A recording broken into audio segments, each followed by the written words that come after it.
Good morning, everyone, and welcome to today's Board of Commissioners zoning hearing. I'm pleased today that we have Reverend Dr. Hardin Hopper III. He's with First United Methodist Church of Marietta, and he will be providing our invocation. That will be followed by the pledge, which I will lead. For those of you who are willing and able, please stand for both our invocation and our pledge.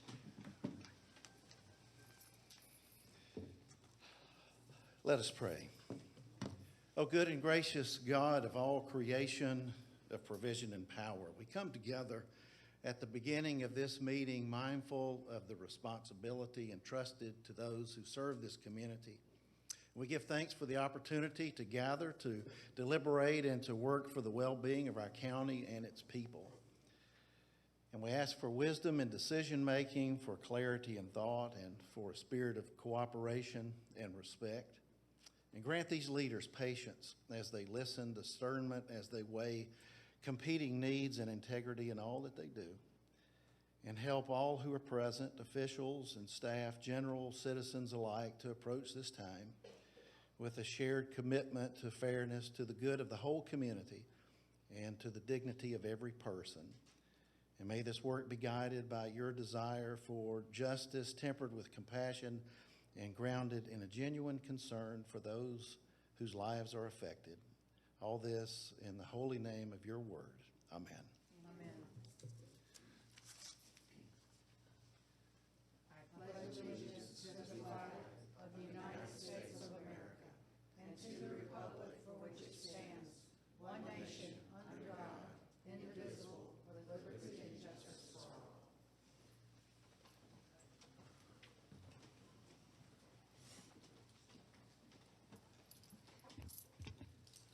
Thank you, Reverend, for that invocation. Our meeting is now called to order, and I will turn things over to John Peterson, our zoning manager, who will walk us through today's meeting.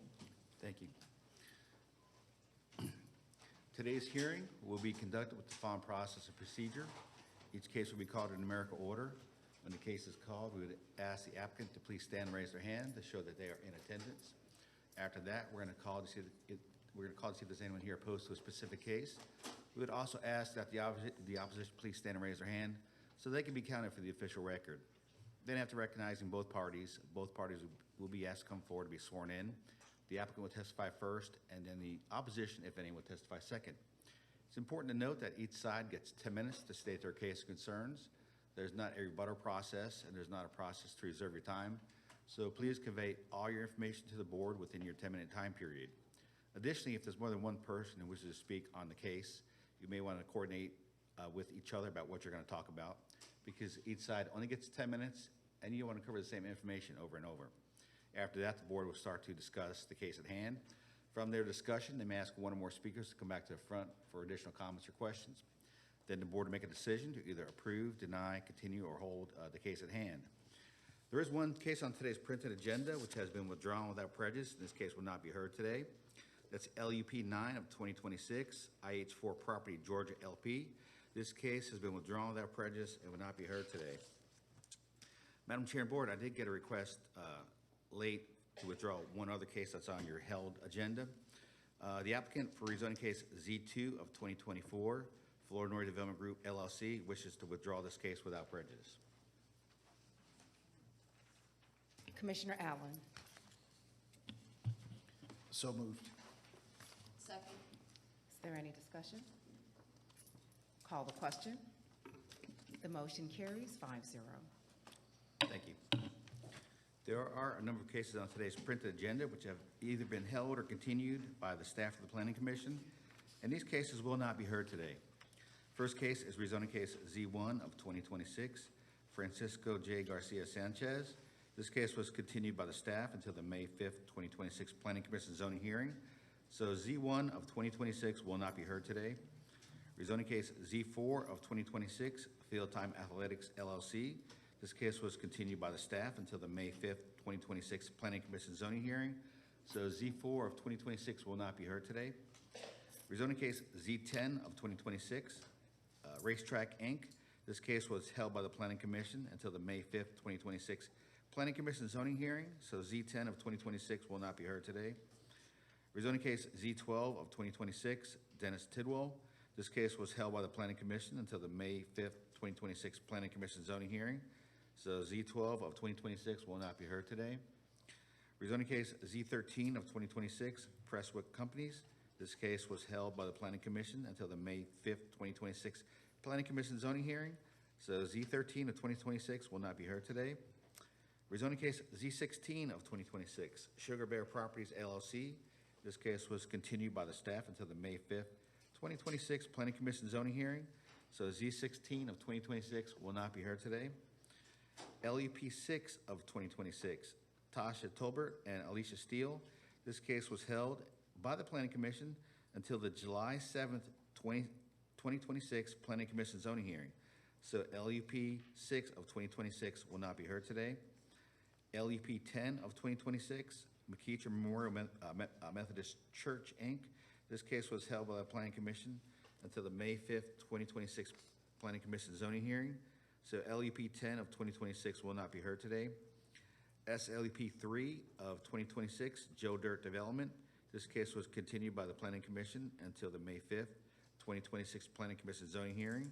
So SLEP 3 of 2026 will not be heard today.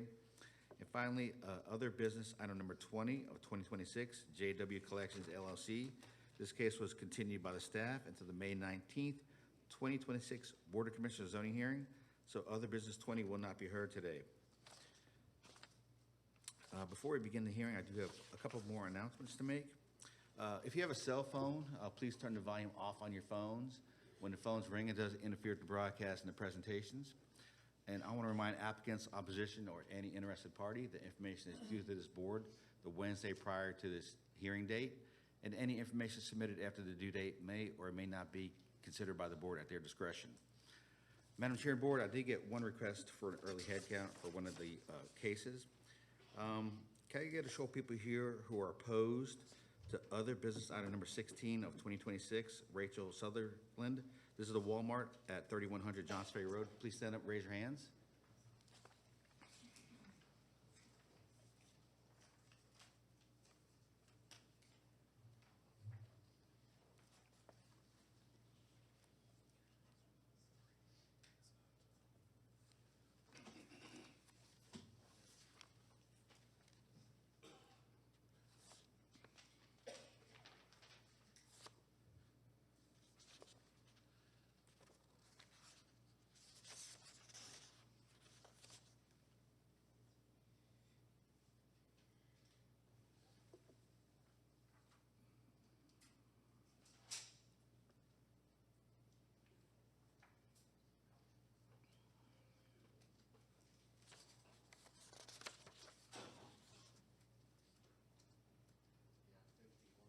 Okay. Let the record show there's 51 people here opposed to other business item number 16. Can I get a show of people here in support of other business item number 16? Please stand up, raise your hands for support. None? Okay, let the record show there's no one here in support of other business item number 16 of 2026. And all those that were here opposed, just please leave one person here to represent you, to represent your side if you decide to leave. And with that, Madam Chair and Board, I'm ready to start the consent agenda. Thank you. Please go right ahead. Thank you. Cobb County Board of Commissioners, zoning hearing consent agenda for April 21st, 2026. First case on consent is rezoning case Z11 of 2026. Novus Works, Inc. requests a rezoning from O&I to CRC for used car sales in land lot 944 of the 17th District.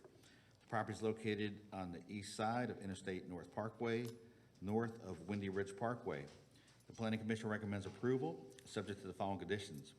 Number one, no donated vehicles or equipment associated with collecting, storing, or transporting donated vehicles to be stored on site. Number two, no vehicle sales on site. Number three, variances as stated in the zoning comments and recommendations. Number four, fire department comments and recommendations. Number five, stormwater management division comments and recommendations. Number six, water and sewer division comments and recommendations. And number seven, Department of Transportation comments and recommendations. Is the applicant present? The applicant is present. Is there anyone here opposed to rezoning case Z11? Okay, let the record show there's no one here opposed to rezoning case Z11. Next case is rezoning case Z14 of 2026. Lloyd Development Services requests a rezoning from R20 to LI for warehouses in land lot 50 of the 20th District. The property is located on the south side of Hickory Grove Road, west of New McEver Road. The Planning Commission recommends approval to the LI zoning district, subject to the following conditions. Number one, site plan received by the zoning division on February 6, 2026, with the district commissioner approving minor modifications. Number two, a 50-foot landscape screening buffer where property abuts residential districts. Number three, building, which is the building closest to the residential property, to the northwest to include sound attenuating insulation or other materials approved for noise abatement. Number four, no outside storage or outside display of merchandise unless such outdoor storage or display is screened from view from any neighbor. Additionally, no outdoor storage of any kind within 100 feet of Hickory Grove Road. Number five, no heavy equipment kept on site over 12,500 pounds. Number six, applicant or developer to install a 15-foot landscape buffer along Hickory Grove Road. Number seven, all exterior lighting shall be compliant with Cobb County ordinances, with the emphasis on ensuring that all light is downcast and least intrusive to neighboring and adjoining properties. Number eight, the following uses and activities shall be excluded as a condition of this rezoning. The following are prohibited. Automotive paint shops or body repair shops, airports, bus stations for freight, clubs or lodges, colleges or universities, including research or training facilities, commercial greenhouses, plant nurseries, commercial produce and agricultural product stands, community fairs, dairies, designated recycling collection locations, funeral homes, golf courses, helicopter landing areas, livestock, domestic and wild animal and poultry, livestock sales pavilions, outdoor driving ranges, poultry hatcheries, pro shops, radio and television stations, railroad car classification yards, sexually oriented businesses, shelters, trailer sales rooms and sales lots, truck terminals, vocational schools, tattoo parlors, pawn shops, vape shops, and outdoor burning. Number nine, Water and Sewer Division comments and recommendations. Number 10, Fire Department comments and recommendations. Number 11, Stormwater Management Division comments and recommendations. And number 12, Department of Transportation comments and recommendations. The applicant is present. Is there anyone here opposed to rezoning case Z14? Okay, let the record show there's no one here opposed to rezoning case Z14. Next case is rezoning case Z15 of 2026.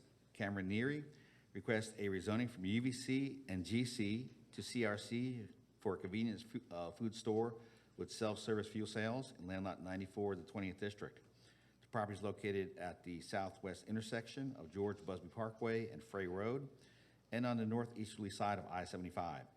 The Planning Commission recommends approval, subject to the following conditions. Number one, site plan received by the Zoning Division on February 5th, 2026, with the District Commissioner approving minor modifications. Number two, final elevations to be approved by the District Commissioner. Number three, setback variance as stated in the Zoning Division comments and recommendations. Number four, no outdoor storage or outdoor display of merchandise. Number five, convenience food store with fuel sales and neighborhood retail sales only. Number six, Fire Department comments and recommendations. Number seven, Stormwater Management Division comments and recommendations. Number eight, Water and Sewer Division comments and recommendations. And number nine, Department of Transportation comments and recommendations. Is the applicant present? The applicant is present. Is there anyone here opposed to rezoning case Z15? Okay, let the record show there's no one opposed to rezoning case Z15. And moving into land use permits on the consent agenda. LUP 8 of 2026, Malena Gutierrez and Santos L. Gutierrez request a temporary land use permit for light automotive repair in land lot 632 of the 17th District. The property is located on the north side of Spring Street, west of Spring Road. The Planning Commission recommends approval for 24 months. Is the applicant present? Let the record show the applicant is here. Is there anyone here opposed to LUP 8? Okay, let the record show there's no one here opposed to LUP 8 of 2026. And moving into special land use permits on the consent agenda. First one we're going to hear is SLEP 2 of 2026, Novus Works, Inc. Requests a special land use permit for used car sales in land lot 944 of the 17th District. The property is located on the east side of Interstate North Parkway, north of Windy Ridge Parkway. The Planning Commission recommends approval, subject to the following conditions. Number one, special land use permit approved for this applicant only. Number two, no donated vehicles or equipment associated with collecting, storing, or transporting donated vehicles to be stored on site. Number three, no vehicle sales on site. Number four, variance as stated in the zoning comments and recommendations. Number five, fire department comments and recommendations. Number six, stormwater management division comments and recommendations. Number seven, water and sewer division comments and recommendations. And number eight, Department of Transportation comments and recommendations. The applicant is here. Is there anyone here opposed to SLEP 2?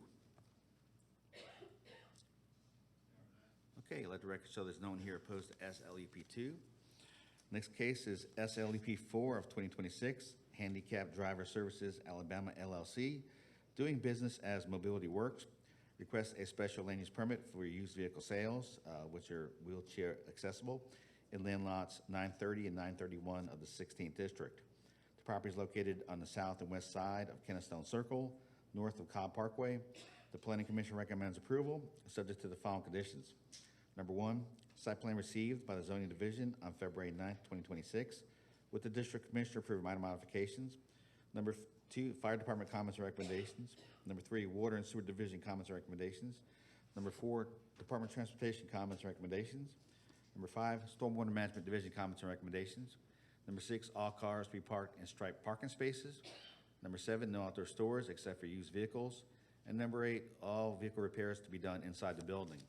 Is the applicant present? Let the record show the applicant is here. Is there anyone here opposed to SLEP 4? Okay, let the record show there's no one here opposed to SLEP 4. And moving into other business cases on the consent agenda. First case is other business item number 15 of 2026, which is to consider a lot size reduction from 30,000 square feet to 12,196 square feet, and a variance for the existing accessory structure for Ronnie Thompson. The property is located on the south side of Gus Robinson Road at Hannah Place in land lots 423 and 424 of the 19th District. Staff recommends approval, subject to the following conditions. Number one, lot size reduction and accessory structure variance is approved. And number two, Cobb DOT comments and recommendations. Is the applicant present?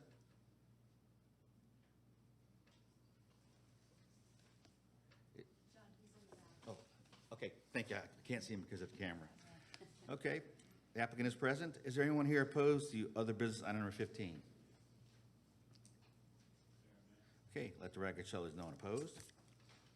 Next case is other business item number 18 of 2026, which is to consider amending the stipulations and the site plan for the Sella Family Revocable Trust regarding rezoning application Z25 of 2004.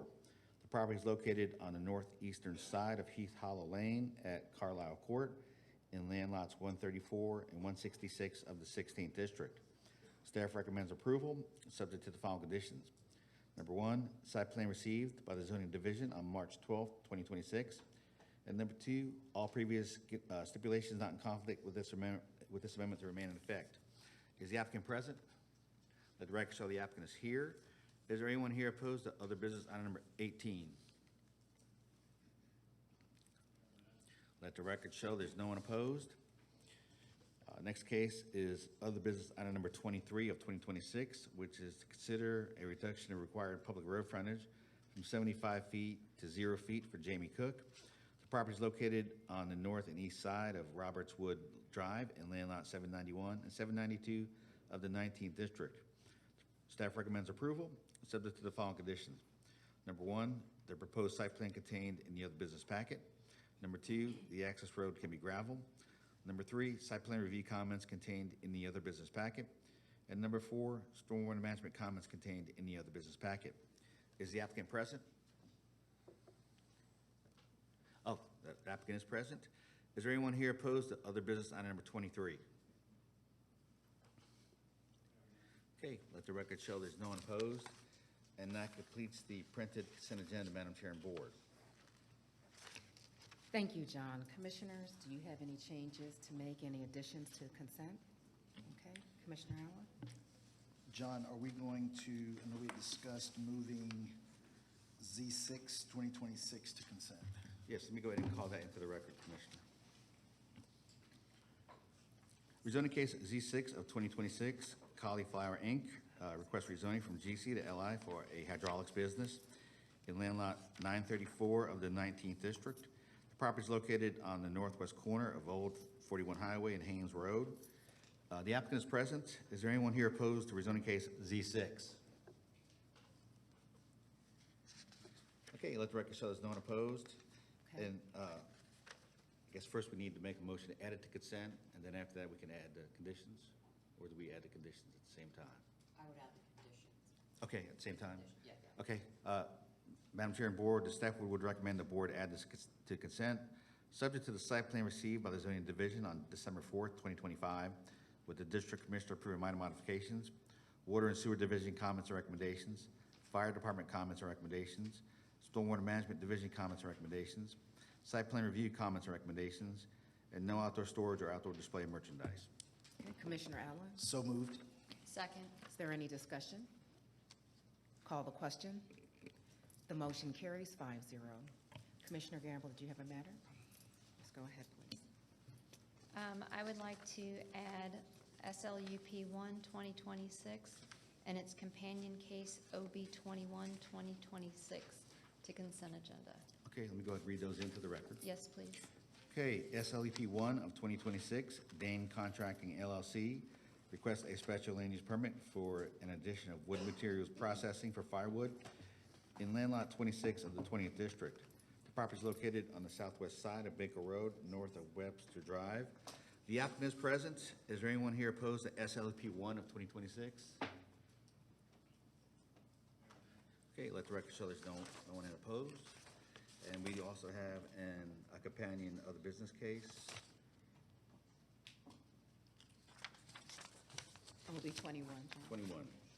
Okay, other business item number 21 of 2026, which is to consider amending the stipulations and site plan for Dane Contracting LLC regarding rezoning application Z106 of 1995.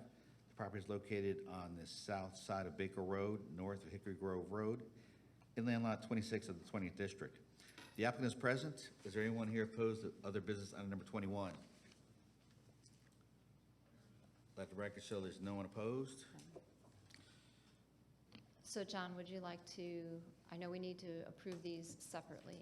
Do you want to read in the record the conditions for SLUP 1, or would you like me to do so? Is the stipulation letter the one dated the 17th?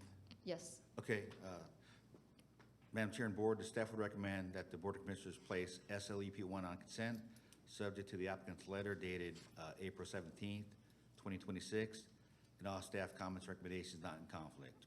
All right, Commissioner Gamble. So moved. Second. Is there any discussion? Call the question. The motion carries 5-0.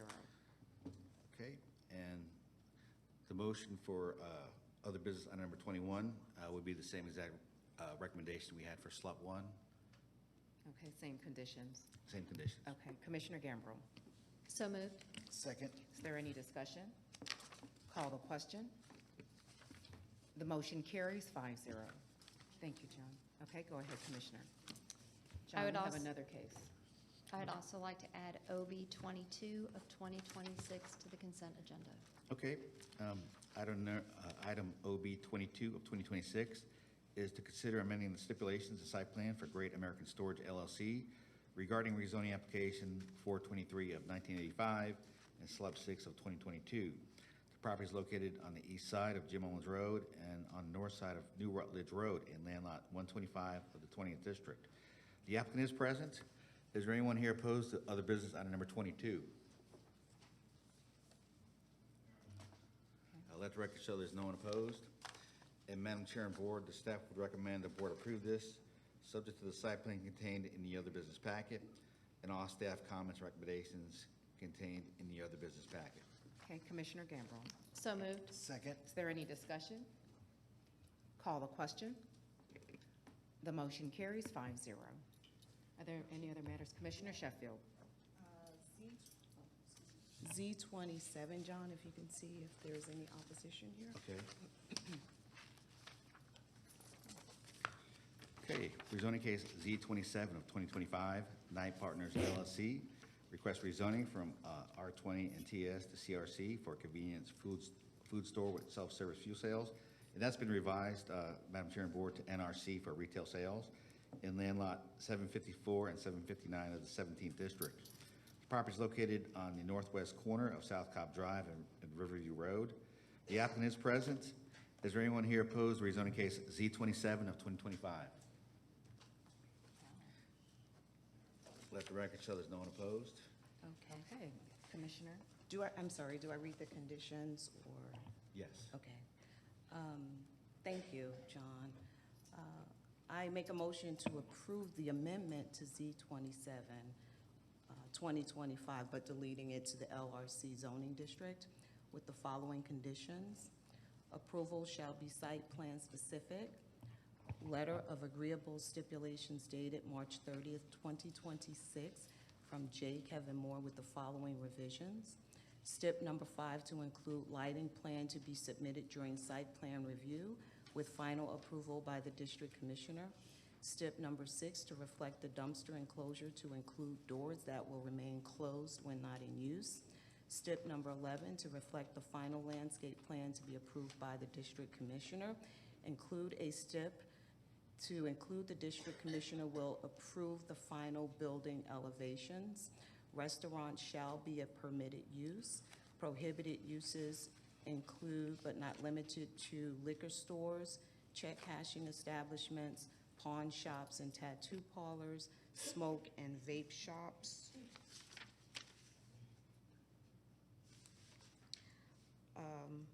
This may sound redundant, but I'll add it.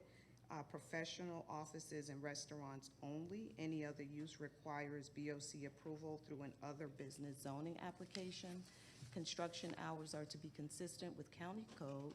No construction on Sundays or holidays. And finally, all staff comments and recommendations not otherwise in conflict, if I needed to add that. Thank you, Commissioner. Is the applicant amenable to those conditions that were just read by the commissioner? Kevin, are you the applicant? Mhm.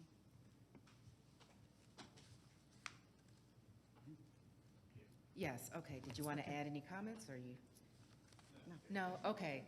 Thank you. Oh, you're good. No, I would have acknowledged you. Thank you, and I don't know if your clients are here, but I really appreciate the time they put in with the community and listening to the concerns and making the appropriate adjustments, because it started out with a car wash and a gas station, and now it's a retail place for offices and restaurants, so thank you for that. That makes a difference. Oh, yeah. Excuse me, was your motion to add it to consent, to subject to those? Yeah, Just to yes, clarify. yes. Okay, thank you. Thank you. So we had a motion and a second. Do we have any discussion? Call the question. The motion carries 5-0. Thank you. Any other matters to add to consent, commissioners? And that was Z27. So we will have no held or continued cases to hear for today's meeting. So with that, commissioners, I move that we approve the consent agenda as it has been revised, adding Z6, SLUP 1, other business item 21, and also Z27. And other business item 22. Thank you, Commissioner. Second. Is there any further discussion? Okay, we'll call the question. The motion carries 5-0. Thank you, Commissioners. If any of you were associated with any of those matters that were just approved on the consent agenda, you are free to leave at this time. Your matters have been approved. You are also welcome to stay and watch the rest of the zoning hearing if you would like. You can catch what's going to be on the news before it gets there.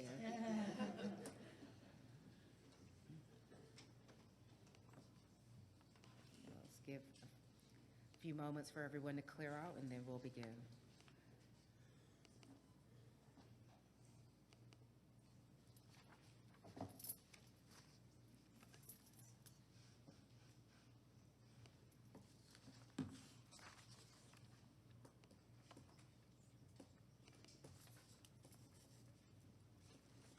John, I think everyone's left the room.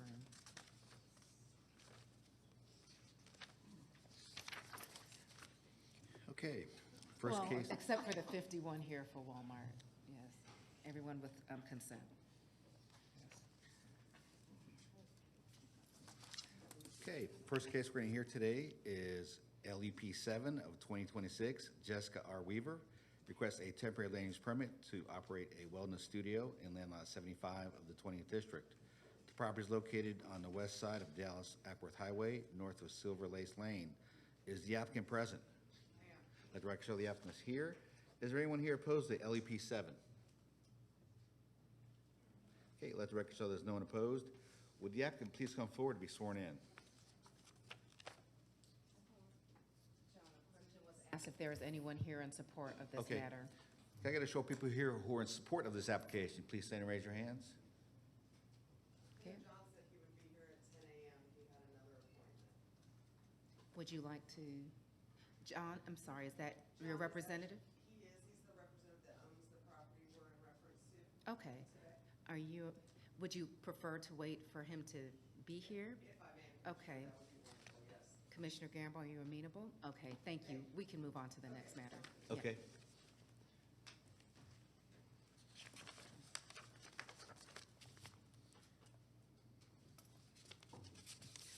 We're probably moving a lot faster than the Planning Commission meeting. Yes, sir, 2 weeks ago, I went at the very end of the day at 4 p.m. Okay, yes. Thank you. And everyone appreciates the chair. Amen. Thank you. All You're right. speeding us along, John. Thank you. Okay, first case we're going to hear, that's an other business case, is other business on number 2 of 2026, which is to consider amending the stipulations and site plan for Adasuwa Fatarin regarding rezoning application Z13 of 2013. The property is located on the east side of Atlanta Road, south of Paces Ferry Road, in land lot 743 of the 17th District. Is the applicant present? Let the record show the applicant is here. Is there anyone here opposed to other business on number 2? Please raise your hands.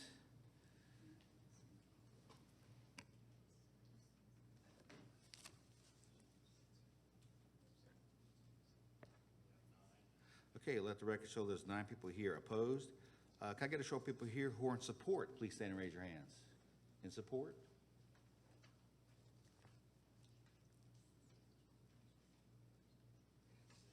Okay, let the record show there's 6 people here in support. All those who would like to address the board, either for or against, please come forward to be sworn in.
Good morning. We do have a number of people here in support and in opposition. Would like to emphasize that each side has 10 minutes for presentation.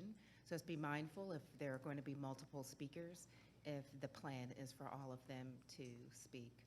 With that, ma'am, you can begin your presentation whenever you're ready. Just please state your name at the top of your presentation.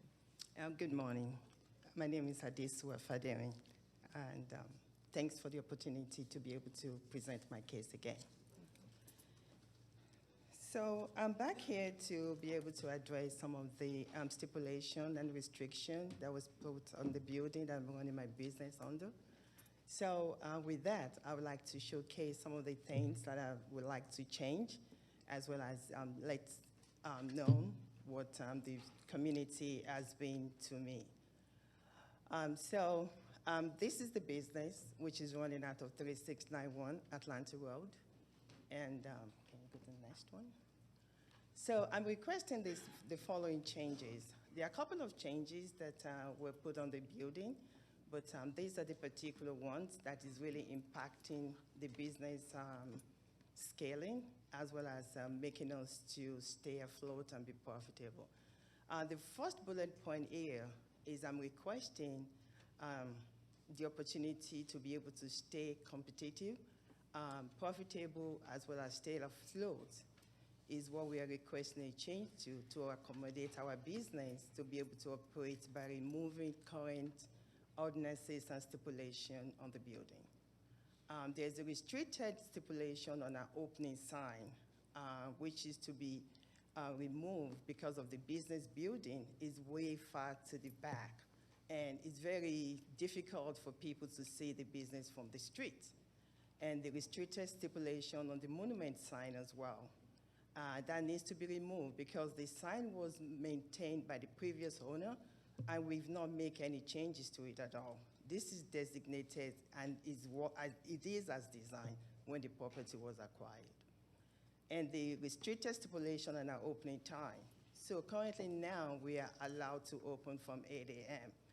And we've been a great addition to the community, and we've seen a lot of business being lost because the community, they tell us that if we can open early, because most of the time we are in a neighborhood where people goes to work early, and open at 8 is very difficult for them to be able to patronize us. And by the time they're coming back, we're closed as well.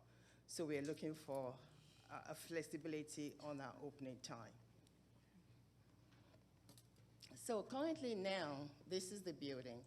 I know most of the issues that has been raised is common between the two buildings, which is the next business to us. So we were given so restricted stipulation the last time that it's so difficult to do things easily. Right now, we were told we can use the left side of the building, which we've not been using, and now they've already put a gate, a fence on there. So we should be able to at least utilize our own space with no restriction. We've been so restricted that for delivery for us, it's costing us so much. I've seen rejection from delivery company coming in because they don't have a place to pack or a place to do their delivery. So you can see that. Next one. So this is the other side of the building, which is where we're using for delivery now. And it's so narrow that we have to get a manpower every time to move when we're getting delivery from the front to this side door. And this side door is not really supposed to be a door for delivery. So it's causing a constraint on the door, it's causing a constraint on the workforce, and it's costing me so much money as well. So, and this is also a place where they've requested that we put the we put the trash can, which doesn't, we don't even have a space. It can't even fit a big car, talk less of having a trash can there. If we have a trash can there, there's no way for us to be able to even move around. So that's another restriction that I would like for it to be considered and give us at least a good way to operate the business with no limitation that is costing us so much money. So this is the back of the building where we have the trash can as well as enclosure, which is requested for us. I've got a citation that this is not the right place for it to be. I've gotten so much citation about things that we do. I have cameras all over the neighborhood watching this tiny building. I don't know the reason why. I don't know what we're doing. We are an addition to the community. The community loves us. I have almost 700 petitions signed that they love us. People come, and I've gotten so much support from the community that I find it difficult that some people still finding it difficult to accept who we are and what we do. We are a bakery. We are an addition to the community. I mean, the community have encouraged me so much that I wonder who is still opposing what we're doing in this building. So this shows the trash can in the enclosed that is requested of us. So I'm going to put this one out here. This is the community impact. We've been in the community operating business now for 6 months, and we've been a household name. I mean, the business is now a go-to for all businesses. We support businesses all over. I mean, everybody knows the business. Even if the people that are opposing the business doesn't like who I am, but they should like what we're doing and what we're giving to the community. I've created so much awareness, and we bake daily. People come. If you go to Google, we have star review, over 60 people giving us, you know, a good review of impact that we've been to the community. Kids, all the neighborhood kids loves me. They come, they talk to me after school. I have them calling Mrs. Fad. And I've created a relationship in the community, not only among families, among kids, among school kids that come out of school, coming in. Some parents will come and say, my kids send me here because they want me to get something for them before it runs out when they come out of school. So it's such a difficult thing to still see opposition. And we are here to run a business to support the community. We have a community support. I mean, like I said, the business, I mean, the neighbors loves us, everyone in the community, I don't see any rejection. If we do, it wouldn't show in this petition that we have here that I'm gonna give out to everyone that wants to see it. Okay. And we have a collaboration with small businesses. Many small businesses reach out to us to provide a support to them, bake them something fresh daily. And we have Red Coffee. Red Coffee is well known in the community of Smyrna. We're collaborating with them to have coffee being served in the business building. Ma'am, you have 2 minutes on the clock if you want to share your time with others. Smyrna Taste of Black History, we've been part of it. Everything that is happening, the Girl Scouts, we've been part of them, we support them. The Cobb County Police, we support them. They've given us a thank you, they've given us a good review. And we continue to support the churches, mothers groups, and school districts, community, and everyone that is in the community. And we support other business too. I have relationship with many of the business in the community, and they can testify to how we've been able to do good businesses with them. Okay. Thank you. Does that conclude your time? Yes, please. There's 1 minute and 15 seconds on the clock if there's anyone else that wants to speak for the application. Okay. My name is Kima Tillman. I'm a contractor for that business. I'd just like to add for the record, there's only a handful of people who insist on behaving in a mean-spirited way. Okay. One of the neighbors who lives directly behind the building has placed a camera directly on the business so that they can monitor and find anything that they can complain about. So it's just a handful of people. And one of the other things that may be mentioned today is a grease trap that they're alleging has created odors. It's a bakery. They've never used the grease trap. It was only placed there because it was a requirement. Thank you, sir. Ma'am, you have 40 seconds, or sir, 40 seconds. Hello, my name is Kenneth Truesdale. I actually work for the company that delivers most of the product there. I have been part of the business since the beginning. There was a trash dumpster there before. If you look at any of the Google Maps, it was there before. The opposing party said there never was one. She had to have it removed, and then everybody said, oh no, there's never been one. On top of that, the delivery schedule I have about 150 accounts. This is the most difficult delivery, so we have to come in between 9 and 3, drop off, and then pull out. We take up about 10 minutes at a time. Thank you. I'm sorry, ma'am, the time has run. Yeah. Okay, thank you. We will now hear from opposition. There will be 10 minutes for anyone here to speak in opposition to this matter.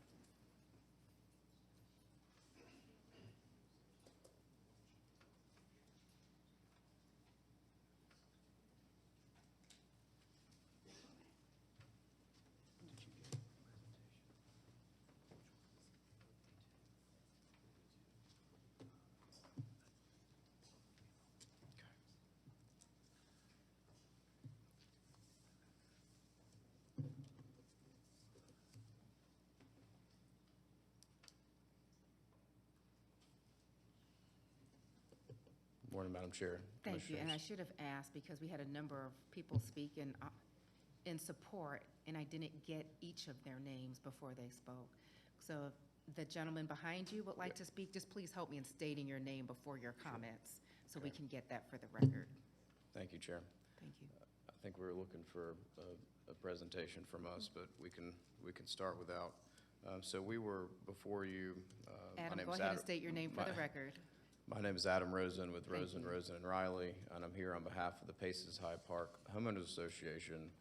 A representative of the association is up here with me, Mr. Chuck Hamilton.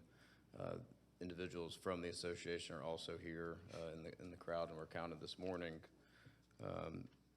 Others of the neighborhood that were not able to be here have also been involved with this application and were here. And some spoke to you last time in September when the original other business application was heard.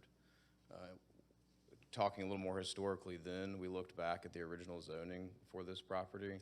And one of the important parts that we tried to stress then was, from reviewing that video and looking at the stipulations that were imposed on the property then, and Commissioner Ott at the time, there was a lot of time and attention to detail in how do we make and allow a business to be here, but recognize that it's next door to residential and it shares a parking lot with another business. And so a lot of the restrictions that were placed on the property were to try to strike a balance of, we have a commercial property, but it's in a very residential setting. This is Atlanta Road, but this is not a heavier commercial area of Atlanta Road. This property itself tucks back into the backyards of its residential neighbors. The concerns that have been talked about this morning from the applicant are directly coming from those immediate and adjoining neighbors. We understand that they have, and have said that they have support from the community. The things that they've put forward that they're doing in the community with Cobb Police and all of those things are great. And I don't think any of these residents or adjoining business owner would have a problem with that. The problem is they are the ones that are adjoining. They're the ones that are living there and working there and sleeping there and experiencing what it's like to live next door to the business. And you have the request to change and modify these restrictions because this property doesn't work for their business. And that doesn't mean that we don't want their business to be somewhere. They just are seeing the reality of what it's like to try to fit this business into this property. There's not room for a dumpster. That was addressed by you in September. There's an alternative to that. That simple alternative hasn't been followed. The trash bins have been put in the backyard instead, and that's prohibited, at least in part, the landscape buffer to be installed in the back. So, while we understand their frustration and feel like we're attacking them, we're seeing that the conditions from September of last year have not been followed. They were not being followed before, even though there was already zoning restrictions in place from the original application. And now they want to remove all of those. Their application says they want to remove the stipulations from the original zoning all the way through the other business item from last year.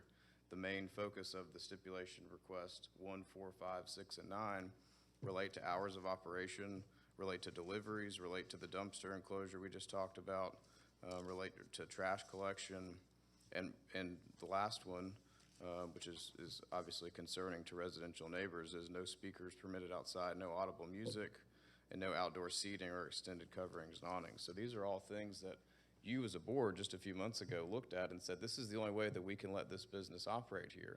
And you remember the conversations that we had of stipulate the property in a way that is what this board believes is appropriate for them to operate, and let them operate within those bounds. And they have not done that, and now they're asking to remove those. That's the frustration that we have, not because we want this business to be unsuccessful, but because we're the adjoining neighbors. The community as a whole is not the adjoining neighbors that are living and experiencing this.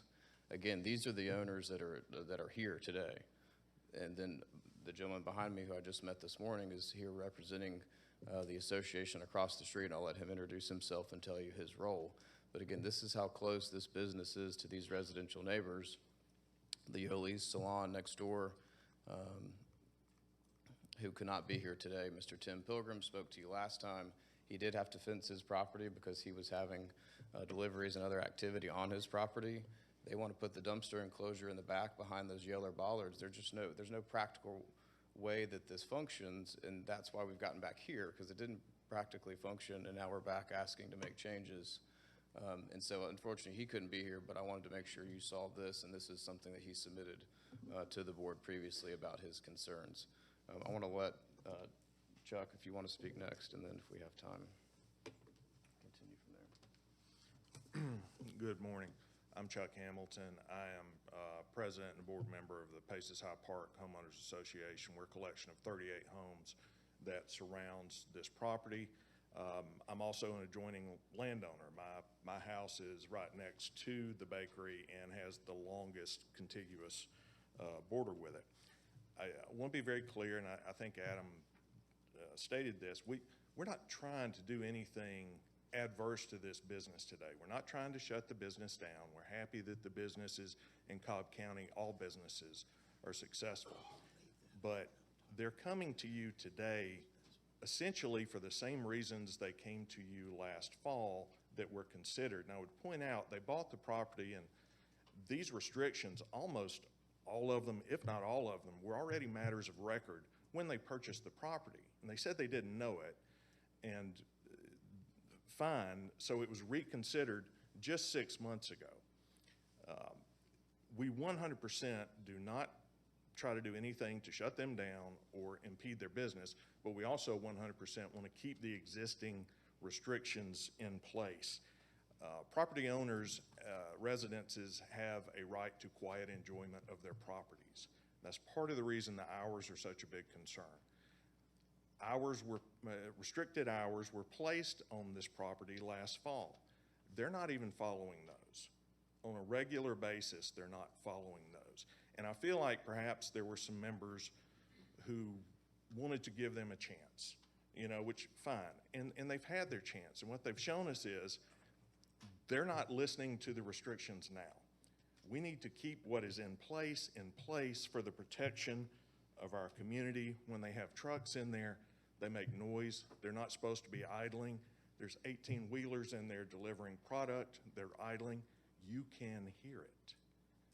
You can hear deliveries. I'm outside walking my dog at 11 o'clock before I go to bed, and on occasion, I smell baking taking place, and there's cars in the parking lot. It's not appropriate for a dumpster for the logistical reasons that were already cited to you, but also because it is right up against these residences. Kids play right behind these fences. We utilize the space right next to, on our property with a garden. We don't want rodents. We don't want smells. Not saying anything about the grease trap. She said something about the sign earlier. Speaking for myself, just personally, I really don't care about the sign. It's been there, the monument sign, and we're not fighting about that. But we need to keep these other restrictions in place for the quiet enjoyment of the community. Thank you. Thank you, sir. You got about 2 minutes I got and 2 15 minutes. seconds. All Yes, right. sir. My name's William Ware Bush, and I'm here to talk for 2000 Paces Ferry. If you look at the map up there, it's directly across from the bakery. It was the first original high-end residential neighborhood in this area of Cobb County. And Cobb County came to Beverly DuBose, who developed the property, and asked him specifically to build very high-end houses to be able to set the tone for that whole area of Atlanta Road. So the houses were built from 96 to 2000, and they have commanded the highest prices around this area of Cobb County.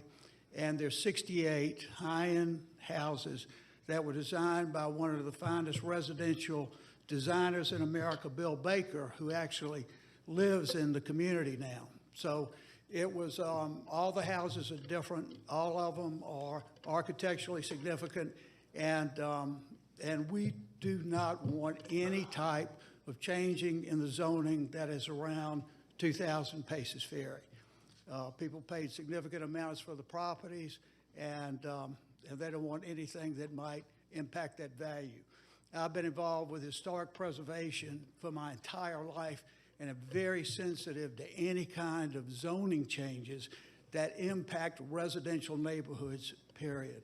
So 2,000 Paces Ferry, the 68 houses that are in there, we're against any change in the restrictions that are already on this property. Thank you. Thank you, sir. Adam, there are about 26 seconds if you want that time. That's all of the speakers for us. We appreciate your time. We understand that we took multiple hours, I think, last time to go through all of this, and we feel like, although we're still concerned that it operates much like what they advertise as an industrial bakery and distribution, we understand what happened last time, the stipulations that were imposed. We're asking you to not remove those in this application, which is what they're requesting, and that you would deny this application. So thank you for your time again. Appreciate it. Thank you. Before I go to you, Commissioner, I'm going to ask John, what is staff's recommendation? Madam Chair and Board, the staff would recommend that the Board deny the request. Okay, thank you. I'll turn things over to the District Commissioner. Okay, I want to step through some of these because I think they, I would agree that it's not in total appropriate to remove these restrictions, but I think there are some changes that would make sense. But the first question I have, and John, you may be able to help me with this, is on the monument sign, because I know that has been there for some time, but I don't see that as a strict request in the application. Yeah, and the sign was approved by Commissioner Ott probably 10 years ago. So the sign was not mentioned in her request, so we did not add it to the request. But I believe they've been cited for, Yulissa, if you want to come up and talk about the sign. And I think that's just, that one piece is somewhat confusing because it was approved, it was built, they inherited the sign, but now they're being cited for the sign. Good morning, Yolisa Forson, Cobb County Code Enforcement.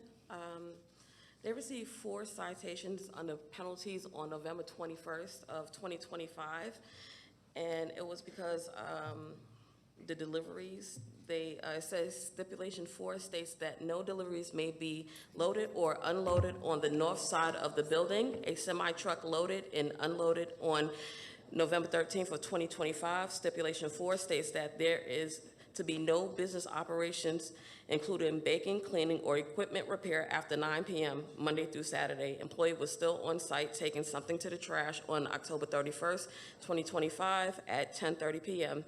Stipulation 1 of 2013 stated that the monument sign is to be no higher or longer than 5 feet. The current monument sign is 9 feet and 3 inches tall. Stipulation 5 stated that rolling bins are to be placed in a dumpster enclosure on the south side of the building. Final design and enclosure was to be submitted to the District Commissioner for approval. The current trash and enclosure location is on the east side of the building. Thank you. Thank you. That's all for now. You've got a question? Oh, Yulissa. Yulissa, you read about the size of the sign. Is the monument sign larger than what was stipulated? Yes. And what was the stipulated size to be?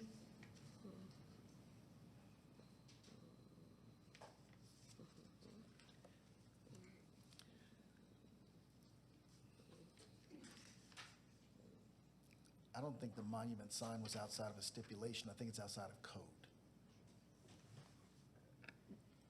Excuse me, in 2013, it says that the sign size is not to exceed 5 feet in height and 5 feet in length.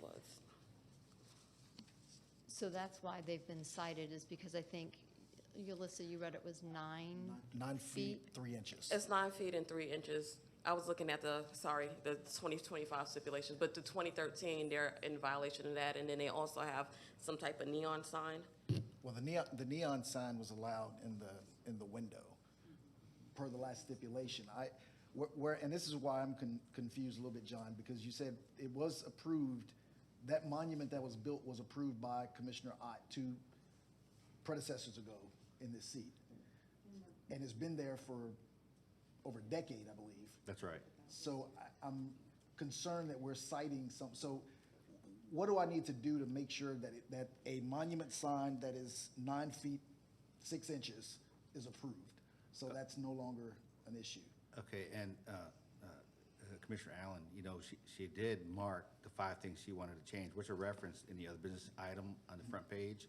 You know, if you want to make it a condition that the final sign be approved by the district commissioner in compliance with the sign code, then I think that would work for that. Excuse me, for clarification, John, when you say in compliance with the sign code does accommodate the dimensions of the existing sign? It would allow a higher sign than 5 feet. Okay, thank you. Commissioner Burrow, go ahead. If the sign, monument sign was approved in the original zoning back in 2013 as a variance or whatever over the code, if it's stipulated in the original zoning, it should be okay and not. And I think one of the speakers in opposition said that they weren't really concerned about the sign. So I think that's one thing we could allow. I just want to make sure we clean it up so they're not cited for it. That's my concern, is that we clean it up so they're not cited. So was it stipulated in the original zoning that it was allowed to be over the code height? No, in the original conditions from 2013, the maximum height is 5 feet in height. So it wasn't approved. It is approved to be a maximum of 5 feet in height, and apparently it's about 9 feet in height. But that was from the From previous 2013. owner, not the applicant today. Correct. So you're going to have to stipulate that Yes, it's we'll- okay. yeah, we'll- Do we have where Commissioner Ott approved? Please put your mic on, Commissioner. Thank you. It won't go on, it's too messy. Okay, well, let's hold on. Okay, I was pushing it. go ahead. But do we have where Commissioner Ott approved the 9-foot sign? Well, Do the we sign have- rendering is in the file, Commissioner Gambrill, but I don't remember how tall it was in the file, but I know it's in the file. Sir, I'm sorry, we'll call you up if we have any questions. Sir, please, we're not asking you any questions. When we do call you up, then you may speak, but not from the audience, please. So I would just Sorry, ask. even if you Commissioner- may be in support, just for order, we don't allow communications that way. I know you want to allow the sign, but I would like to verify what was approved by staff in 2013 was actually constructed. I honestly don't think it matters for this point. If we're okay, they bought a property with a sign that's been there for over a decade and no one has complained. I think we can easily make a motion that will bring that into compliance so it can't be modified, but at least they won't be cited for it. But you had made the comment that it could be built to the current sign standards, and the current sign standards might allow a bigger one. That was my concern. No, my I don't motion have- would be to just approve it only at The the 9 existing. foot, 3 inches, or just stay 6, just so have a little bit of buffer, but it's not to create a new sign. It's just to make sure this one comes in compliance so her team doesn't have to go out. Can I add one more thing, please? The issue with the neon sign, it was that it was oversized as well. Right, it was over 1 foot by 1 foot, which I'm Yeah. gonna talk about that here in a second, so, So that's pretty much it. All right, okay. Commissioner, you may continue. Did you have something? I was just going to ask, Please put your microphone do on. we, try and, Thank you. do we want to go through everything, or are we just on the sign right now? With you, Lisa? I'm gonna go through the rest. I don't think, Okay. we know what you stated the other citations, so I'm gonna go through and Okay. each one. Thank you. Thank you, sir. So just some general comments to kind of level set what we talked about last time when we heard this back in September. There still seems to be some confusion about someone who owns a private property and their property rights. Nothing we do in a restriction can restrict someone from accessing property that they own. They are allowed to be in their building and in there 24/7. No one, we can't restrict when they can enter their building. What we put restrictions on was when they were open to the public. So I just want to make sure as we go through that and we talk about hours, that there's no restrictions that we're putting on when someone can unlock and enter their building. I just think that's a gross overreach of any board to do that. So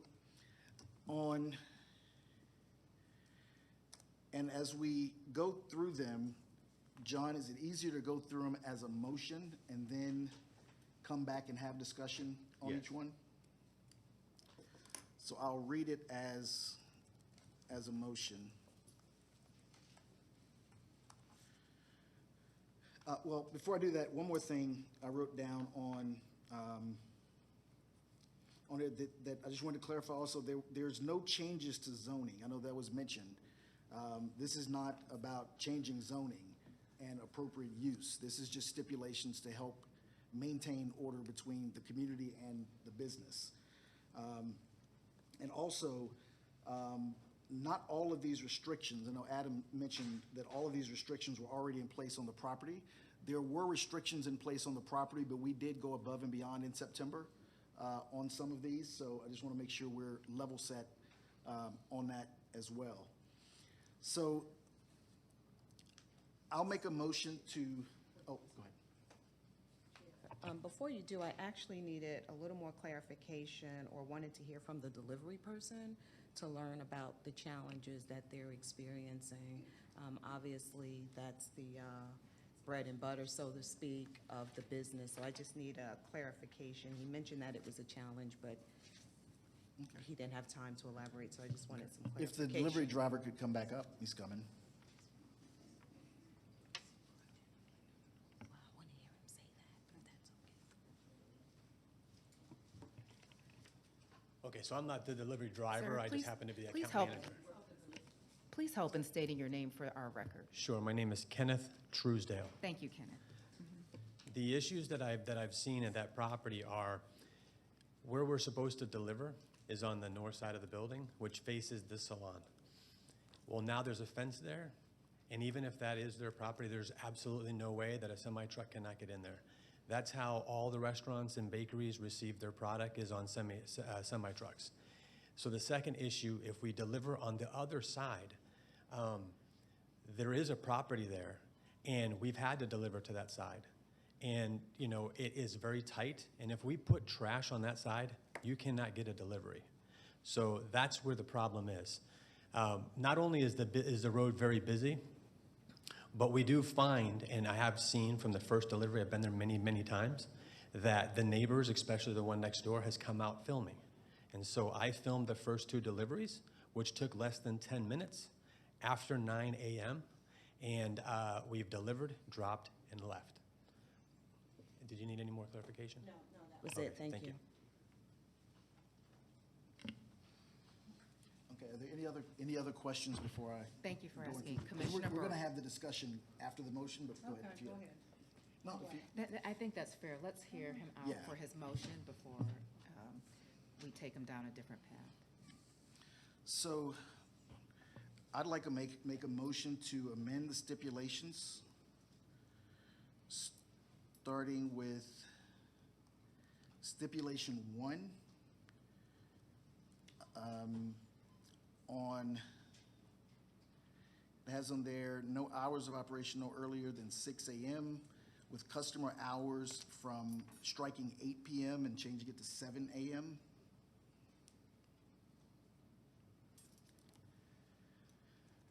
On stipulation number 4,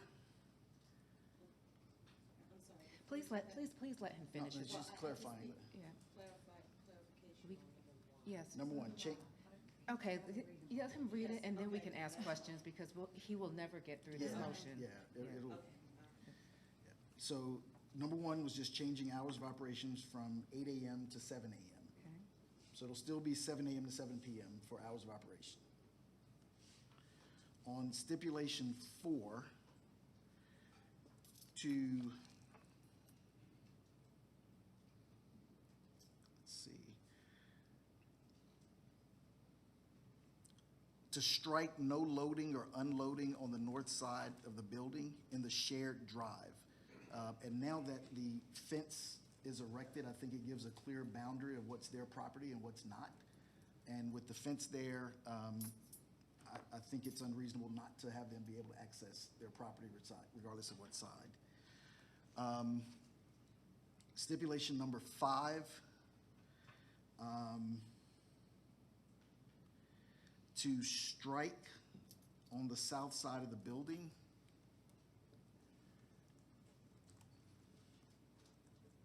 but keeping the location and design to be approved by district commissioner.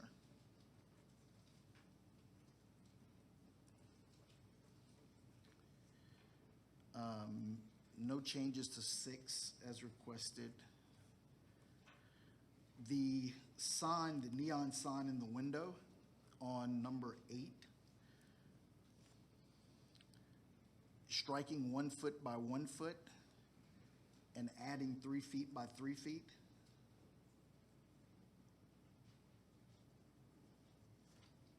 Is that what it is now? 3 feet by 3? The sign, it's about 2 by 3.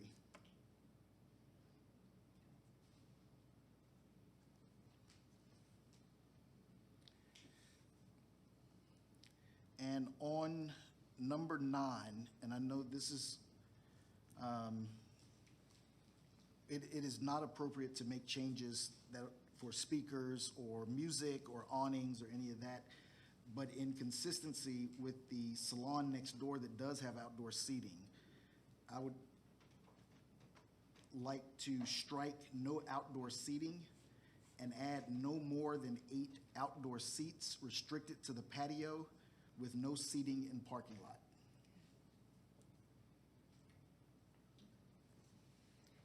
And that concludes the motion. Thank you. Before I have any questions, I just want to make sure the clerks have that. Okay. Commissioner Burrow. When you say customer hours, 7 a.m. to 7 p.m. and open to the public, you referenced earlier, is that operating hours as well, as far as baking, That's prep open- work? That's any- open to the public. Any prep work or anything else, if there was a restriction on any restaurant for when they can operate, I'm Well, not we do seeing. have- we do Well, I'm not have seeing anything that hours. restricts on when they can prep or wash dishes or do anything else. That's, No, I know. Yeah. And like you said, they can enter at any time, but one of the speakers in opposition said that the noise and the odor and all at 11 o'clock at night is impacting the neighbors. So I don't know if they would be allowed to operate as far as baking and cooking or taking trash out or whatever. we didn't remove, on stipulation 1, it says hours of operation no earlier than 6 a.m. That's been there. I'm only changing the hours when they can serve to customers, not changing anything else with the hours of operation. Sir, I would like to make some distinction because this is the first time, this is novel for us to have this discussion about when somebody can enter their business to do work for their business. Whenever we've restricted hours, the implication is that is hours of service to customers or the public, not hours restricting when somebody can enter their business to do work.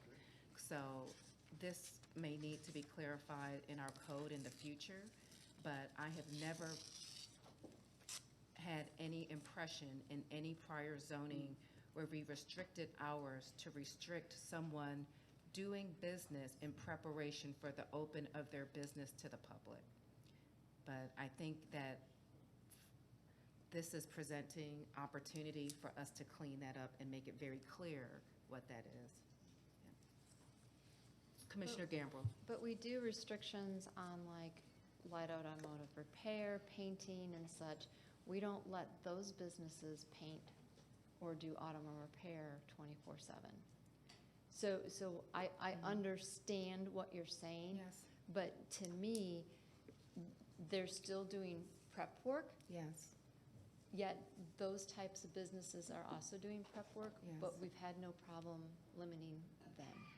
I agree with you 100%, which is why I perceive there have been implications with how we've zoned matters in the past, where we might need in an update to the code, be very clear for even zoning categories, what does hours of operation mean? But I can tell you there have also been commercial businesses where it has never been implied that they cannot enter their business to do work in preparation for the public.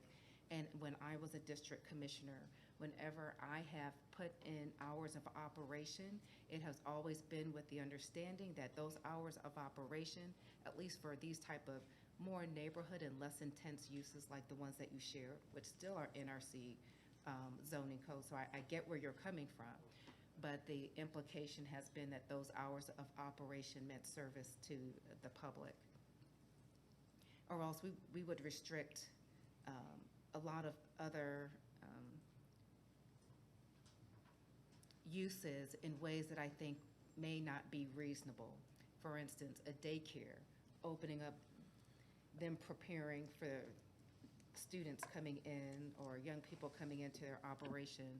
If they were restricted for 7 a.m. or other hours, which are typical to our zoning code, employees might be entering the same space at the time where it would be reasonably implied that people would be coming in for service. I could probably go on to a number of categories, but I think the example that you shared about the automotive use is a fair example where I think we would not expect people to be tinkering in cars or doing, even though I perceive that they could be in the office doing paperwork after hours, which would still be operations. So it's more so not a matter of operations, but what distinguishing activity would perhaps would need to be limited in the future. So I think this is a good discussion. I would just ask for our community development people. I see our Director of Community Development here. We are getting ready to enter the season of entertaining code amendments. I would just ask that this be a clarifying code amendment that the board considers. And to that also, I think one of the issues that we have with this is in that stipulation, we said hours of operation no earlier than 6 a.m., but there is no time of when operations would need to cease. And I know I heard in one of the comments that they were out at 11 o'clock while you were walking your dog, and that's a gap if we were to say that operations start and stop. To have it to where it can't start at 6 a.m., but there's no end time. So just saying that for you, Jessica, as we go through the amendments. So is it changing from No, 7 nothing. a.m. to 7 p.m.? The hours of service To the public? yes. With Okay. customer hours from 7 a.m. to 7 p.m. Okay. I'm hearing 6 a.m. sometimes No, in no, your I brought comments. that up what's because she in talked there. about the hours of operation. Okay. In operating hours, that was already in the stipulation of no hours of operation before 6 a.m. Okay. So I was just bringing that didn't change. So the Okay. hours of operation that you have supported, which I wrote down, were from 7 a.m. to 7 p.m. Customer hours. Customer hours. Customer Okay, thank hours. you, sir.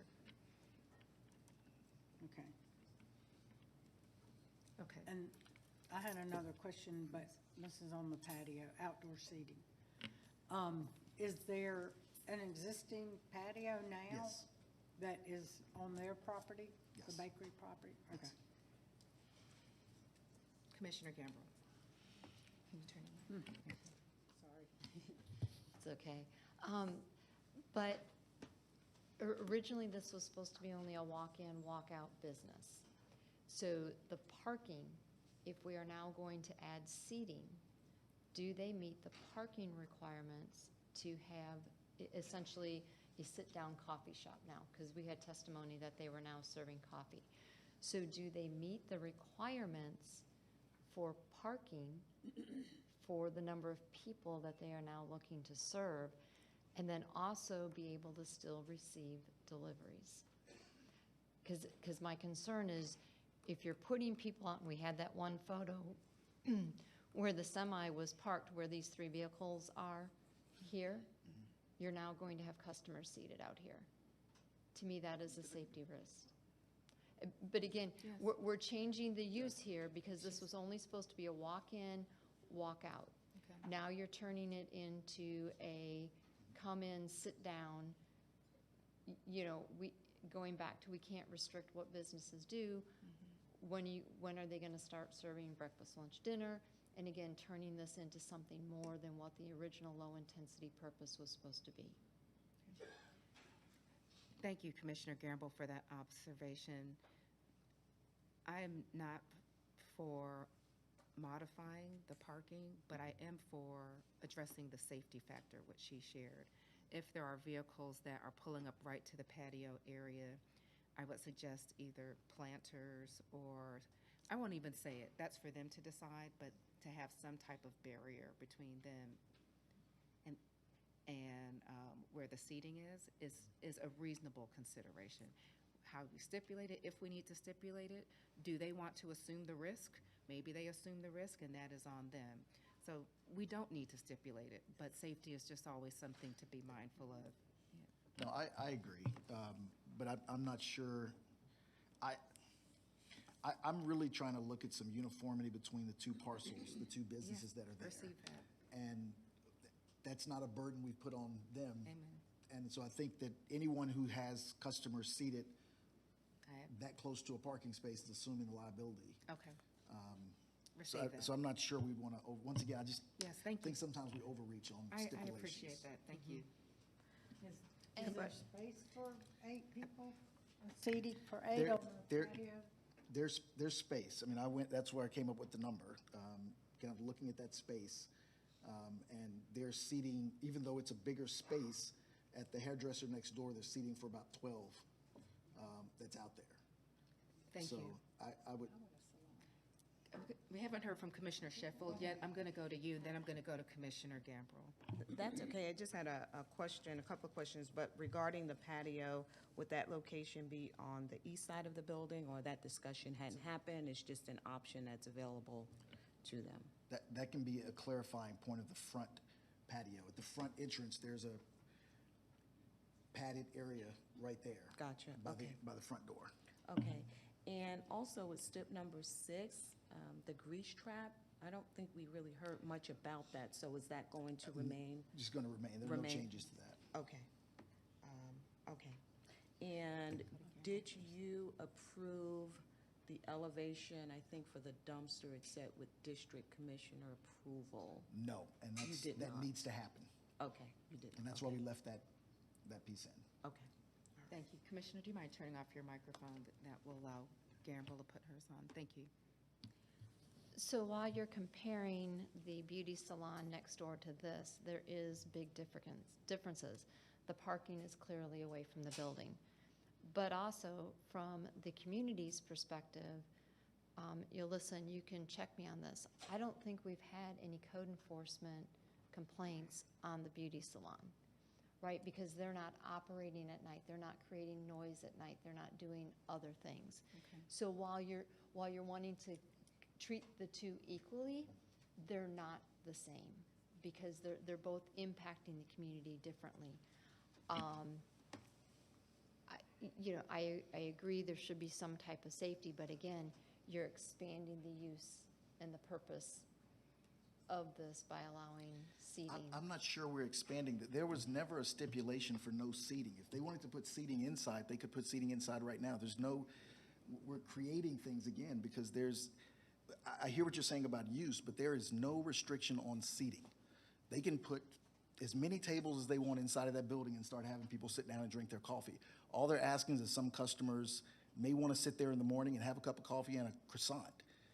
Then if they're going to do that, we have code that regulates the number of parking spaces required. So then I would ask to make sure that they have the number of parking spaces required to meet the seating, and if they don't, the seating is restricted accordingly. But we would have to give it a capacity to do that. But right now, say these 3 vehicles in this photo are just for the people that are baking. Where are the customers going to park that want to come in here and sit? So now you're going to start causing issues for the business next door, because they're going to flow over there and park instead. So again, I understand while there's nothing we can regulate, but if you're going to allow customers to be there, they need to have the required parking to accommodate that. I'm not disclaiming that. I'm just saying even if we did not do that and they put seating inside, we'd have the same issue. There's no stipulation against them serving customers on property. That's my point. So I understand what you're saying, but in order to do that and verify it with how many parking spaces, we'd also have to put a capacity on how many customers they serve, because that's the only way you can have the ratio to parking. So John, in this original application, did we consider parking? Or do I need to call Wilson up?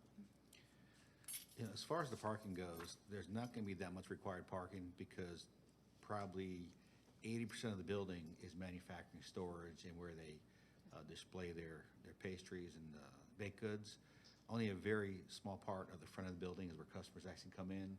And I think if you add that with the patio area, they're probably less than 1,000 square feet, which, you know, there's enough parking here for 1,000 square feet of customer area. Thank you, John. You're welcome. You may, Commissioner Burrow has another question.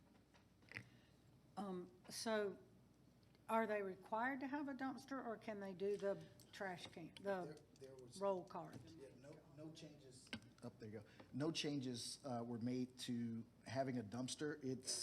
That was an original stipulation from the previous stipulations on it. Stipulation 8 was no dumpsters. We didn't add that. Now, I know there was some conversation from the applicant that there was a dumpster there when they purchased. It wasn't allowed. So I will see the argument that there was a dumpster, but a dumpster is not allowed. And it's also, I would agree with Mr. Rosen that even if a dumpster was there, it would not be accessible. So I just don't think that there's a practical situation where a dumpster would be appropriate. Right, that's why it needs to be, that's why I was asking if it was required and it's there, that it needs to be That has not been changed. converted to carts. That's already been, that's already there. Okay. Yeah, there's no dumpster allowed. And then, on the prohibited uses on the original, stip letter, it doesn't say no outdoor seating, it says no speakers or. Right. That hasn't changed. Right. So, I get that. But they would be restricted to the same hours of serving to the public? Correct. Okay. Okay, that's all I had.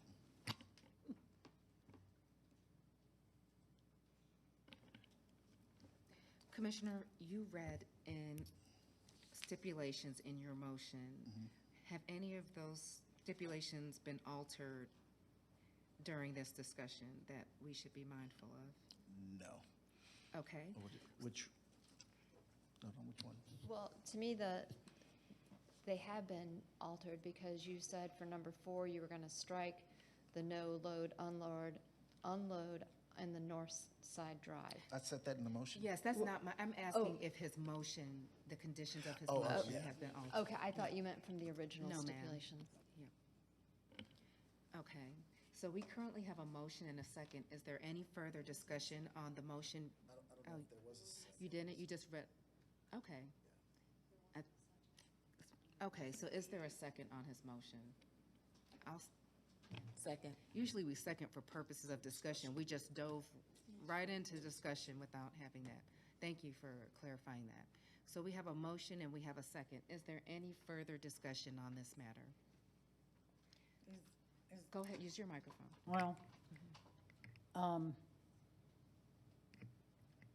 I know we don't normally do this at this point, but is the opposition agreeable to these changes from their letters and speeches, or the attorney for the opposition?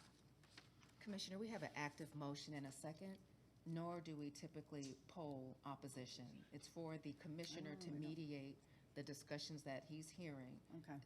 Or she is hearing in determining their motion, not to ensure that there is agreement on all conditions by all parties. So I would ask that we continue in that same vein. Okay. Thank you. So we have an active motion. We do now have a second. No, we do have a second. Yes, we do now have a second. Is there any further discussion? Okay, we'll call the question. The motion carries 3-2 with Commissioners Burrow and Gamble in opposition.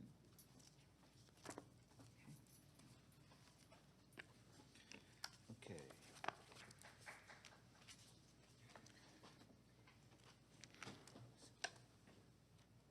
Okay, John's here. All right, we'll go back to our land use permit because I think her property owner is here now. All right, I'll just recall that one.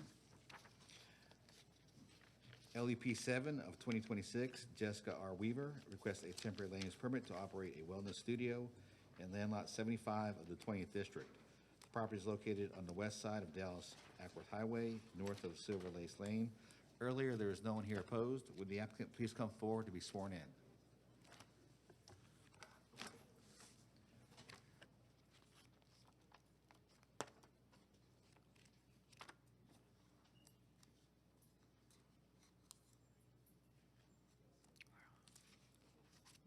Seven.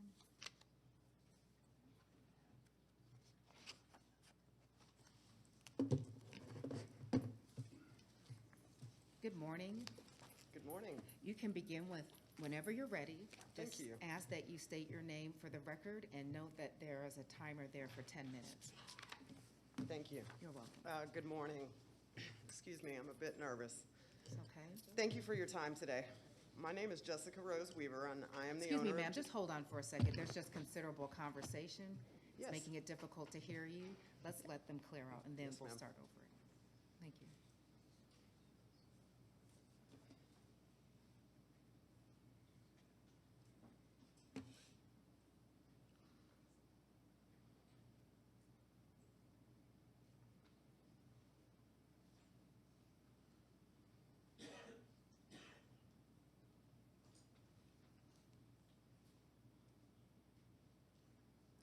Just ask if there's any conversation that we just carry that outside so we can begin this next case.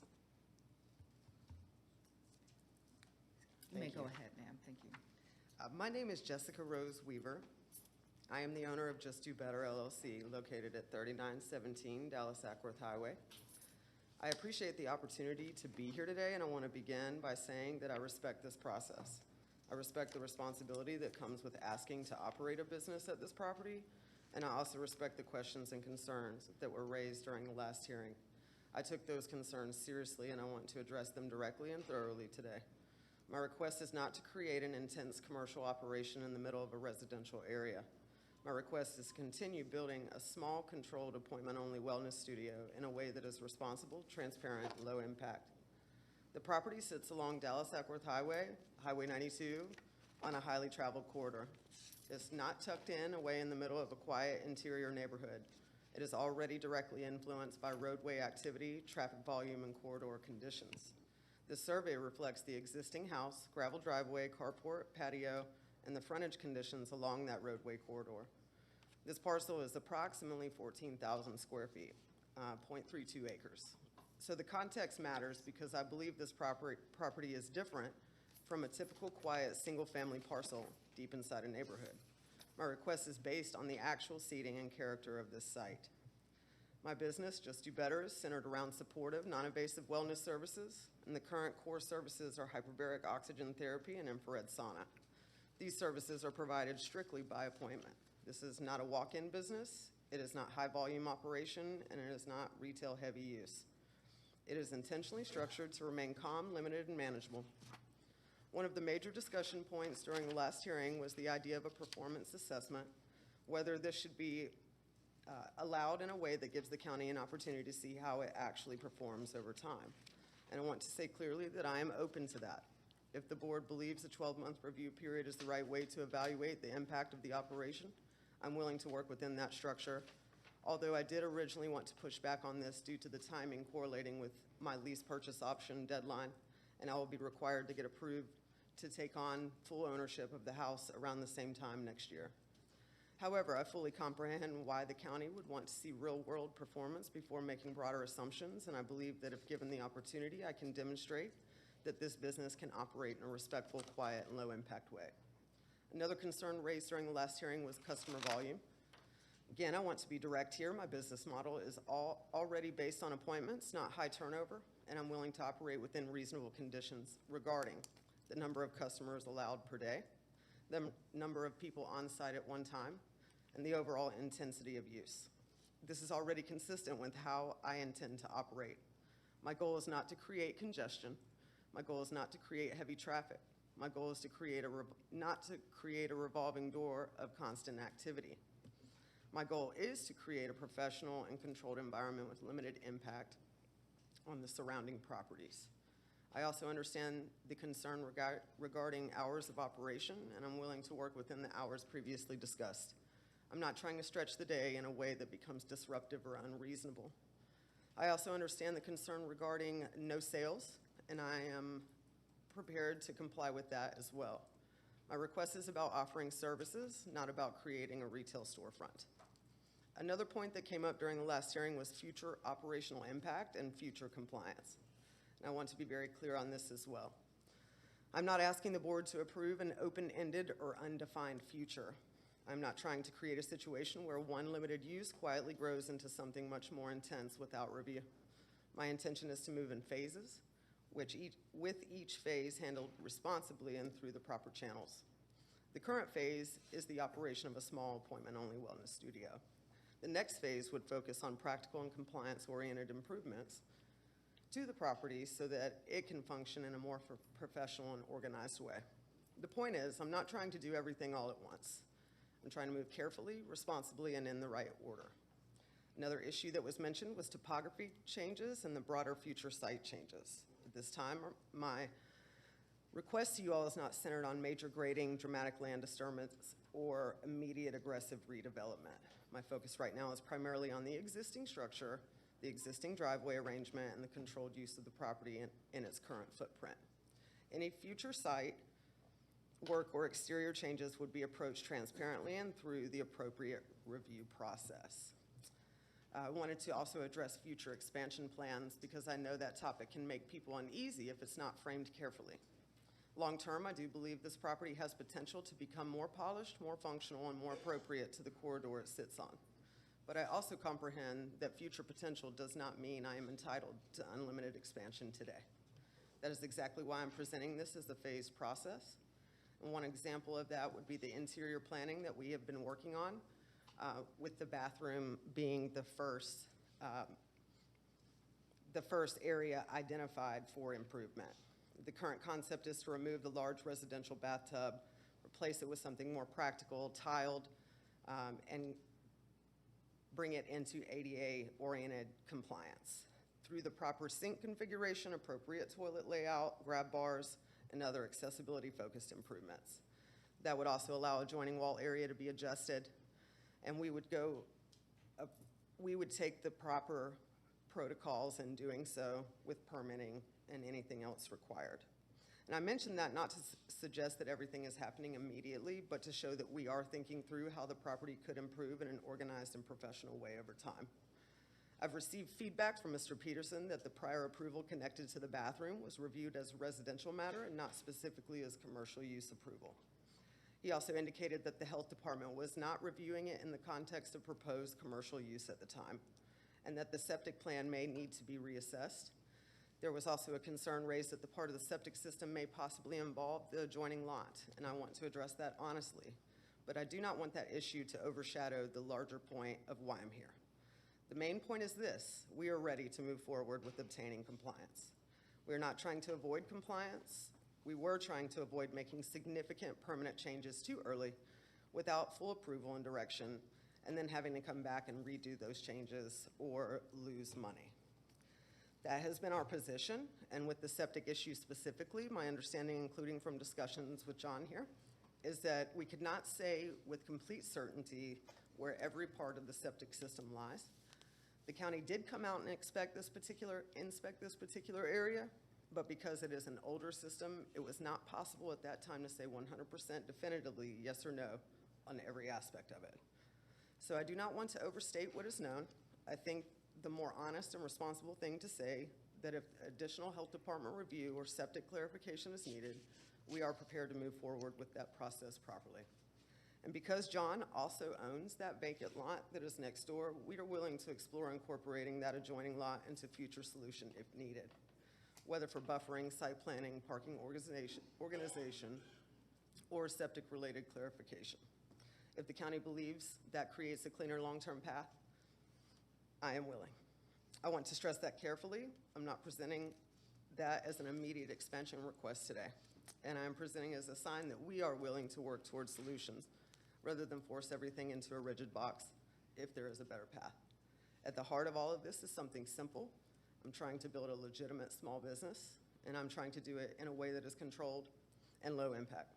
And I'm trying to improve a property that already sits on a major corridor. And I'm also trying to do it while working with you all in the county. I believe that I have shown that I am willing to listen, willing to adapt, willing to accept conditions, and willing to be held accountable for the performance of this operation. So today, I respectfully ask that the opportunity to continue moving forward under reasonable conditions to demonstrate that this use can operate responsibly and to continue working toward compliance and property improvement in that right order. Thank you very much for your time. Thank you, Ms. Weaver. There's a minute remaining, sir. Were you planning on speaking for this Yes. application? Yes. My name's John Powell. I'm the owner of Herc Homes LLC, which owns the property. We remodeled this property with proper permits and everything for residential use, placed it available for rent and for sale for quite a period of time. Had no one able to or willing to rent that because it is on that what is going to be a 4-lane highway currently. Last time I looked, I believe it was 29,000 cars a day traffic count in the front. Jessica was the only one willing to come rent that because she saw a vision of a limited professional services use, and that's what we're seeking to attain today. Thank you, sir. Appreciate that. There's about 30 seconds left if either one of you want to utilize that time. Just want to say thank you. Thank you. Appreciate it. Just want to check and make sure that there's no one here in opposition to this matter. Okay, not seeing any. Thank you. You can have a seat. You may want to sit close by. Okay, the commissioner's asking you to stay. I'm going to turn things over to the district commissioner. Thank you. Thank you. And while I do appreciate your vision for the property and agree that this would be a low-intensity use, we do need to have clarification from the health department that a commercial use is acceptable here and that your septic system is current up to standards. I know you said it might be potentially on another property. Unfortunately, the health department will not allow your septic to be on another property. They won't allow easements. So we really do need to have you get that resolved prior to the board being able to make a decision. That's why John Peterson reached out to you last week to kind of give you that heads up and to ask you to reach out to the health department. So knowing that, I was going to make a motion to hold this application until the May 19th hearing in order to allow you to get with the health department and make sure you have the proper application in stating that this is a resident or a commercial use, not a residential. Okay. Do you feel 30 days is enough to do this? Yes, ma'am. Okay. That's all my questions I have for you. I do have a question. Excuse If me. we did have them come out and survey the septic area and they let us know that they could not definitively say where it lies, where would my solution be then? Because I kind of feel in the middle. You would have to work with the health department on that Okay. to resolve that, and then also to bring the septic system up to commercial standards. Thank you. Okay. Maybe I'm not clear on what you just stated. You stated that you reached out to the health department and they could not tell you exactly where this would be located. Does that mean that there would be no further action on their? No, I believe that was an if. Originally, prior to her being involved, when we pulled our permits, for residential side, we had to do a septic inspection, had the county come out because it was an older system. They inspected it, however, we didn't locate all the ends of everything. They just inspected, making sure everything's good, and that is the documentation I presented. So there would need to be further Yes, there would action on be their part, further now that they action. know you're commercial. Okay. My one question would be, can we stipulate that the business can't operate until this happens instead of carrying over? No. Okay. I don't think there is support for that, but Well, we can't.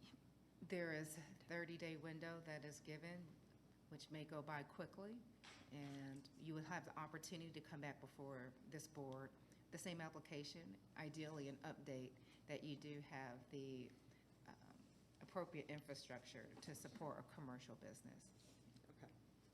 And then just to add on to what the chair said, you also need to clearly share with the health department what your future vision and expansions are for that, because that will also change your septic requirements going forward.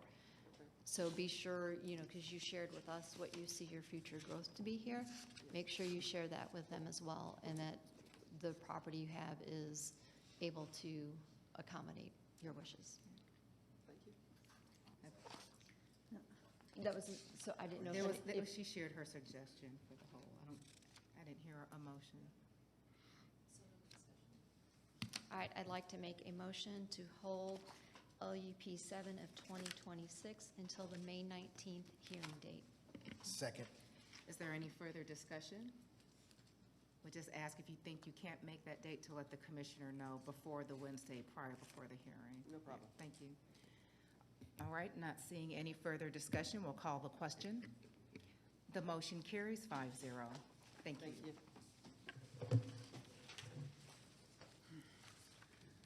Okay, next case is other business item number 13 of 2026, which is to consider a site plan and stipulation amendment for Creative World Schools Franchising Company Incorporated regarding rezoning application Z121 of 1995. The property is located at the northeast corner of Stylesboro Road and Dennis Kent Lane in land lot 224 of the 20th District. Is the applicant present? Let the record show the applicant is here. Is there anyone here opposed to other business item number 13? Please raise your hand. John, can you see the persons behind the camera? Yes. Okay, let the record show there's 2 people here opposed to other business item number 13. All those who want to address the board either for or against, please come forward to be sworn in. Yes, John, is there anyone in support of this application? All those in support of other business item number 13, please stand and raise your hand. In support? You do have some support.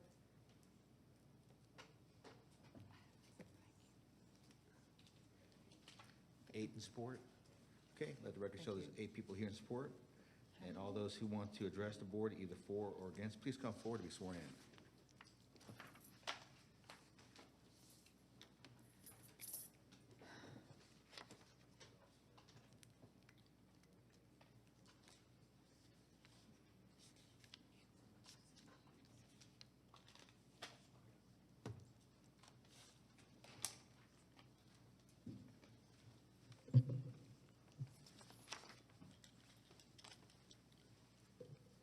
Good morning. Thank you for your time today. I am... Sir, please help me and Yes. thank you. Please Yes. help and state your name. Yes, hi, my name is Hamad Padiru. Nice to Okay. meet you. I am the applicant for the Creative World at Stylesboro Road, Dennis Camp Road, and the franchise, the proposed franchisee for the location. You're Sorry. taller. You may need to lift that, you may need to lift the mic just a little bit closer. I have There you no go. problem That's much speaking better. usually, but... No, you're good. I'd like to hit on a few points. This is our first time presenting in front of the board. And so would like to hit a few points that in favor and support of having the Creative World School open up its doors to that part of the Kennesaw. So some of the major factors for us, beyond just being a proponent of strong childhood education, we believe there's significant market demand for a school like this in that location. While there are already established schools nearby, that have operated successfully for many years, we believe that it indicates sustained demand for good, strong childhood education in that area. The growth in the Stylesboro corridor, as some of you may know, there's been continued residential growth, and as rooftops increase, childcare demand increases. It's not static. We're seeing young families move into that corridor, especially with the explosive growth of KSU, and access to reliable childcare is going to be is essentially essential infrastructure that's going to be required to sustain not only the growth of the community, so that as folks become more educated, they stay here, bring their businesses here, choose to raise families here.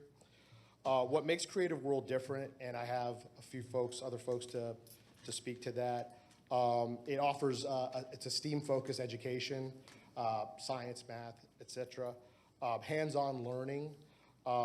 And it's a very interactive, experiential form of education. And having another high-quality education platform in that area will offer parents, while we think that all the schools are great and the location's great for it, it just gives them another option for their children to experience something that's different, unique, that we believe, and it's a lot of one of the unique aspects of the school is that the school design is purpose built. It's designed to be a school and nothing but a school. Very child focused to enhance its curriculum. I brought Marianne Whitehouse with me. She was the CEO of Creative World, to speak a little bit more about the school itself and the brand. There's one other location that opened up in Vinings in 2020, right during when COVID hit. It's had tremendous success. The community's really appreciated that school being there. And so we'd be hopefully the second school in Cobb County to offer that and can continue to grow. You've probably seen other brands as well. And we think that having more optionality for parents kind of increases the profile for education in general. Thank you. Good morning. I'm Marianne Whitehouse, Dr. Marianne Whitehouse, CEO of Creative World School Franchising. I think Hamant shared all of my thunder there. I think I just want to tell you a little bit more about Creative World. We're a national early childhood franchise. We are in 6 states. A premier building, state-of-the-art. It's going to be a showplace for the community and for families, and it's the kind of location that is welcome in communities. And so we're very excited to be here for our second location and have a lot of confidence that it will be well received by families and exciting for them. So, oh yeah, so just the picture. So this is the interior of what the school will look like. This is our Exploratorium, which is the STEAM focus of our school, very different. So it'll be a very different option. And some pictures of there. And this is what the exterior will look like. So this is the side. So it'll have exterior playgrounds on all 3 sides, offering it for all of the different ages that we care for, 3 months through 10 years of age. So, yeah. Beautiful school for a beautiful community. Thank you very much. Hello, Commissioners. Thank you. Robert Skrbot, I'm the civil engineer of record. I understand that one of the comments made on the staff analysis was to ask for a traffic study. Just wanting to let you know that we are indeed working with Cobb DOT to finalize that. The initial numbers have been submitted, and it's just a few different issues that need to be resolved, and we're working on currently. But we are agreeable to working with Cobb DOT to resolve those and make this a safe intersection for everybody. Thank you. There are a balance of 4.5 minutes. Does anybody want to utilize those minutes? I'd just like to make one more point about the location. We've searched far and near for a good site that's viable financially, as well as serving an appropriate area. This site kind of hits all those criteria for us. And one point that I think would be valuable is, as the demand grows and the demand's there for childhood education, being close to the community is I think first and foremost. Having 3 young children myself, I've done my fair share of with preschool, and being in a place where it's close to, where it's convenient to drop your kids off, go to work, get back on time, not have to deal with going to a far remote location, it is critical. And at least like from my experience, and this site fits those checks those boxes. Thank you. I just want to add one more thing too. Yes, ma'am. I would just add that, as we are looking at the community and the need and the growth expected, I think, there are around almost 6,000 children in our demographic analysis of the 5-mile radius around these locations. So there's a lot of need for this type of business, and certainly young families to be served. So, yeah. Thank you. All right, if that concludes your remarks, we'll hear from others. Thank you. Thank you. Thank you very much. I believe we had opposition to this matter. You will have 10 minutes total to speak.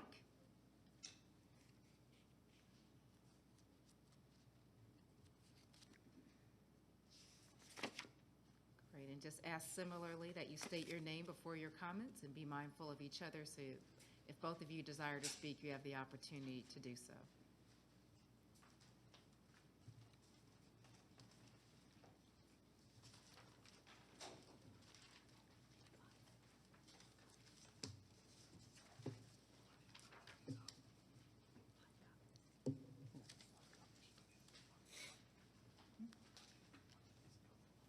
Well, only if you want to.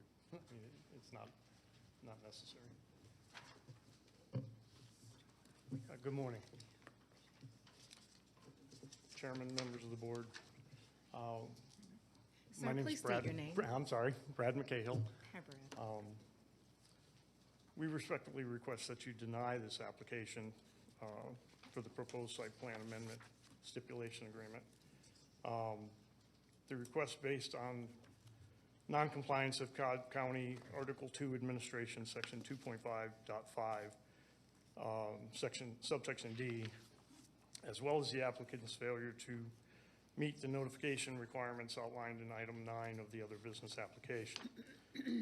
First piece, conflict with Article 2, requires the board to determine whether the applicant has provided competent evidence of the proposed amendment does not alter or conflict with the basic intent of the 1995 approval to which the SPSA relates.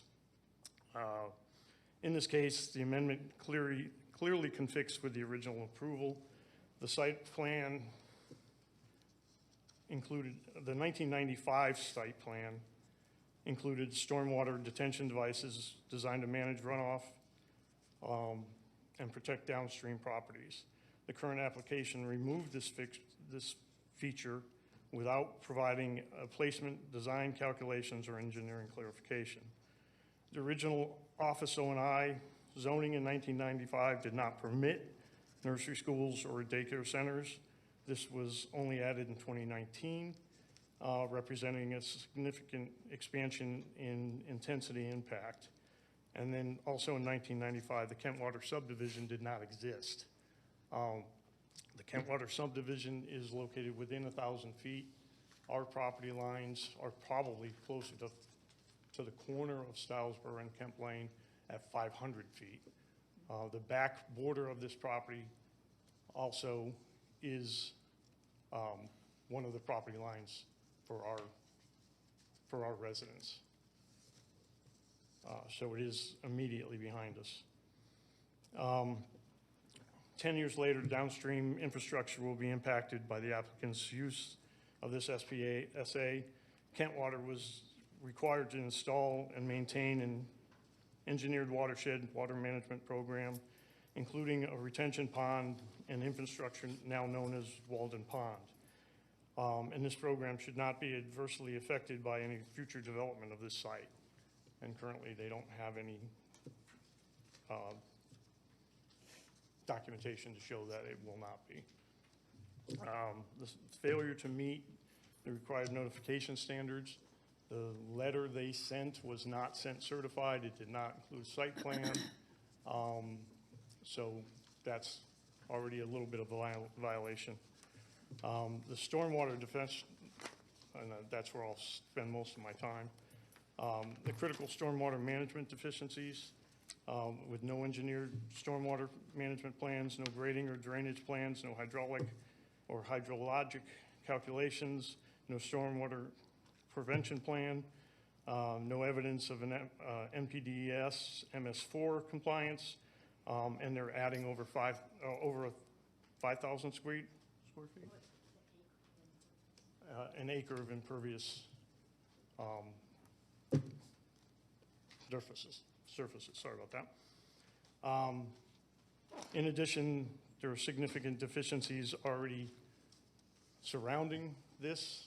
The site next door was developed with the 1995 stormwater management criteria, which has not been enforced to that site. That site is also owned by Wellstar, which I believe still owns this site. or is in contract to sell the site to the Creative Learning. There also is a stormwater collector, I guess. There's 3 storm drains from Stylesboro Road that are supposed to be feeding into a detention system located on that site. And it is in very poor status at this point. So Kent Water is already dealing with, on a monthly basis, of having to clean trash at the inlet to our pond, or to the homeowners association's pond. And we have a photo of, how much we're collecting out of that. And we're trying to ensure, since this will be the last people, to the party, I guess, that they meet all of the requirements and they don't cause any additional conflict or adverse conditions to the existing Kent Water Homeowners Association, because that's going to cost us money.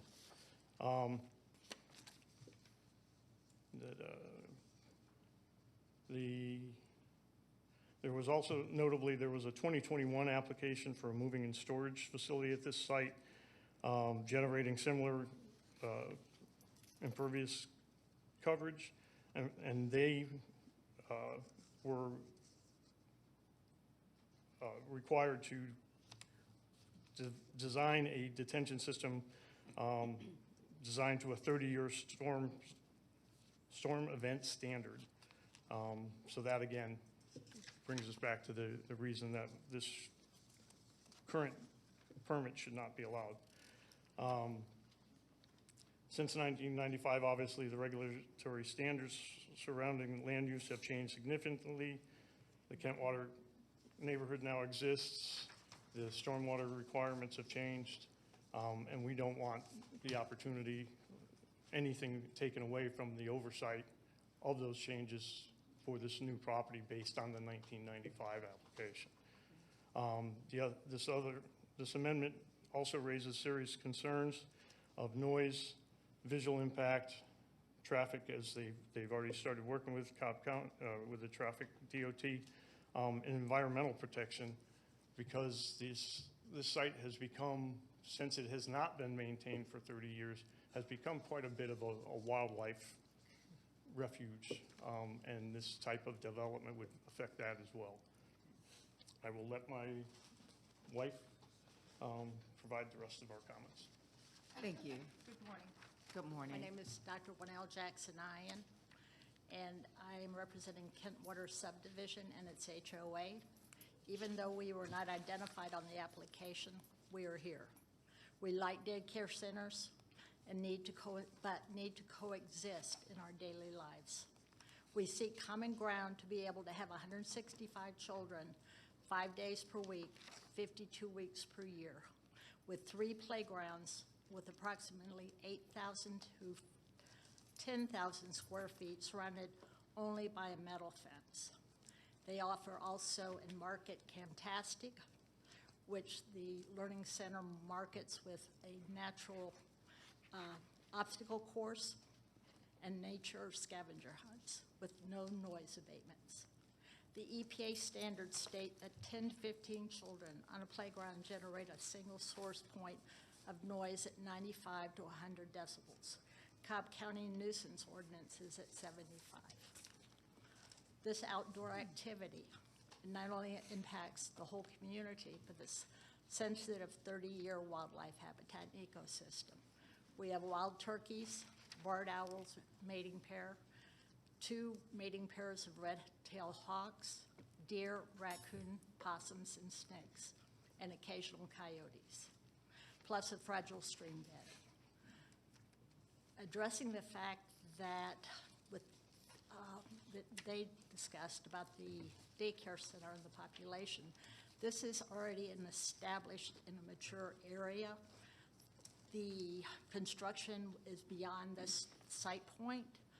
There are already 5 daycare centers within a quarter mile servicing 864 preschoolers, operating on an average of 65 to 75% capacity. These facilities meet every aspect of learning with financial accommodations for all families, leaving no unmet need. The applicant is incomplete due to the fact that the site plan inclusion did not include Kent Water subdivision with a property line less than 75 feet from theirs.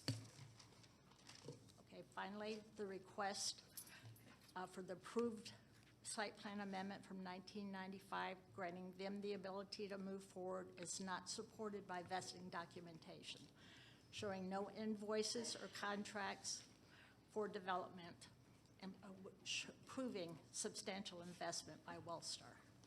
Therefore, we request that the site plan amendment of 1995 and ask when reconsidered for application compliance, that it comply with 2026 codes plus environmental Ma'am, your time has run. impact studies. Thank you. Thank you. Okay, this is another business item, so I'll ask you, John, if staff can provide their recommendation.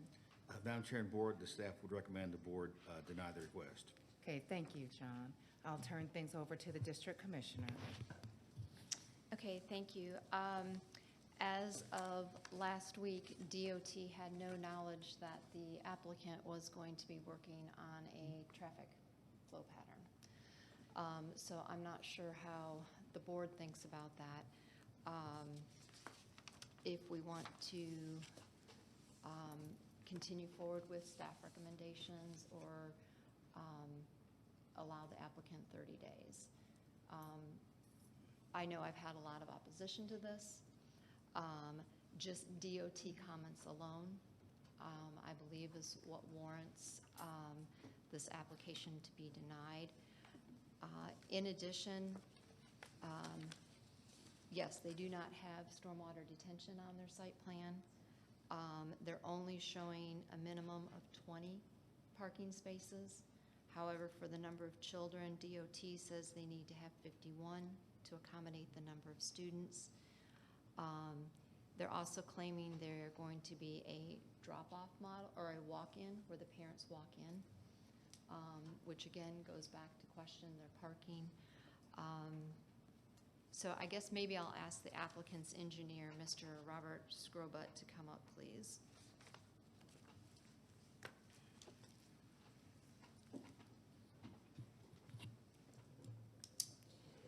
Do you think it would be reasonable that you could submit a site plan showing the appropriate detention, parking for 51 vehicles, and then also a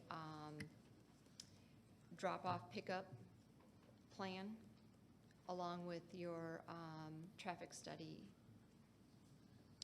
Because I don't see how you're going to fit it on the site, but I'm not an engineer.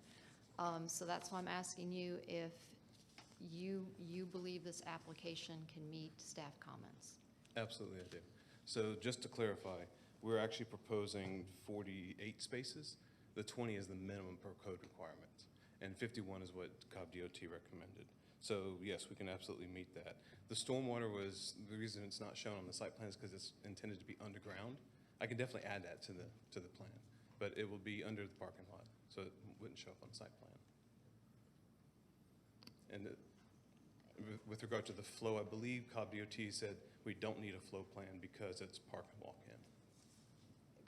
Well, correct. The daycare is saying that they're anticipating this to be 100% walk-in, but again, that is not something the board can regulate. So therefore, knowing that the other daycares in the area do drop-off, I would require you to provide that information as well.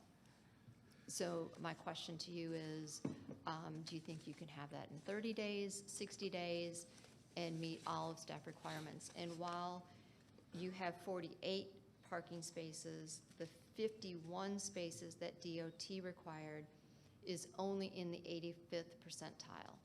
So there still is a grave concern by me and the residents in the area that you are going to be backing up traffic onto Dennis Kemp and onto Stylesboro and potentially causing safety concerns. As we know, the daycare across the street will occasionally do that as well. So my question to you is, can you show these changes in the next 30 days, 60 days? Because again, we had asked you for the traffic study back on February 16th, and I just learned about it in your testimony today. Okay. The traffic study absolutely has been submitted to DOT. And the only comments that they provided back were to analyze the additional driveway at Zaxby's for interactions with our driveway. But to answer your question directly, yes, we can have everything back to you in 30 days. Okay. Because those additional traffic counts should be happening tomorrow. Okay. Thank you, that's all. Yes. Does anybody have a question? I do. Commissioner, you're requesting information for drop-off. You stated that there will be walk-ins. I'm sorry, can you tell me, is that the model for your other schools? Is that you have the students walked in versus a drop-off point? So the applicant can speak to more about the other schools in Okay, Cobb County yes. and Florida's, but the intention is for the parents to walk the children in, again, because of the age of the children. Okay, so they will park and then walk their child in. Okay. Yeah, I'd be curious to know from the applicant. Okay, there you are. Yes, if Commissioner, okay.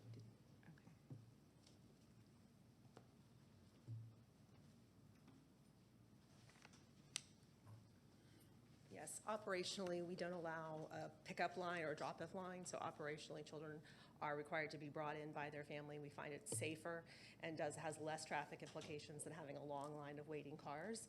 So it actually has, in our other 30 schools, proved to be a great alternative model, something that we do everywhere else. So it's not that the children will be having long lines of cars, which we find actually has that ramification that you're talking about. Okay. And as far as just parking, I have a larger size school, and I have no more with almost 100 more children and 200 children, and we have less than 50 parking spaces and never have an issue given the dropping off and the staggering of drop off and pick off.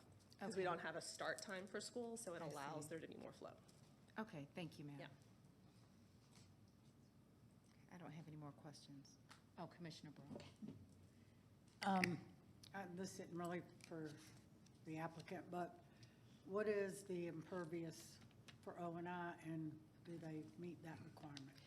You can with the feel free to have a building and seat. You may not playground? want to go too far. The maximum impervious surface for this property is 70%, and they're way under that, Commissioner Burrow. Way under, okay. Just curious. Any other questions, commissioners? Okay. So with the new information provided, I would like to make a motion to hold OB 13 of 2026 to the May 19th hearing date. Second. Okay, is there any further discussion? We'll call the question. The motion carries 5-0. Commissioners, the time is 11:14. I'm going to ask that we take a break until 11:25 and then resume our hearing. Thank you. You're welcome.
I'm just asking you if we're good. I'll make an announcement to signal.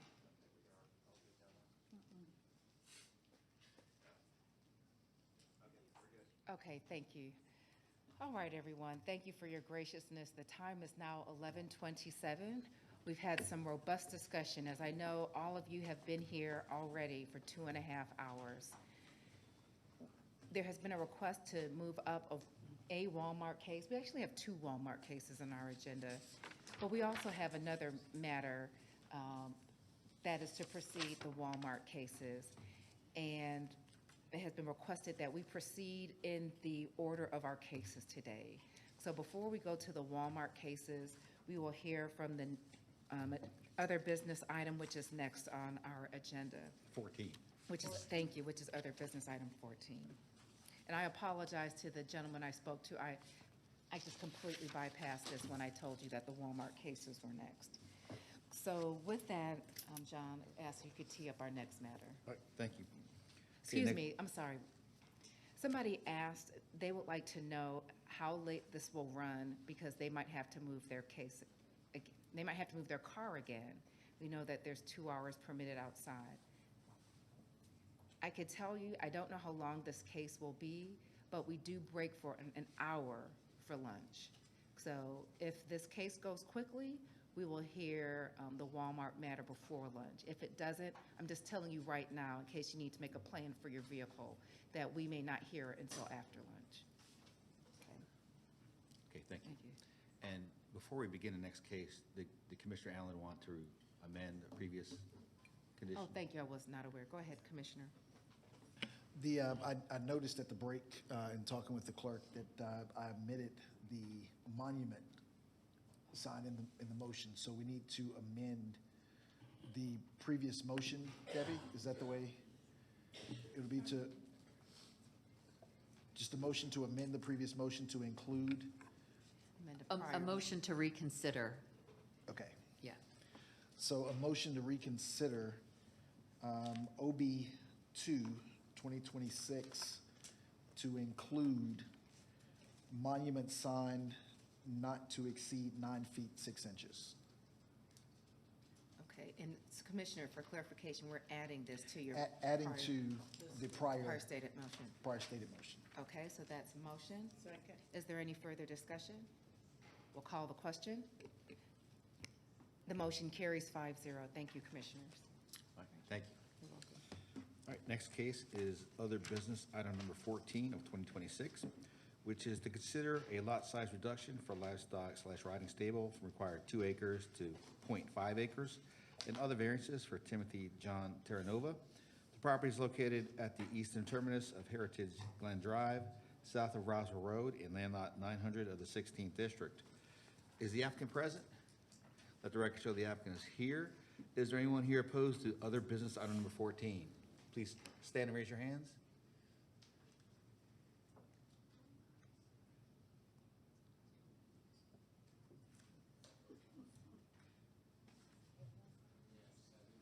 Okay, let the record show there's 7 people here opposed to this item.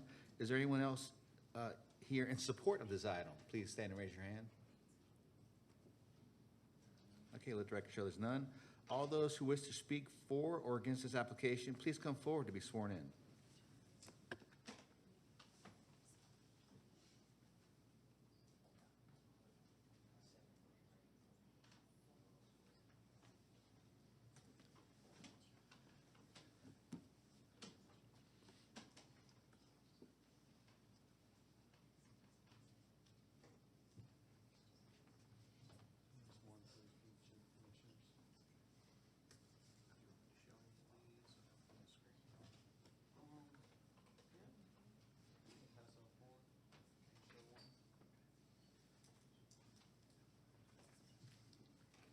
Hello, my name is Timothy John Terranova. Appreciate you hearing me today on having a miniature pony, which is my daughter's, stay at the property, which is 0.50 acres. Currently, it is the last house on, I gave you packets over here. So on the very first screenshot over here is the survey of the property. So it's the very last house on the street. It's in a cul-de-sac, and it's one of the largest lots The backyard is entirely fenced in, and there are 2 split rail fence sections in the front as dictated by the survey. On the next page are some pictures. So this gives reference to how big this miniature pony is. So my daughter is pictured at 5 years old, and the height of the pony is equivalent to her waist. This is a 300-pound Shetland pony, and we've had him since he was 5 years old. Another picture is his living conditions. So this is his house he stays in the backyard. He has quartz heaters during the wintertime, and he has fans during the summertime. I had animal control come visit me during the week where we had 16-degree temperatures. He came and left with no remarks, said everything was fine. Page 2 pictures are the outlined fences in the front. My background is horticulture science, and we have a sprinkler system in the front yard. He does come into the front yard, and those are outlined there in the pictures. The reason for the pony is at 5 years old, my daughter's 5-year-old age, I had a mega divorce and lost everything financially. But in return, I have primary custody of my little girl. She stays with me full time.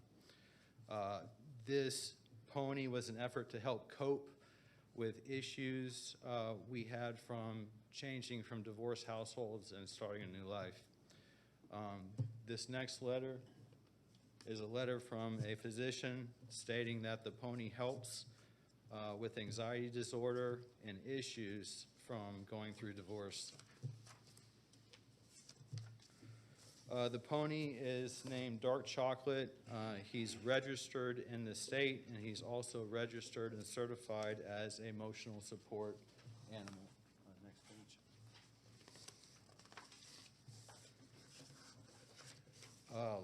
Very last page is his vet records. So this is lifetime vet records. Botulism, his castration, rhino flu vaccine, Coggins, strangles, botulism, cores, rabies. This is his entire lifetime of shot records from Alatoona Equine, and it dates back from the first day we got him. The pony, I understand there's some opposition in the neighborhood. We have neighborhood kids that come down, visit him, feed him. We do walks along the street. It'd be detrimental to my daughter and I if we did not have the pony on our property, and would like you to seek common grounds if the answer is no onto what could be done to the property to potentially make it work. I appreciate your time. Thank you. Thank you, sir. Were there any others in support of this matter that desire to speak? Okay, not seeing any, we'll hear from opposition. Just be mindful if there are multiple speakers that you allot each other sufficient time to be able to address the board. That, hi, Richard. Excuse me, Robert.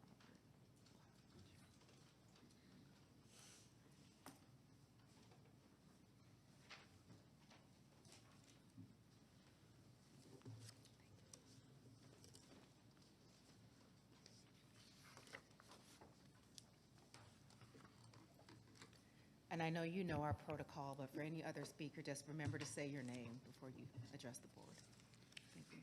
Madam Chairwoman, Commissioners, my name is Richard Grome, and I am the East Cobb Civic Association's case manager assigned to OB 14. The applicant is requesting permission to keep and maintain a miniature horse on a half-acre residential property. This case originates from a code enforcement complaint filed on October 21st, 2025. The applicant already has a miniature horse on this half-acre residential lot and has already built its stable on the property in the middle of an R15 subdivision in clear violation of Cobb County Code. The property is located in the Heritage Glen subdivision. Importantly, there are 2 riding and boarding stables within 1.2 miles of the applicant's home, and 5 commercial stables in East Cobb overall, including one just a half mile from the applicant's residence. These facilities provide appropriate, compliant boarding options and eliminate any legitimate need for a house to house a horse on a substandard residential acreage. This is a precedent-setting case. Approving this petition would create a harmful and far-reaching precedent, weakening the county's ability to enforce longstanding livestock zoning and land use regulations. Once an exception of this magnitude is granted, it becomes significantly more difficult to uphold the code in future cases. ECCA recognizes that a wide range of animals are now being designated as emotional support animals. However, designation alone does not change the fundamental fact that a 300-pound miniature horse is a farm animal. Farm animals require infrastructure and management incompatible with small residential lots. Stables, grain and hay storage, animal waste handling, potential runoff into neighboring properties, and increased rodent activity. These impacts are precisely why stables are restricted and separated from residential areas.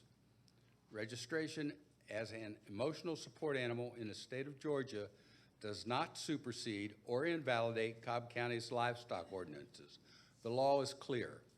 Cobb County Code explicitly prohibits horses on residential property smaller than 2 acres.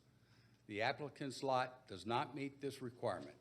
For these reasons, the East Cobb Civic Association respectfully recommends denial of this application.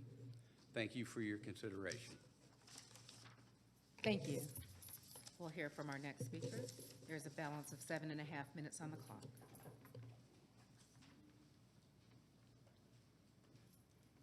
Hello, my name is Zheng Mingdu. I'm here to against the case. First, we're not here to challenge the disability of the applicant. We're here to see what is the big impact for us homeowners. First thing, the pony is not a service animal. It's just an emotional support animal. So it's not a certified service animal. Second is because due to the size limit of the lot is only 0.5 acres. It is not enough of meet the requirement of the 2 acres for the Cobb requirement. And everybody in the neighbors walking can see the pony. And some kids might say, oh, it's a miracle to see a pony in there. But for some other people, it does. I would say it does bother lots of people nearby when we walk by.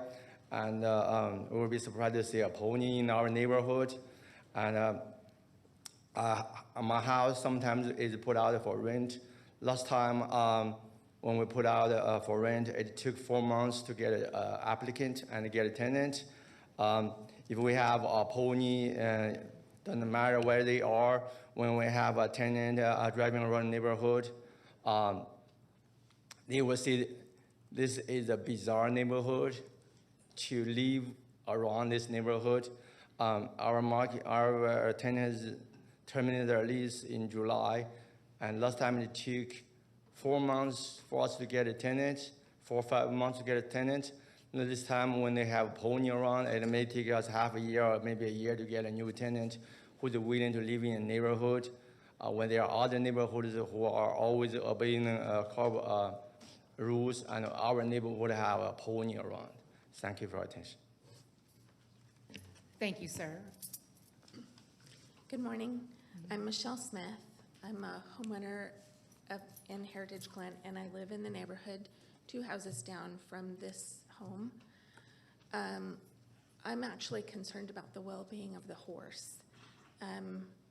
Horses are prey animals. It's a busy neighborhood.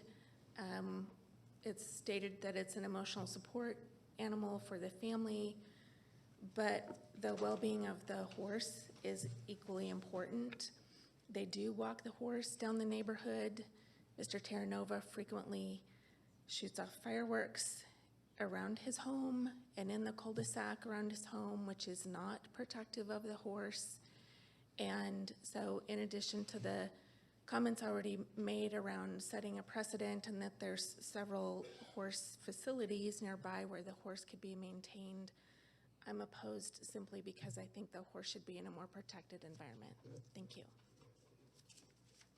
Thank you. That concludes comments from our applicant in opposition, so I will now turn, well, this is the other business item. Let me ask staff for their recommendation first before I hear from our commissioner. Madam Chair and Board, the staff would recommend the Board deny other business item number 14. Okay, thank you. Commissioner Burrow. Thank you. I'm going to ask staff the reason for denial, but I first would like to clarify some points with code enforcement. If you, Lisa, could come back up.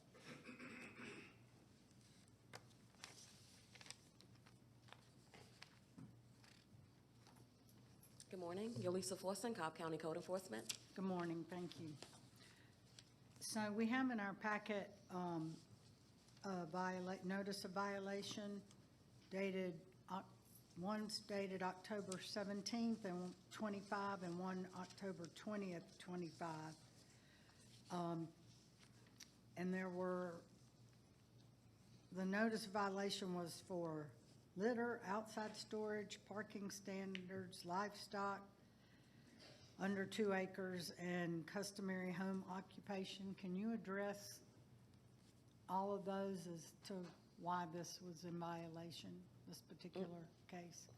So we received a complaint on October 17th in regards to a pony at the property, and an officer issued the notice of violation. And during his inspection, he observed 2 construction bobcats parked on the grass, a gray vehicle parked on dirt, and then he could not see the pony during the first inspection. Hold on, over there. And then there was also piles of litter debris that was by the garage. When he knocked on the door, the owner wasn't there, so he taped the notice to the door. And then he was able to get in contact with the owner, and then that's when he received letters in regards to the animal being registered and being there for emotional support. So he explained to the owner that the pony had to be removed because they don't have enough acres to have the pony at the property. And then the other violations was corrected. So right now, the only issue we have is that the pony's still at the property. Okay. Let's just hold off for a second. I can't. I'm just distracted by the setup, so let's just give it about 20 seconds. Go ahead, ma'am. Are you done? Yeah, it's done. Okay, thank you. All right, go ahead, Phyllis. Yeah, so the only issues that we still have is that the pony's still at the property. Okay, so they filed for other business for the variance for the 2 acres and the lot size to be able to keep the pony. I think that's what just the other business is for. I don't Right. think they filed for a variance. Do you know if they filed for a variance, John? Is Well, that required? lot size reduction, I'm Okay. sorry. That's I said the wrong. Lot size reduction. So, do you have?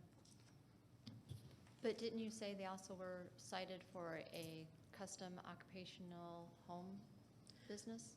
So, well, the reason why, so it was a notice of violation, and the reason for the write-up was because when the officer got there were 2 bobcats on the property. So that's a violation of customary home occupation, as you're not allowed to have business equipment stored at the property. And also litter, outside storage, there was other items listed for the notice of violation. Yes, ma'am. All of those were corrected outside of the pony. Right. Okay. I don't have any other questions for you, Lisa. Thank Okay. you. Thank you. Can I have the applicant come back up?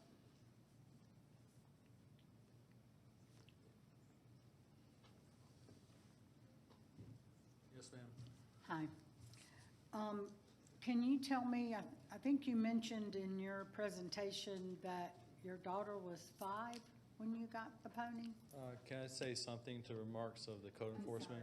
No? I'm sorry, sir, at this You can time. only answer the Yeah, you just questions need to I answer the asked. All right, yes, questions. ma'am. So I'm sorry. we received the pony when my daughter was 5 years old. She is now currently 10 years old. Okay, but was it housed at your house the last 5 years?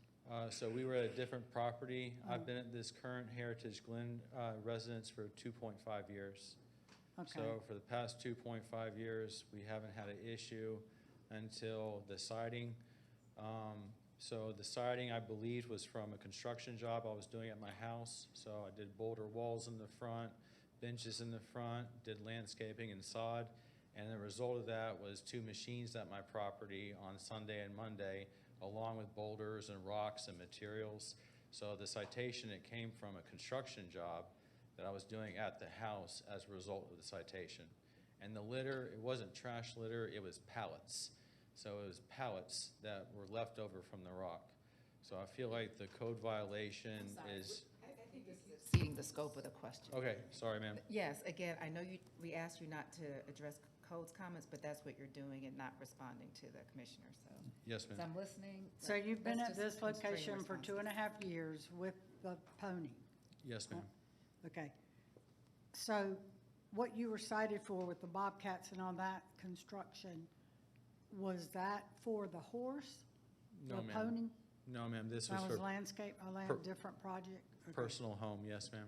So the split rail fences that we saw, and I did go by there and saw the split rail fences, but that has been in place for the 2.5 years you've been there? The split rail fences have been up for 1 year.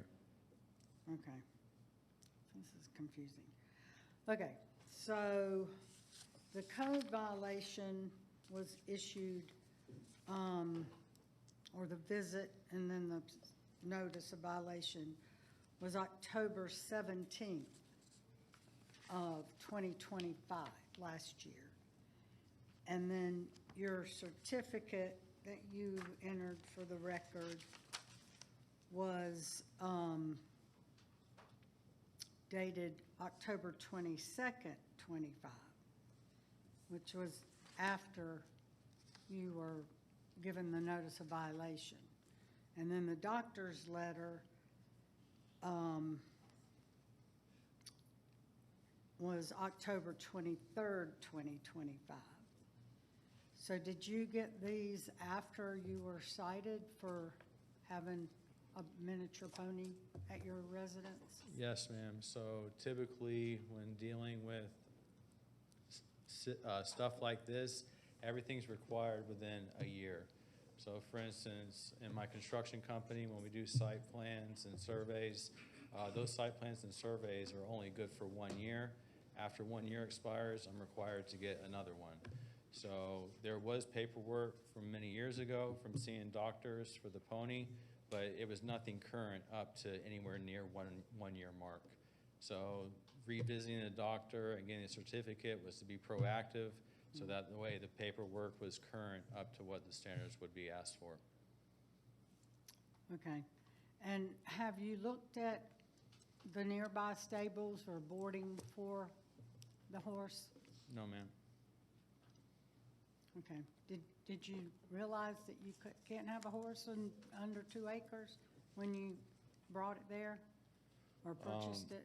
So my understanding was it's our HOA, so there is no HOA. So instead of trying to find a house to buy, this was the only area that I could find close to my daughter's school that had no HOA, had the large lot, and allowed me to have the horse on the property.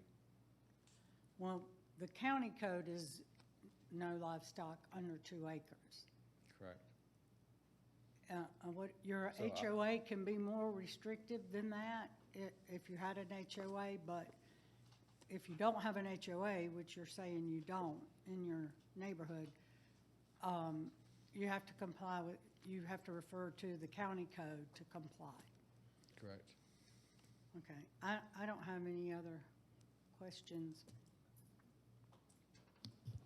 In one of the photos you showed in your presentation, your daughter was sitting on the pony in a riding arena. Where was that taken? My past house. So your past house had a stable on it? My past house was 10 acres with stables and riding facilities. So was that house in Cobb County? Yes, ma'am. So you were aware of Cobb County's ordinances for animals at that time? No, ma'am, I was not. Okay.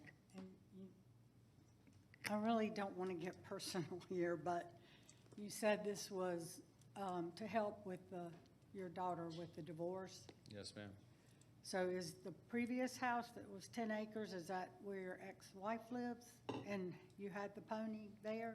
No, so divorced, my daughter and I moved to an apartment, and we struggled with the apartment. So as a treat to her, we were able to move onto a working farm with horses and stables and riding facilities. During that time, we received and bought the miniature pony. This was a way of us to come home in a good mood and have something joyful to be around with. Because of the size of the property that we were staying on, we had the pony, we didn't know it was an issue or non-issue. I was new to farming. 2 years post, the property was too big to stay at with the economy, so we moved over to East Cobb area and brought our pony with us. So the pony was strategically bought to help give my daughter and I something to look forward to each day, and something different. Okay. And your daughter is 10 now? 9.5, almost 10. Okay. Okay. That's all I had. John, did you want to give us the reasons for staff's recommendation? Sure. Yes, the staff does recommend this be denied. The board does have a minimum lot size for keeping livestock on the property, which is 2 acres. 2 acres gives enough room for the horse and stables and everything else related to the use. And additionally, this is located right in the center of a couple of different platted subdivisions, and we just think it's too close to all the houses. It may create some nuisances. So that's why staff recommended it be denied. Okay, thank you. Also, this would set a precedent for others that wanted a miniature pony or other farm animals that are required to have 2 acres minimum. So unless there are any other questions, I'm ready to make a motion. Thank you. Sir, you may have a seat. All right, thank you.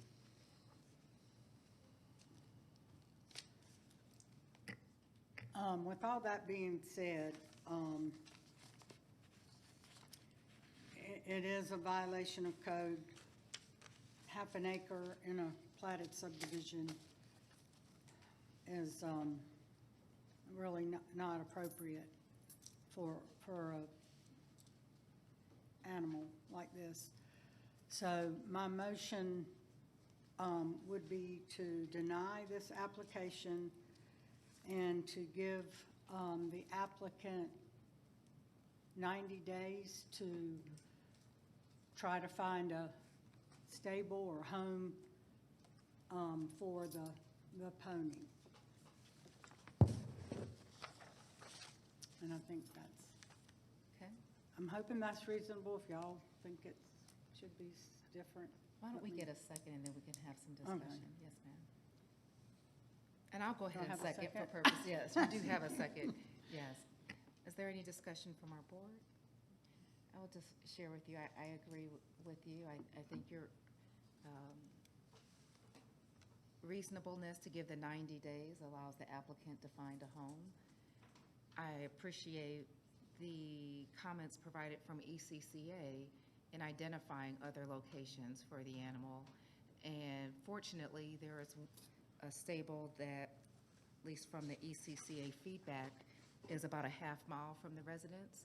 And there's another stable within 1.2 miles. For the applicant, I don't know where you sat, so forgive me for searching around the room.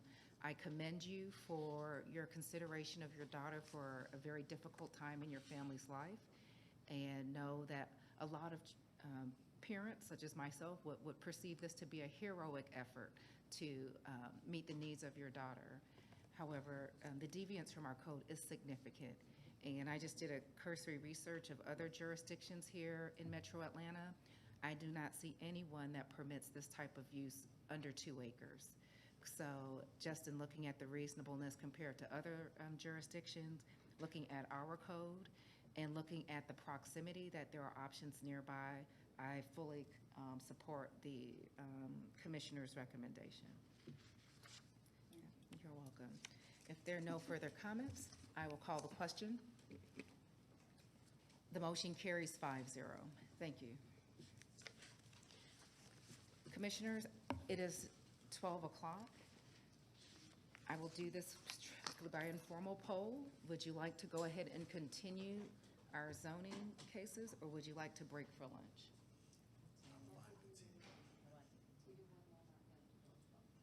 Okay. Yeah. Okay. But they're gonna take a long time. We'll power. And are we gonna break for lunch for sure? For an hour? All I can tell you is that those of us who may consider powering through, you probably don't have the most ideal decisions made when people are hangry. So, you know, it's good for us to eat, even though it could delay the hearing of your case. Because I know I get impatient when I'm in such a mood.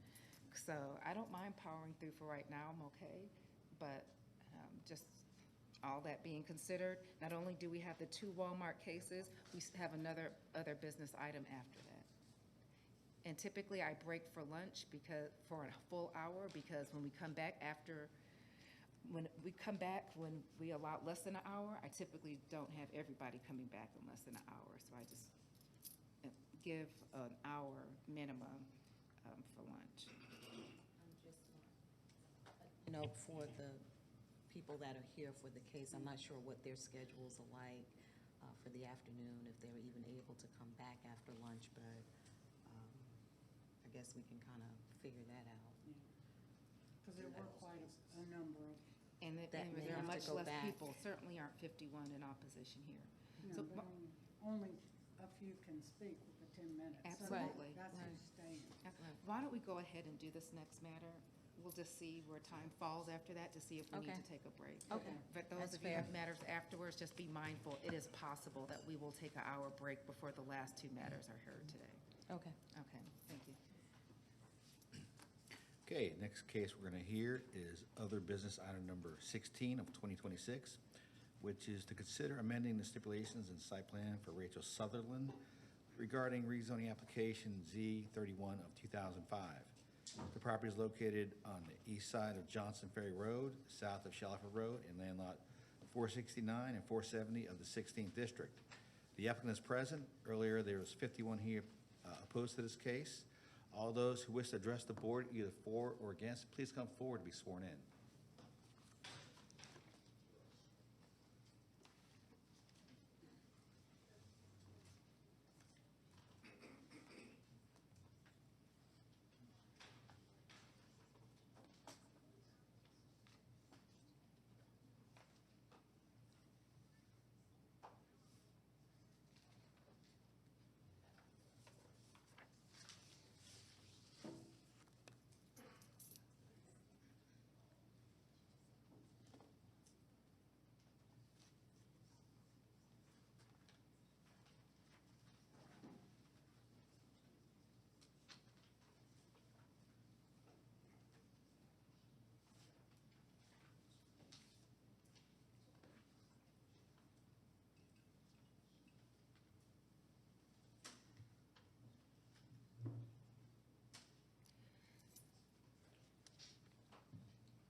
Okay. Good morning. Good morning, good morning, good afternoon. I don't know where I land right now. We're at afternoon, it's 12:02. Yes, good afternoon. Please just help state your name if all 3 of you are speaking. Good afternoon. Good afternoon. My name is Glenn Wilkins. I'm the Director of Public Affairs and Government Relations for Walmart. I represent Georgia and Alabama. I'm going to start real quick, then turn it over quickly to Wing.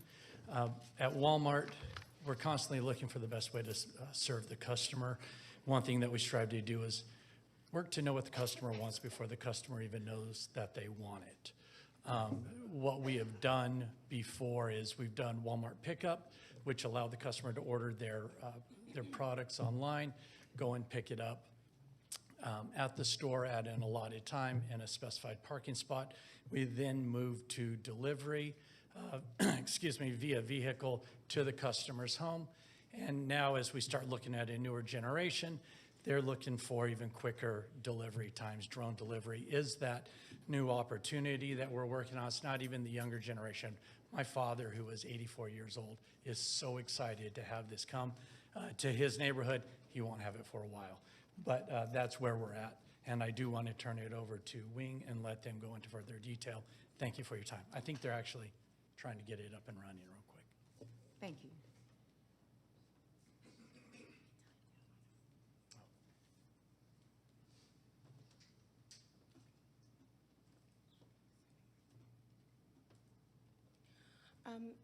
Good afternoon. My name is Catherine Lovett. I am the manager of local policy and community affairs for Wing Aviation. We partner with Walmart for drone delivery here in the Metro Atlanta region. We have a few slides that we can go through today to share with you about who we are and how the technology will work. I'll start off by showing you a video of what the drone delivery service looks like at a Walmart location. So as you see here on the screen, this is showing you what we call a nest at a Walmart supercenter. We house the drones on site at the store. Customers are able to place an order in the app to order everything from groceries, over-the-counter medication, and small household goods. The team that does curbside pickup for your Walmart locations will hand off your items to our team inside of the nest, and the drone will load as you see here. Packages are locked inside of the body of the aircraft before they climb to their cruising altitude, which is typically 165 to 200 feet, and the drone is right now moving at a speed of up to 60 miles an hour. Now, when the drone arrives at a residential home, it does not land on the ground. As you see here, the drone will hover at about 25 feet in the air. It lowers the package down, unhooks it safely. The customer is also tracking their order in the app and knows when to come outside to receive it. The drone will then return back to the store where it will land on its assigned charging pad to recharge for the next order. This is just showing you a close-up of what the aircraft that you just saw in the video looks like. The aircraft that we refer to is called the WB. The drone itself only weighs about 11 pounds, and then the payload or weight capacity for packages is about 2.3 pounds. As you'll note here, the range two-way from a Walmart store is 6 miles, so that means one way it's 3 miles. And then again, as I mentioned before, the speed gets up to 60 miles an hour. Now, we at Wing, we are the OEM, which means we are the original equipment manufacturer. What that means is that we design, manufacture, and operate our aircrafts in-house. As part of that, we were also the first commercial drone delivery company in the United States to receive our Part 135 air carrier certificate from the FAA. We are specifically rated as a commercial airline similar to others like UPS for package delivery. As part of that, we were also the first operator to be approved for beyond visual line of sight, and we also utilize what we call an uncrewed traffic management systems that allows our flight operations team to collaborate in real time with other aviation operators, including emergency services like police and fire departments, local hospitals that use helipads or helicopters for services, as well as the local, municipal, regional, and international airports here in the Metro Atlanta region. Currently, Wing is operating in over 12 locations here in Metro Atlanta, including cities like Snellville, 2 locations in Woodstock, 2 in Stockbridge, Lithonia, Stonecrest, Hiram, Georgia, Hiram, Dallas, as well as Noonan. So we are now currently offering drone delivery to over 120,000 residential homes here in Metro Atlanta, and for all of those locations, the reception has been very positive. Now, we also have a fantastic team of pilots who are certified through the FAA. They are Part 107 certified pilots who have the ability to oversee the aircrafts when they are moving through airspace here in Metro Atlanta. As you see on the screen, not only are the pilots able to monitor the drones in real time at each store location, they are also able to track the drones on radar in the airspace around each of the cities that I just listed.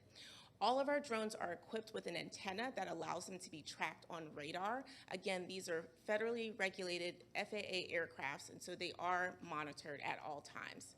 In addition to that, Wing is very big on safety. As a company, we have done over 750,000 commercial deliveries across 3 continents. And for all of those locations, we have an excellent safety record for delivering to residential homes. In addition to that, you'll note that our aircrafts are a part of what we call a highly automated system. So the pilots are not flying the drones using a joystick. The drones are able to build their mission plans and routes to and from a customer's home using a combination of geo and LiDAR data. The drones are also able to do real-time safety checks. So if you think about your Delta Airlines flights, when you get into the cockpit, you see your pilot doing checks in the cabin. Our drones are able to do the same thing every single day before and after orders. We call them Fitbit tests. So not only are the drones checking propellers, but even that tether that you saw in the video, there's a system and mechanism to make sure the drone is testing that before it goes out on a mission. There's also an important safety feature on the aircraft for that tether where, for example, if it gets snagged on a tree or a bush, anything that pulls on that tether more than one time, the tether will simply detach from the aircraft and the drone is able to stay in the air. We also have a safety feature that often raises questions about privacy, which are our camera sensors. Now, the camera sensors are specifically used for navigation and depth perception. So every car, most modern cars today have backup cameras on them that you utilize to make sure you don't hit a pole when you're going in reverse. But if you think about how those cameras are used, it's measuring the distance that your car has from an object so that you don't hit it. So if you think about that technology, the same rule applies to how we utilize our camera systems on the aircraft. They're measuring the distance from the ground. So when you saw in the video when the drone lowered from 200 feet in the air to 25 feet, it's using those camera sensors to make sure that it's lowering to the correct altitude before it lowers the package down. Now, the big thing to note, as you see on the slide, is that there is no audio and no live feed of images to anyone, including our pilots, when the drones are in residential neighborhoods. Our focus, again, as a company is on package delivery, not photography nor surveillance. In addition to that, we also get questions about the sound or noise of the aircrafts. As you will see here on the slide, it's showing you 2 different sound profiles. So when the drone is at that cruising altitude of above 150 feet, again, we're typically at 165, 200 feet for that cruising altitude. The sound decibels is at 43. So as I'm talking to you all right now, my voice on this microphone is louder than what the drone would be above 150 feet in the air. So even at 50 decibels, you'll see that traditional suburban sounds, kids playing, cars going by, a delivery truck on the street on your house is louder than the drone at that cruising altitude. Now, when the drone is at that delivery height of 25 feet at a residential home, that's when the hover propellers on the top of the aircraft kick in and the sound does increase. During that sound profile, you'll note that it's about 62 decibels, which is still quieter than a delivery truck sitting on the street idling while the delivery driver runs up to your home. We have been very intentional, again, having done over 750,000 deliveries across the globe to make sure that our drones are not intrusive and integrate seamlessly into everyday suburban and residential sounds. From a customer perspective as well, we also utilize the Wing app where you're able to check your address to see if you're eligible for delivery. So once we have confirmed that a store, we are going to launch at a store, as I mentioned before, we utilize geo and LiDAR data to build in on the back of our system. This allows you to check, again, within that delivery range, which is typically 3 miles one way from a store, whether you can receive delivery. Now, a few important things to note. Currently, our system only allows for delivery to single single-family homes. As I mentioned before, because the drones do not have the ability for facial recognition or videography, we are not able to deliver to multifamily Thank you, ma'am. I'm properties. sorry. Oh, sorry, I didn't know if I was over time yet. Yes. I was gonna keep going. We just got to our time, but Thank thank you for you. your presentation. We will now hear from those in opposition. There are multiple of you standing. Again, just be mindful of the time. There is a clock that is on the podium for you to refer to. Again, for those of you who are new to zoning, just ask that you please state your name as you are coming up to speak.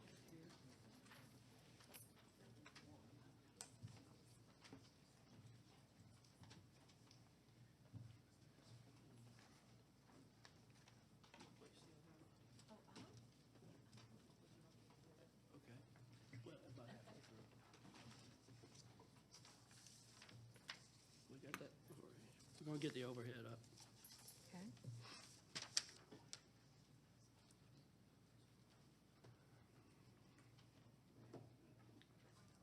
Okay.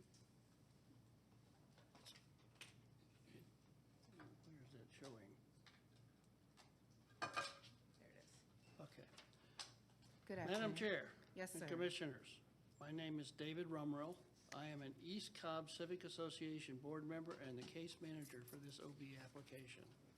I am also a nearby resident of this Walmart location, and we're talking about this Walmart. Today's decision is not about drone technology. It is about land use and whether this specific Walmart site is an appropriate location for a commercial drone port and fenced operational compound. The FAA does control the airspace for unmanned aerial vehicles, but Cobb County... Excuse me, sir. Yes, retains- excuse me, sir. If you can just come closer to the microphone. Thank Is you. that better? Yes, sir. But Cobb County retains full authority over land use decisions.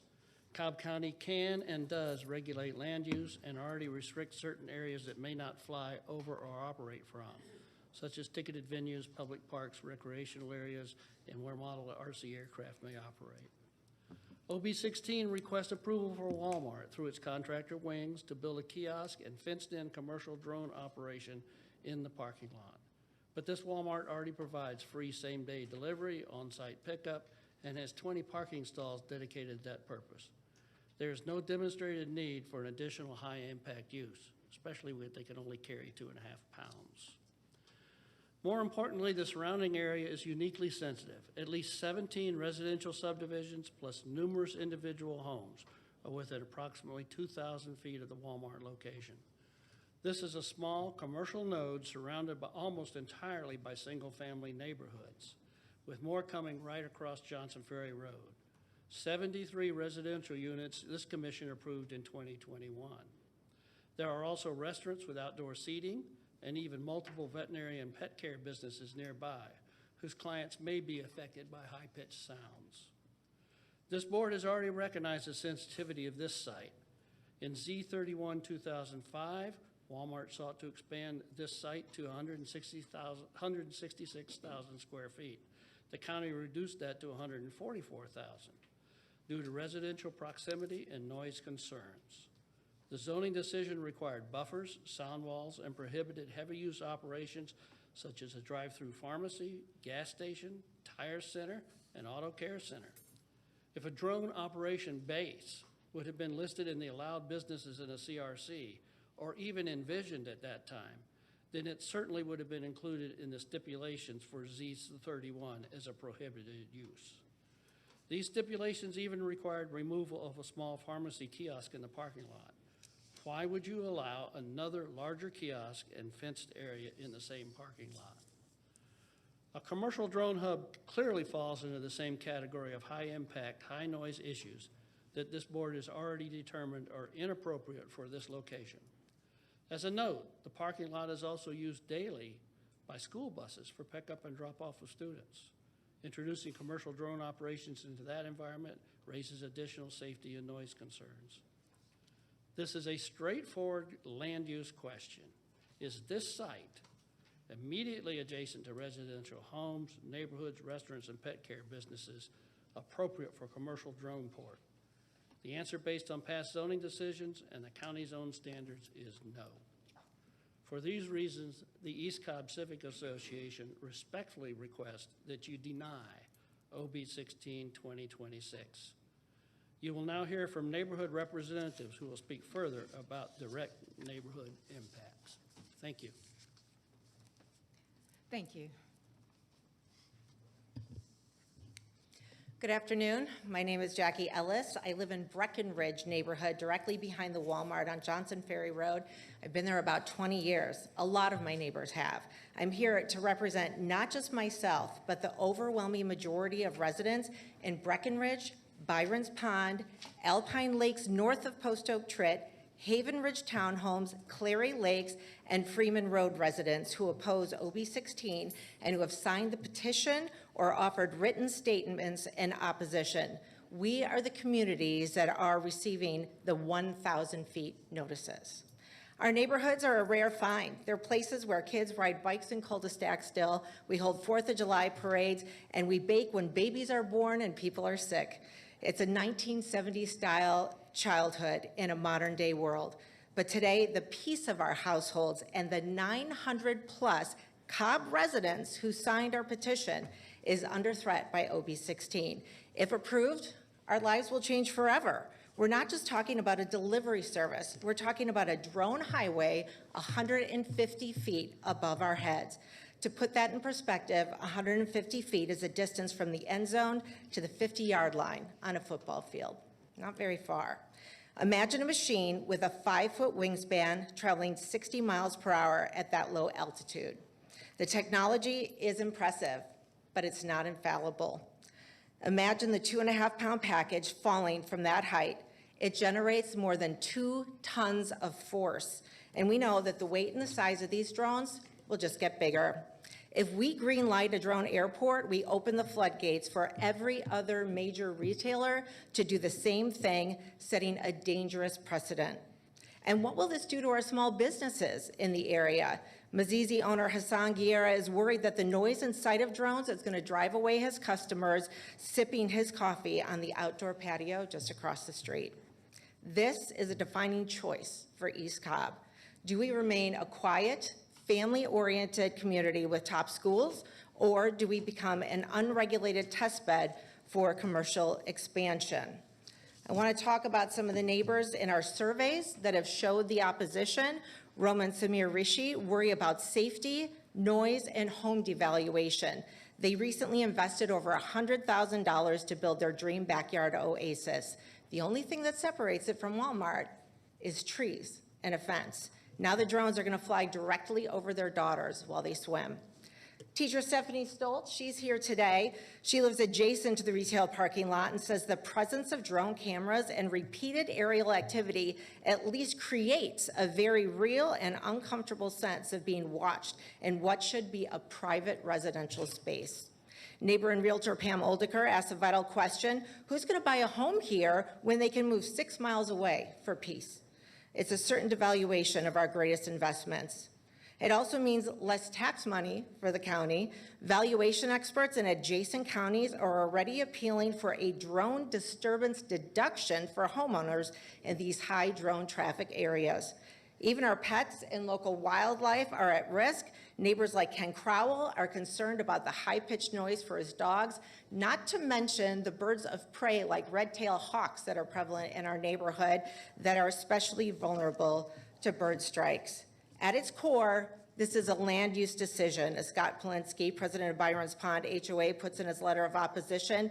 The question isn't about technology and how innovative it might be. It's whether this location, immediately adjacent to homes, is appropriate or not, and it is not. We want to implore you on behalf of over 900 neighbors to vote no on OB 16. Keep our skies clear and our neighborhoods safe. I'd like to leave you with a short clip of sound from the Highway 92 Woodstock location of the drone airport. Something that Walmart did not give you was that sound. Time is probably the busiest time of the day. Okay, so they lofted that one up.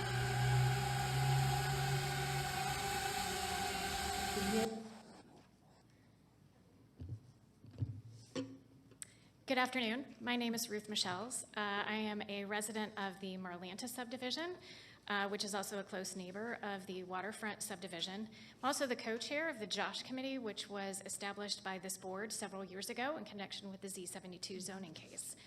As with the other speakers and the other folks here, we oppose this OB 16-2026 and reserve our rights as property owners to challenge anything that might infringe on those rights.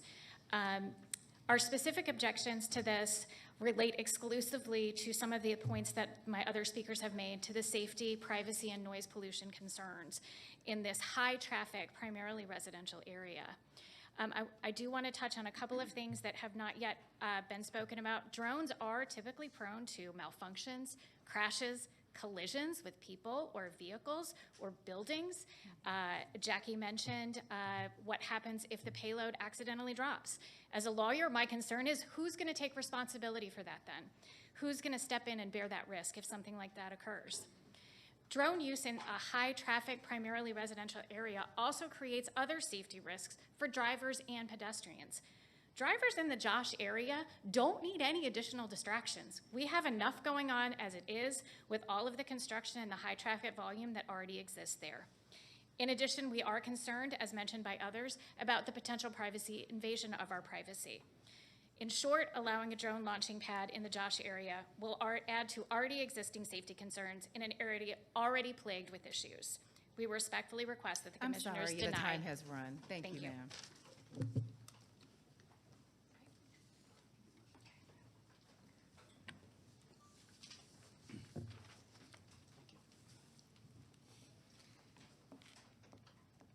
All right, John will ask if staff can provide their recommendation before I turn things over to the district commissioner. Yes, ma'am. Madam Chair and Board, the staff would recommend the board deny the request. Okay, thank you. Commissioner Burrow, whenever you're ready. Thank you. John, do you want to expand on that or wait till I bring up folks or whatever? Sure, I'll expand on it now. Madam Chair and Board, the staff did recommend this be denied. You know, I guess you could call it, I've had the benefit of working with this property for the past 20 years, because this was my zoning case when it came in 2005. So at that time, the board did put a lot of conditions in place to protect the neighbors in the nearby subdivisions. And a lot of those conditions have to regulate the aesthetics of the property. This is this is a Walmart that does not have an auto service section. It does not have a fueling station. In fact, the loading docks are on the north side of the building. It's not adjacent to the houses. The board also put a 40-foot buffer on this property, and they also placed a 8-foot-high masonry wall adjacent to where the houses are. And those are things you don't normally find at a Walmart. But the board put all these on the property to protect the residential neighbors and to ensure that this property is aesthetically pleasing throughout the years. And I just don't feel like putting a caged area or fenced area to the front of the shopping center would be a good look for the Walmart. So that's why staff recommended it be denied. Okay, thank you, John. Commissioner.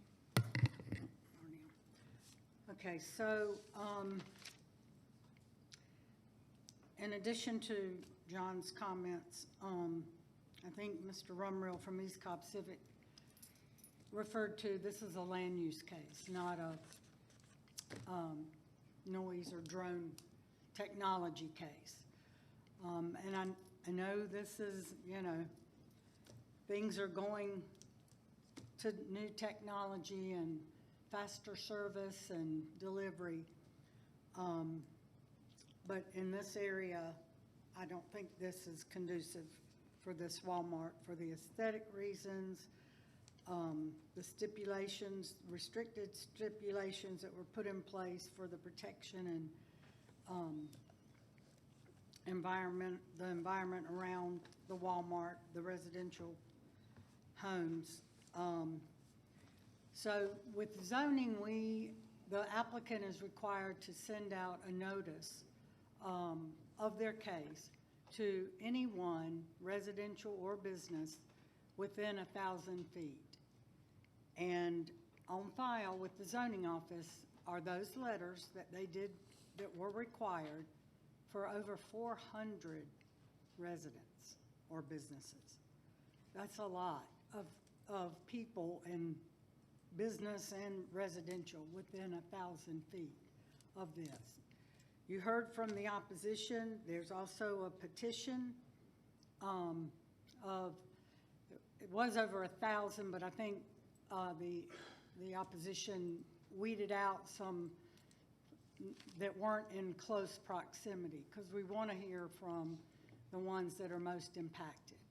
And that would be, I think, Ms. Michael said 700, or Ms. Ellis. Excuse me, ma'am, no, that's, unless you're at the microphone. I know that she. I'm sorry, I Speaking to you, shouldn't. Commissioner, I just know. don't do that. I know, Thank you. I'm sorry. I thought, well, anyhow, close to 1,000 with, in close proximity.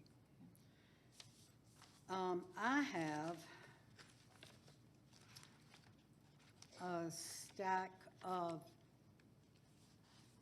emails and phone calls that I have received that total up to 100, but they're still coming in, even as we speak, in opposition. So we have over 100, and I have stacks here of all that were printed out. And I want to make sure that the opposition that spoke, that what they submitted, the petition and all, is in the record? Okay, because I didn't see a handout for the petition. Okay, thank you. And as was mentioned, this is impacts several neighborhoods. Breckenridge, Alpine Lakes, Cleary Lakes, Haven Ridge, and I'm sure others that I'm not, Cleary Lakes, that I'm not addressing, but all of those subdivisions had someone who received the 1,000-foot radius letters. So, based on the restrictions from the 2005 zoning and all of the things that were addressed today, but specifically for the land use, because we have no control over FAA rules and regulations, I would make a motion to deny. Thank you, Commissioner. Is there a second? Second. Is there any further discussion? I would like to discuss this matter. I appreciate your analysis and would like to say that I was open to this use in the community and open to innovation, as things will always continue to evolve. As long as time continues to move forward, ideas and innovation will always move forward in communities, as they have when we became a part of this community. Certainly the communities we live in did not exist in the way that they were prior to our being there and our communities being developed. So there will always be evolution of space, and I appreciate a commitment and a desire for what used to be, but we also know, as we remember and recall the beauty of what used to be, life, technology, the way we do things will forever evolve. And that is something that I'm continually mindful of as we evolve and we grow as a county, as to how we serve and how Cobb County continues to lead. As we talk about leading and innovation, this is a novel matter for us to consider as a board. The use of drone technology in retail, however, is not novel. As was shared in comments today, this technology is being used in other parts of not only our country, but here in the region. when talking with the applicant, I asked if there had been opportunity to invite the community out to its current location to see how this could be utilized. As a commissioner, I remember having cell phone tower cases where we had a lot of opposition with respect to that. And what I did at that time is I had a balloon test for the community, and we went out to the property, we went back to the community's property. The residents said, hey, we actually don't perceive this as impactful as we presumed that it would have been. So we held the case, we came back, the residents were here in support of that matter. I don't know if that has happened here. I don't perceive that it has happened here. And with the evolution of technology that's being considered in a community that has not had this considered, in a county where we have not had this considered, I believe that at least that would have been warranted for this type of change. For the community to perceive what its impact it would be, and for us to perceive from the community and from the applicant what would have been perceived. So that's something I would have liked to see. One thing I didn't know coming in, well, yeah, I'll get to this other point. One thing I would have liked to have perceived that I am getting more clarity on is the level of protection that was considered for this particular community, with the number of stipulations that are unique for this Walmart compared to other Walmarts. So there are some uses that would be more impactful, more intense with typical Walmarts that are not here. And I believe that does give us some pause here with what's being considered, considering that this use would be more impactful. So I think there's a little bit higher sensitivity that's being required, not only of this board, but of me, as I want to be supportive of the county evolving as it has been evolving and will continue to evolve.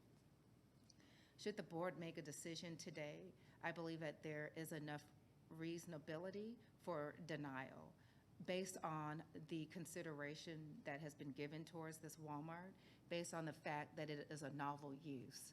However, I will share that denial today for this Walmart does not necessarily mean denial for any Walmart or for any retail store location in the future, because I will have to admit that the county is evolving. We will continue to evolve. Also, there are benefits to that evolution.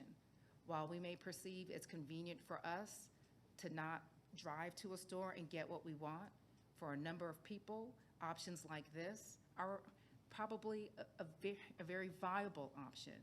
We know Amazon has changed the way that deliveries are done. We have more truck traffic in our communities, which means more wear and tear on our roads, but also we get noise from those delivery trucks. And we've accommodated them for our convenience and for advancement in the way that people are purchasing items. If you look at the decibel rating of the noise levels that was presented, I can't say that's been proven by us because, again, we did not have the benefit of going out there and assessing it as part of this application. But the noise levels are comparable to the vehicles that are utilized in communities. If we're able to bear the noise of vehicles and more vehicles since we've evolved in how we shop, certainly I think there is not unreasonable consideration for us to look at this, weighing those other data points that were provided.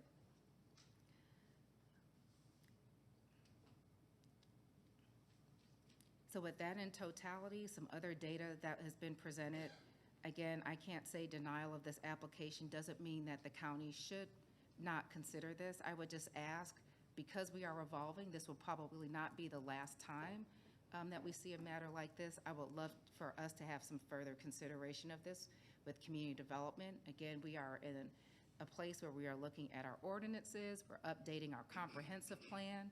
It will give us opportunity to look at how our community is moving forward. I want to make sure as Cobb County, how Cobb County maintains its strength as a strong traditional community, that we also maintain our strength as a community that has been evolving. I just want to make that clear. Cobb County has been evolving. Cobb County will continue to evolve. As we grow and as the methods of how people do things change, we will change as a county. I think that we have opportunity to do that in a more studied manner to make sure that as we're evolving, we are addressing protections for our community. There are some safety concerns that have been shared today. Again, there are safety concerns with every vehicle that's on the road. Poses a risk. But because this is nuanced, novel, for us to consider this technology, we just have not had the bandwidth within the limits of this application to really consider that. I think that's something that we will do. We already have drones that are being used to help with our police department. They are utilizing drones as first responders in Cobb County, which means that when there are accidents, before police can get there, there are drones that are evaluating what is happening on our roads today to provide information to our officers so that they can better respond to those things. So this is not a matter of our drones going to be in our neighborhood. And that's something that we also will need to assess because there are pros and cons, there are risks that are considered, and there are also opportunities that are considered. And we need to have these conversations as a community because, again, we are evolving. And I can tell you that the technology advances that we've made in public safety have contributed to the about 20% drop in crime that we've seen in Cobb County. And I perceive that with the benefits that have come with those advancements in technology, we will see it in other areas. So with that, with all of that diatribe that I just made, it's just to say this is not going anywhere. However, I am in support of the commissioner's analysis today, just because of the amount of consideration that has been put into this site, unless the commissioner was amenable to waiting for the community to see what this looks like. I'm also open to that. However, just know that anytime we deny an application doesn't mean that it can't come back within 12 months. If we deny it with prejudice. If we deny it without prejudice, it can come back at any time. But certainly within 12 months, there's opportunity for us to evaluate the use of this technology and the use of this technology in retail more so that we can make a better decision as a county that protects our community but also reflects where our community is going. Yes, Commissioner. Yes, and I would just like to add, there is concern about this setting a precedent for other retailers, department stores, and grocery stores, whoever, to deliver in this using drones. However, we do look at each case individually on a case-by-case basis when it comes before us for zoning. So even though I feel like it would open the door for other retailers, if something came before us that was in an appropriate location, it could get approved. I don't know. But this location is not conducive to the service. So I just wanted to add that. And there were visits to the Walmart in Cherokee County and Woodstock. Okay. And you saw a video from the residents. So they did their homework a lot. And I'm sorry I did not have the time when it was requested to have a community meeting, because something like this, normally we do have the applicant and the opposition together to do all that. But they did most of the research and visits on their own. So. Thank you. I commend the residents that did do that could help inform their other, I'm sorry, did I cut you off? Or No, you done with your comments? Okay, I commend the residents that did that. I would just like to say I'm open to the possibility that homework was done on both sides and perhaps the density made itself an appropriate area for this to occur. I don't know. I just feel like there's so much more for us to weigh. Certainly, it opens the door for other retailers. We haven't even discussed what a highway in the sky looks like.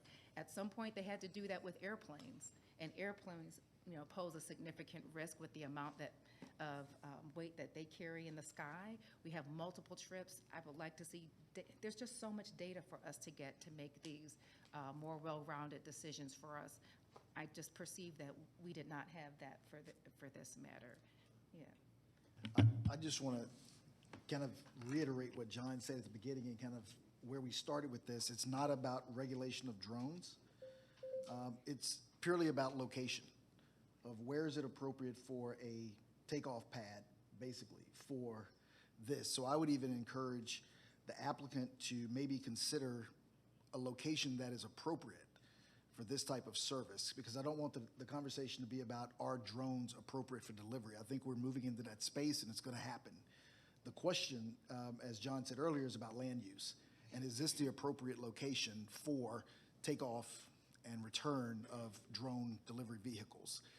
So I think as we move forward, we should really think about how and where we allow these types of facilities to be, and it should not be this close to a residential neighborhood. Commissioner Gamble. Well, and then I'll add on to that, because using the police drones as an example that the chair brought up, who has the right? And what if a Walmart drone takes out a police drone that is doing official police business?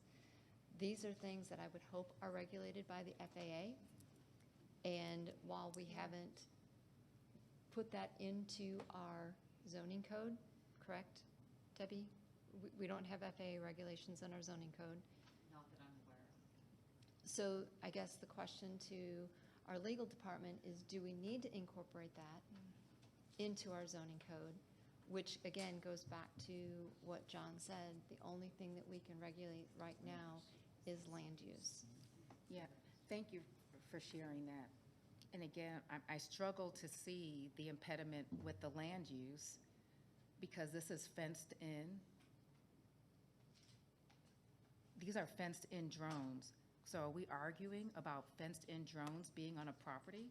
Is that the land use consideration here, or is it not the impacts of that land use to the community? For the county staff, it's the land use, Madam Chair. You know, the board did put a lot of conditions to protect the neighborhood on this property. I'm sorry, we're hearing so much conversation in the audience, we can't hear what's going on up here. Thank you. You know, to the staff, it doesn't matter what they put in the caged area. It just is not appropriate in front of this store. The cage, okay, thank you for sharing that and for that, and for that assessment, Commissioner, because that gets to a point of what type of storage do we permit?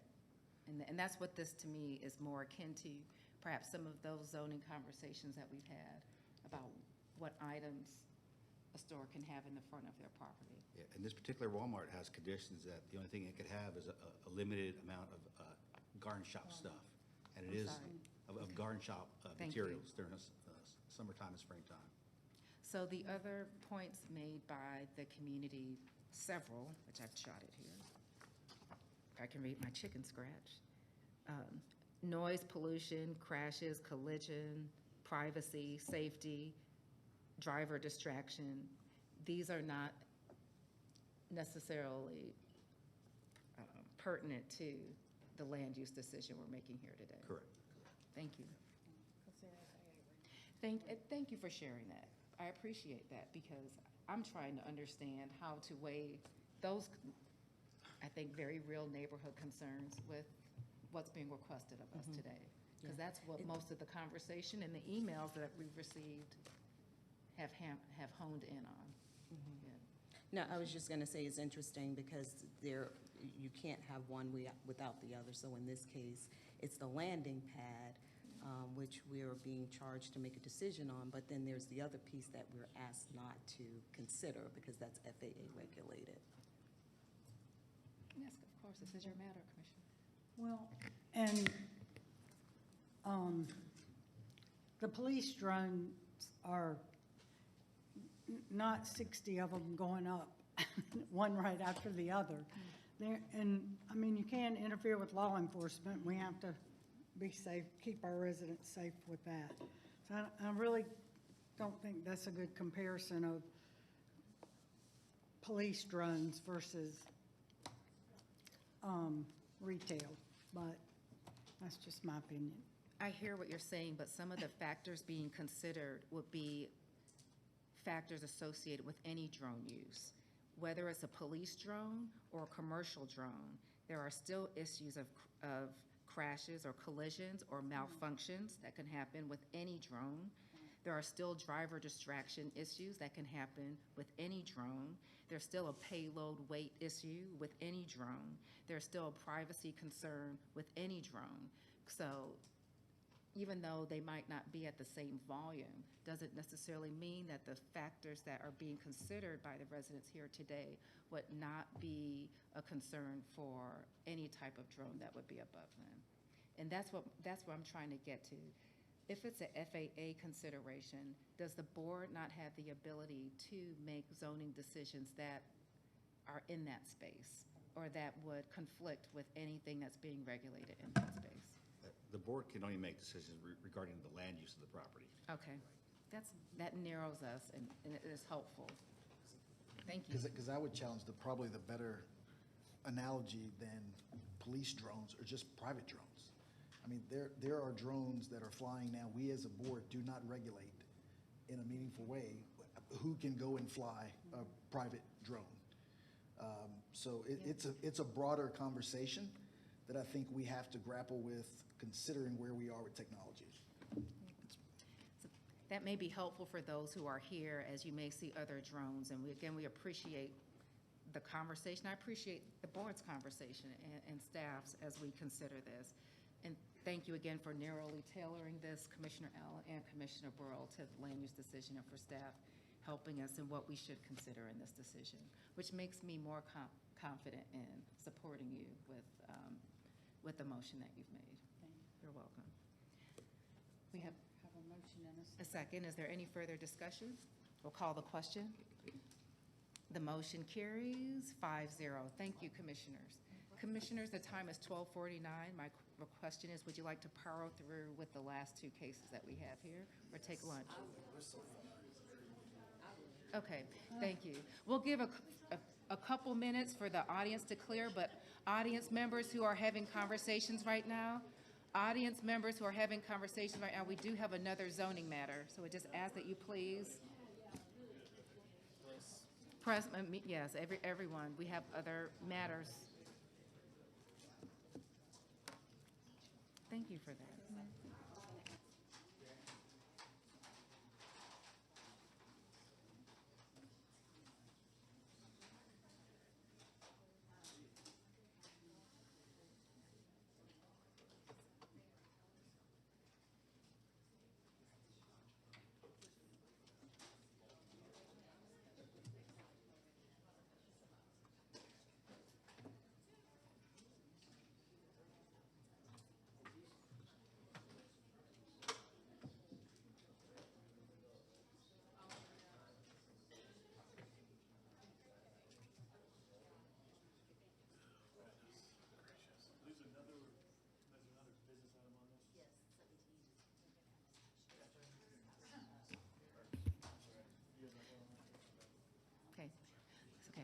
All right, we are going to resume our zoning hearing. Would ask anyone who's having conversation, please carry that outside so we can give due respect to the last two matters on our zoning agenda. Okay, John? All right, next case is other business, item number 17 of 2026, which is to consider amending the stipulations and site plan for Rachel Sutherland regarding rezoning application Z111 of 2000. The property is located on the west side of Ernest Barrett Parkway and on the northerly side of Powder Springs Road and on the west side of Laurel Brown Way, which is a private road, in land lot 765, 789, 790, 791, and 839 of the 19th District. The applicant is present. Is there anyone here opposed to other business item number 17?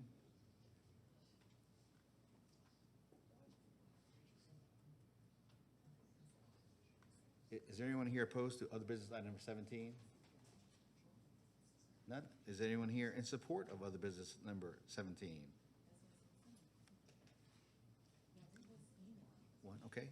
Let the record show there's one person here in support and no one opposed. Would the applicant please come forward to be sworn in?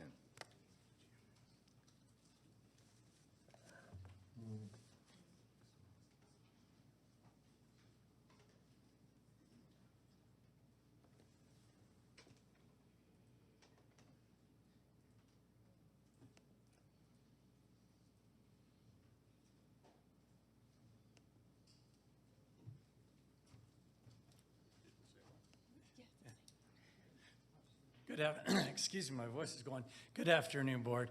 It's good to see you again. Glenn Wilkins, Walmart Public Affairs, Government Relations. We'd like to, excuse me, I need to get water.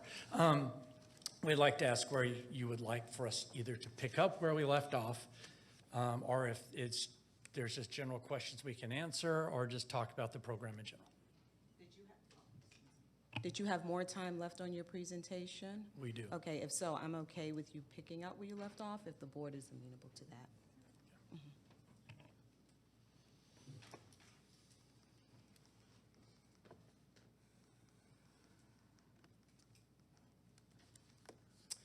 So we were, again, sorry for the record, my name is Catherine Lovett. I am the Local Policy and Community Affairs Manager for Wing. For the Walmart locations, for the drone delivery process, as we were sharing before, customers will be able to order from properties, typically a single-family home property, to their home. The way that we have that set up is that allows the homeowner or the property owner to opt in for that order delivery mechanism using the Wing app. For the new store, they would order again through the app. They're able to also check their address to see if they are within that delivery range. If so, we typically let customers know to be eligible for delivery, you typically need about a picnic table size space that's clear of any obstructions, power lines, that allows the drone to get in to do that delivery process. Now, we do a lot of work to make sure that for the airspace, prior to coming into Metro Atlanta, with the FAA, we go through what's called a NEPA assessment to do an evaluation of not only the airspace, but looking at things like wildlife. So for example, we make sure that we're not entering any restricted airspace, for example, for Dobbins Air Force Base or any municipal regional airports, as well as things like helipads. So then from there, depending on where you live and how close you may be to any of those areas, you would see your app and you're at your home and the app available for delivery. For this particular store and for the other store that we were looking at for Cobb County, we have had customers who've already signed up through our website who are interested in delivery. So in total, we have several hundred customers, potential customers here in Cobb County that are very excited about drone delivery. And then for the larger Cobb County area, including Marietta, Kennesaw, and other cities like Powder Springs, we have a total of 1,400 people who have signed up on the wait list to receive drone delivery in the area. Now, as you're thinking about how drone delivery comes into play for Cobb County, a few things to keep in mind. We know that traffic in Metro Atlanta, whether you're in Cobb County or other parts of the region, are a problem now. Typically, it takes people just to go 1 to 4 miles, upwards of 30 to 45 minutes. And so with our drone delivery service, not only are we able to open up access to a diversity of people in different communities, but we're helping people to get the essential items that they need quickly. The average delivery time, depending on how close you live to the store, can be anywhere between 5 and 15 minutes. So again, comparing 30 to 40 minutes to get to the store versus 15 minutes, this is allowing senior residents who use our service in the 55 plus community to order items 3 to 4 times a week to receive those essential things like fresh produce, over-the-counter medication, and small household goods. Now, a few things to note. We, as part of our FAA regulation, do not deliver any flammable items, and those would not be available in the app. So, for example, things like hand sanitizer, tobacco, alcohol products, we do not deliver, and they would not be available in the system to order. Additionally, as mentioned before, because our aircrafts don't have the ability to scan IDs, we don't deliver any medications from the Walmart pharmacy that require photo identification. So anything that is behind the counter or requires a prescription that needs photo ID, those items would not be available for delivery. But anything that is out, kind of in front of the counter, if you will, is available for delivery. Additionally, as you think about how different families utilize our service, we have families who, for example, you have newborn moms who have kids at home, not able to go to the store with children. And so rather than packing up the kids in the car just to go to the store for a few items, they're using our service to get those essential things like baby food delivered directly to their homes. In addition to that, we also want residents to know here in Cobb County that we are very passionate about community outreach and education. We don't believe in launching drones at any store location without going out into the community to talk to residents about FAA regulation, privacy, and safety features for our aircrafts. So as you see here on this image, it's showing you that whether it's bringing the Easter bunny out for Easter egg hunts, going out to high schools to talk to students about career opportunities in the drone industry, visiting with HOAs, going to senior citizen centers to explain drone technology. We love to make sure that residents have the opportunity to see the drone, touch it, hold it, and ask questions before the drones go in the air. And we want to offer that assurance to you all that for any locations in Cobb County, that is part of our process for what we do for the stores. Lastly, this is just showing you a close-up of what the site setup looks like. From the technology perspective, a few things to note. So you'll notice that each of the drones has its own charge pad. We utilize these to make sure that from a battery life perspective, the drones are able to recharge in real time before and after each order. This helps to ensure that we don't run into issues with battery life or concern, and it helps to alleviate concerns about the drones, quote unquote, dying while they're in midair. You'll also notice that what looks like big QR codes, they're called geofiducials, are utilized by the drones using those camera sensors to identify their assigned charging pad. So when the drones are entering and exiting a store, they're able to do so safely using those QR codes that allows the drone to hover before it lands on the charge pad. So as I mentioned before, having done over 750,000 commercial deliveries across the globe, we have had an excellent safety record. We have not had any issues with our drones having collisions with properties, no bodily harm, and no incidents at any Walmart location for all of those drone deliveries. And that's really important to note because, again, we understand the technology is new, but we also want to reassure every community where we operate that we take safety very seriously. So with that, I can definitely pause. We do have the site setups in here, and I can just jump to those. So for the East Barnett store, you'll note that for this particular store location, we're also making sure that we're putting the nest in a remote area of the store so that it's, one, not impacting customer parking, to make sure that people are still able to get into the store quickly to get the things that they need. And we're also making sure that we're putting it in an area that doesn't ideally impact the surrounding neighborhood. So our goal for this is to make sure that the drones are able to safely operate without impacting not only customers at the store, but residents in the surrounding community. Thank you. There's a balance of 2 minutes. Are we good? Yes, unless you would like to utilize these 2 minutes. I'll just, yes, please. Okay. I'll just say a few things. The location is an area that's specifically located in an area that isn't overly used, right? You can see we put it in the corner. It's not a high traffic area. It's also direct access for the Walmart associate that's bringing the package out to the wing operator who then walks inside and attaches it to the drone device. So there is a lot of thought that goes into that. The battery that is operating to charging the drones are electric batteries. They are not your diesel generator where you hear that chugging that's going on. It's as if you have any of your battery operated leaf blowers or weed eaters. You just plug it in and you don't hear anything coming from that.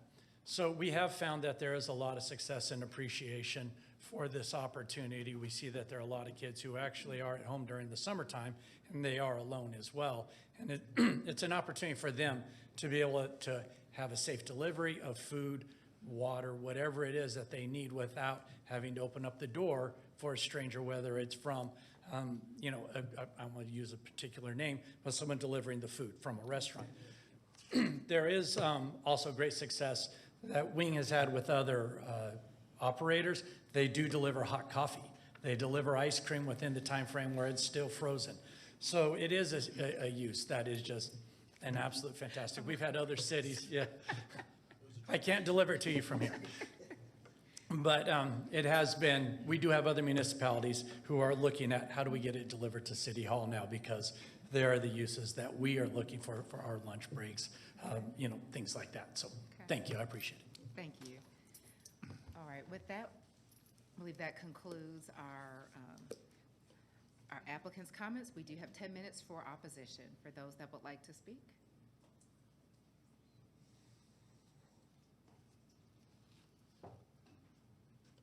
Okay, again, my name is David Rumrell. I'm with the East Cobb Civic Association.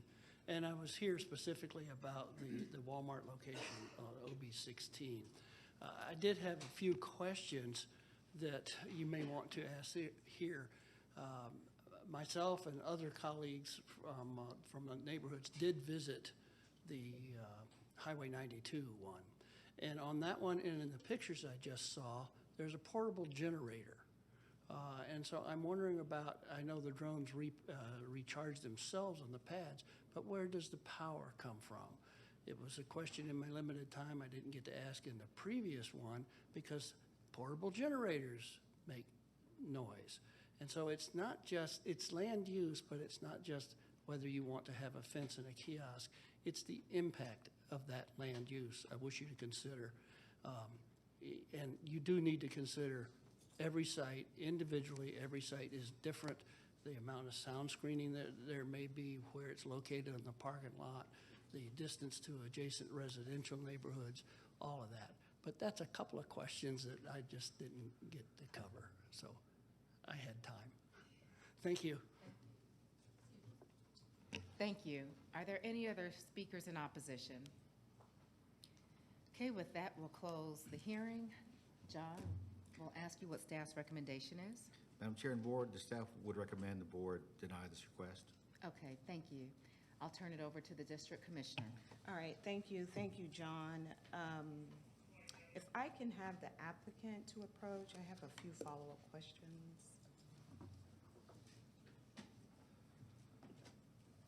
And I'll say that my questions are related to the drone side of the business, which will not have any bearing on my decision. I'm just curious to know some of the answers to these questions. But I'll start with the power source.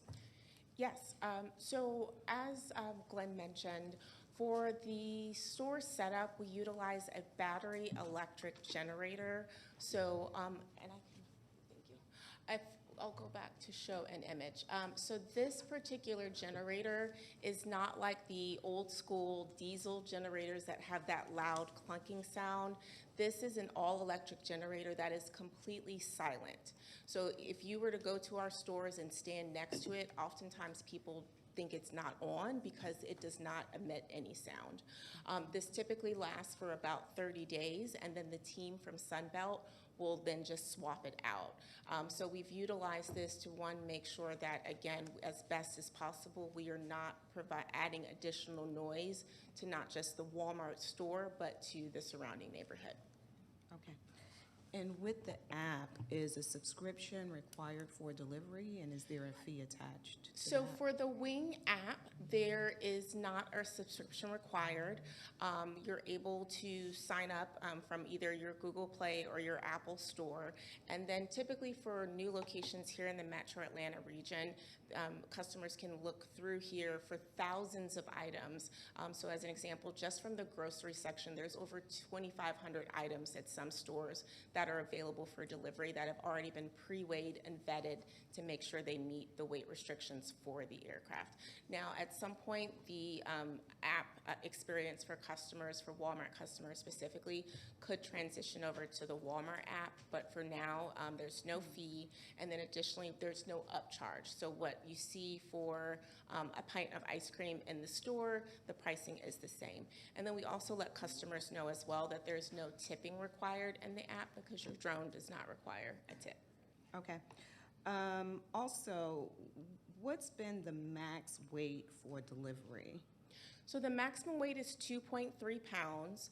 And so people are often surprised because that can include, for example, a rotisserie chicken from the Walmart deli. So if you, Councilman Sheffield, leave here and you're really hungry and wanted to get something to eat later tonight, we could get you a rotisserie chicken delivered to your home. So we make sure that all of the items fit that weight capacity, and prior to launching the store, we weigh the items that go into the catalog, and then before every order goes out, we also, inside of the store, will weigh those items. So the team that does curbside pickup at the store is also picking those items for drone delivery as well, and then there's a weight that they actually use to weigh each package before it goes outside of the store to be loaded onto the drone. Okay. And are the pilots off-site or are they at Walmart? Yes, so for our drone pilots, they do work remotely. As I mentioned before, all of our pilots are FAA Part 107 certified pilots, so they are able to monitor the aircrafts remotely, but we do have here in the Metro Atlanta region a flight operations team as well, as what we call ground support operators. So for our store locations, we do hire locally for Part 107 technicians who are able to support the operations at the store for the aircrafts. So if you were to go, for example, to the Woodstock stores, you would see a team there that all have their Part 107 certification, who are able to oversee the aircraft maintenance. They're the ones who are pulling the drones out of storage in the morning, turning the system on, and supporting operations during business hours for each store location. Okay. And this is my final question. In your presentation, you shared the decibel level at hovering and also at delivery. Yes, ma'am. But I didn't see or hear the decibel at takeoff. Can you share what that number is? So it's the same. So that hover height, when the drone is at the store for that loading process, it's typically hovering at about 20 feet in the air when it's at the store. And I can just go back so that the video is playing behind me while we show that. So when the drone is hovering at the store, and then also when it comes in to deliver at a residential home, it's using those top propellers for that, what we call hover mode. So for that height, which is typically 20 to 25 feet, that sound decibel is still going to be around that 62 decibels because it's using those top propellers for that hover mode. So the decibels change based on the mode of the aircraft. So when the aircraft is at its cruising altitude, it's using its front propellers. There's 4 propellers at the front of the aircraft, and so those have a different sound, if you will, than the hover mode propellers on the top of the aircraft. Okay, thank you. Do you guys have any questions for her? No, nothing? Okay. Thank you. You guys may be seated. John, much like the other application, can you share a little bit about staff's reasoning for denial? Sure, and this one is very similar to the one on Johnson Ferry Road. When this was rezoned in 2000, and it came back in 2004 for another business to change it from a Kmart to a Walmart, the board put a lot of conditions on the property to govern how the property looks into the future. You know, for instance, one of the conditions, they put an architectural control committee in charge of how the Walmart store looks. So it went through that review process, and we have a very good-looking 4-sided brick store today. They also approved a 100-foot buffer and a 50-foot buffer on certain parts of the property that abut other houses that are nearby. The board also put conditions regarding, you know, the signage of the property, to keep the signage low intensity and keep it looking good into the future. It's just staff's, you know, opinion that, you know, the land use should stay as is and the parking lot should be free and clear of clutter. In fact, with this Walmart, the garden center is actually fenced in 2 different areas. It's not even out in the parking lot. Right. So the staff recommendation would be for denial of this application. Okay. All righty. Oh, absolutely, please. And John, I want to ask a question because I'm probably way too reasonable on some of this. I just want to make sure I understand. When we talked about the generator, is there anything that would prohibit this store for using a generator for any other purpose in their parking lot? Normally, you know, they bring in generators when there's a problem, when there's an emergency. But even if it wasn't a problem, if they said we wanted to put up some temporary lighting, I've seen the police kiosks, they've got their own generator out front in the Home Depots. Is there anything that would prohibit any establishment from having a generator for any purpose? I would probably say not, Commissioner Allen, 'cause I think the trailer is tagged, so it is a vehicle or a trailer. So I don't think parking in a parking space would be a problem. Okay. The other thing I just want to bring up, and I was having some flashbacks from my legislative days, so I just wanted to bring up, because I knew there was something there. House Bill 481, passed in 2017, is a preemptive statute for local laws on regulation of drones, for any regulation that wasn't put in place prior to April 1st of 2017. So I just want to say that to the board, because we have a penchant for kind of overreach, that we are not allowed by state law to make drone decisions. House Bill 58 and House Bill 949 gave waivers to ticketed events, agricultural land, and prison space, to where you could regulate flight over those events. So I know it was said earlier about the Braves, we gave an exemption on that. Well, that's allowed by law for ticketed events to have regulations of drone use. So not saying that for any decision one way or another, but I don't want us to wade into an area where we've been preempted to making a decision.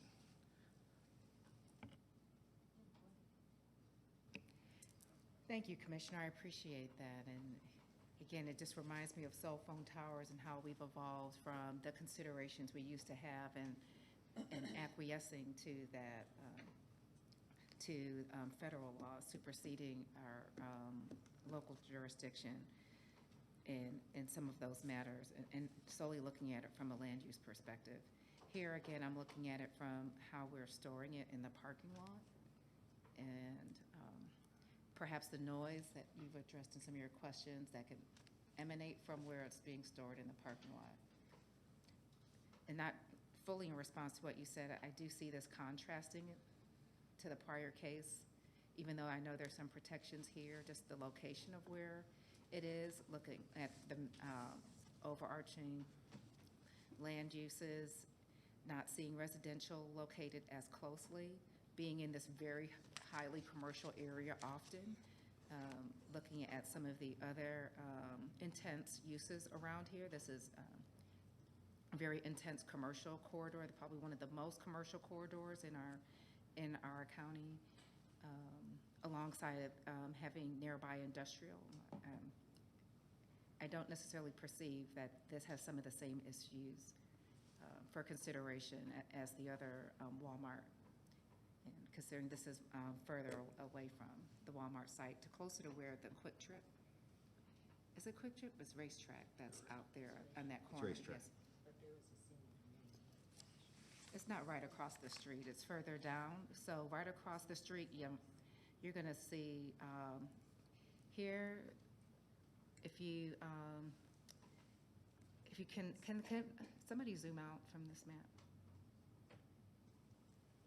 The senior community, I perceive, I'm sorry, is by Roberts Road, but those three commercial uses are gonna be a Bojangles, a car wash, and I can't remember, I think it's a Family Dollar that's right there.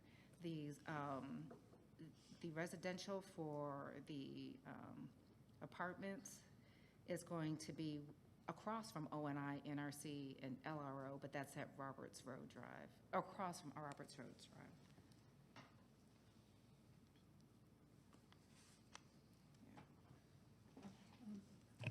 Do you have something to add? Well, I was just gonna ask how many were within 1,000 feet radius. Over 400. You mean how many letters were mailed? Over 400. 403 actually was the number John gave me yesterday. John? Anybody To within vote. 1,000. Okay. Can I make one clarification of what I said earlier? Because the one thing we can regulate based on state law is intentional takeoff and landing. So that's the land use component. I left that part out. That's the one thing we can. So I didn't want it to sound like we're not within our right to say we can't approve this. We can deny based on intentional takeoff and landing. So I just want to make that clarification on state law. Thank you. Is there anything else? No? Amber? No, it's okay. Well, thank you for sharing that nonetheless. Well, I do want to mention that while we did not have opposition present here at the meeting, I received email opposition to this request.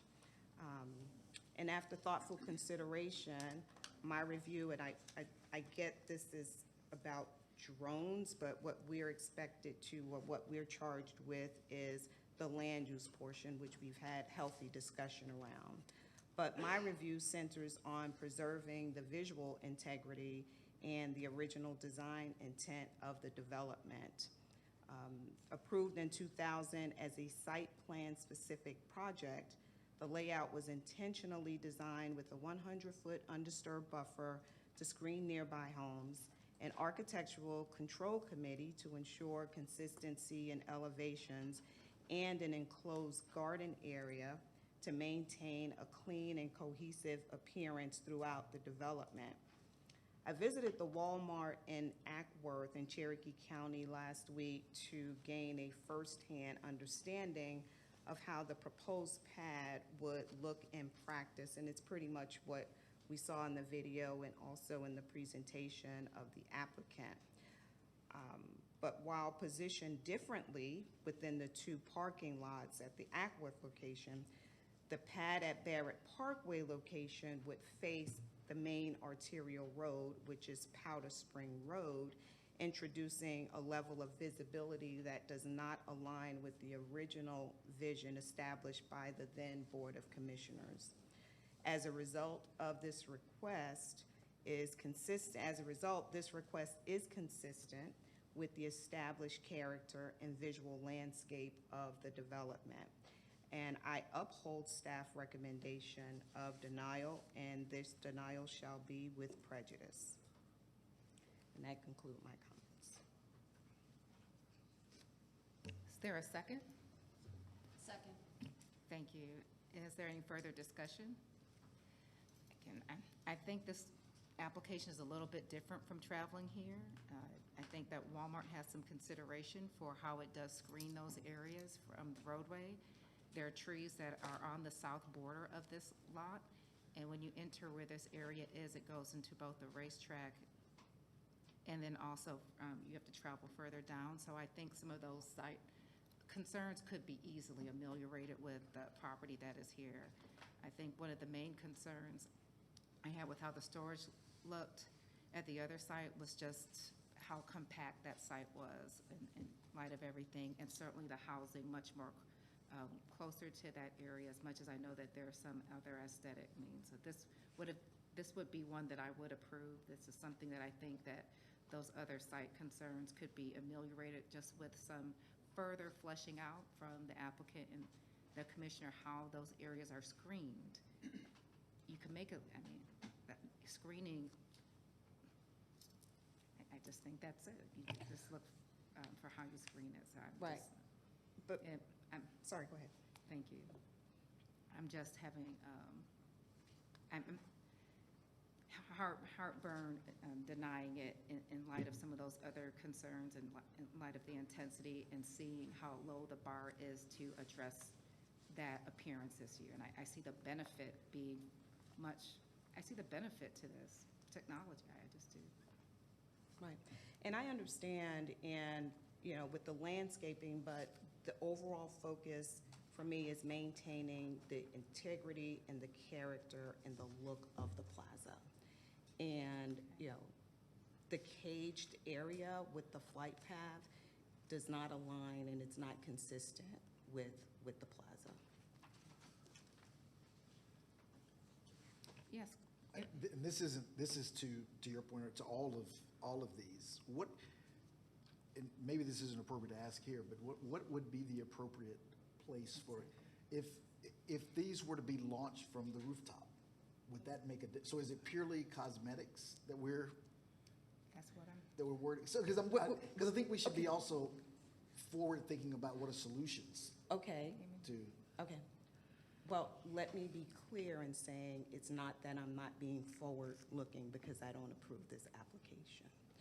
It was shared earlier that there needs to be further discussion, perhaps with ComDev, the Board of Commissioners, to figure out an appropriate place.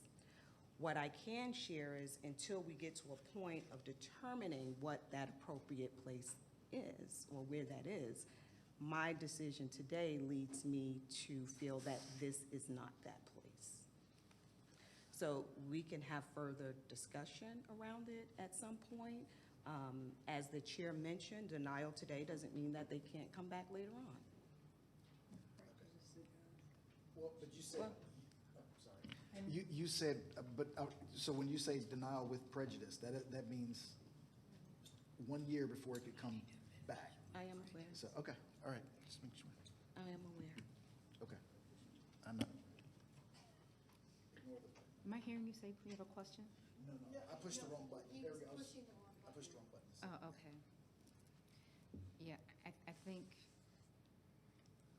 again, the conversation we're having is helpful. There are some things that we just cannot determine in this short run frame, and aesthetics has a lot to do with it. I think some time discussion with applicants prior could easily allow us to overcome that hurdle. This is where things are evolving to. The benefits certainly are there. So this, again, as we've seen evolution of other forms of technology and other forms of product delivery evolve. So I'm hoping that we have discussion as a board, particularly with the opportunity we have with the comp plan, that there's better education for us. There's low-hanging fruit consideration of where else these can be added. We know that rooftop takeoff is something that some other organizations utilize today. Perhaps that could be a discussion with our applicant. And I'm hoping doesn't preclude, I don't know if this bars them from considering that within a year. This location is looked at particularly in a parking lot. If there were other locations, John, we're looking at an address for a particular code, for a particular condition change. If there's movement of that, would that be encapsulated with this case and be barred from consideration for a year? It would. Yeah. Anytime we deny a case, it's denied with prejudice. So that's just, even she says it's for emphasis, right? That's right. It goes without Well, saying. for the 1 year period, they have Yes, to ma'am. wait to come back. And I thought with prejudice would be permanent. No. Oh, so Okay. she said without prejudice or with? No, she Yeah, said with with, yeah. That's just. I may have stated incorrectly, yes. It's implied that all of our denials are with prejudice, meaning it would take a year for that application to come back. That's where I thought with prejudice explicitly meant it could not come back. So For this use. okay. That's what I thought. Yeah, and I just didn't know if it was 'Cause I didn't specific to say the it was parking lot mine. I just or the denied. roof. Yes, ma'am.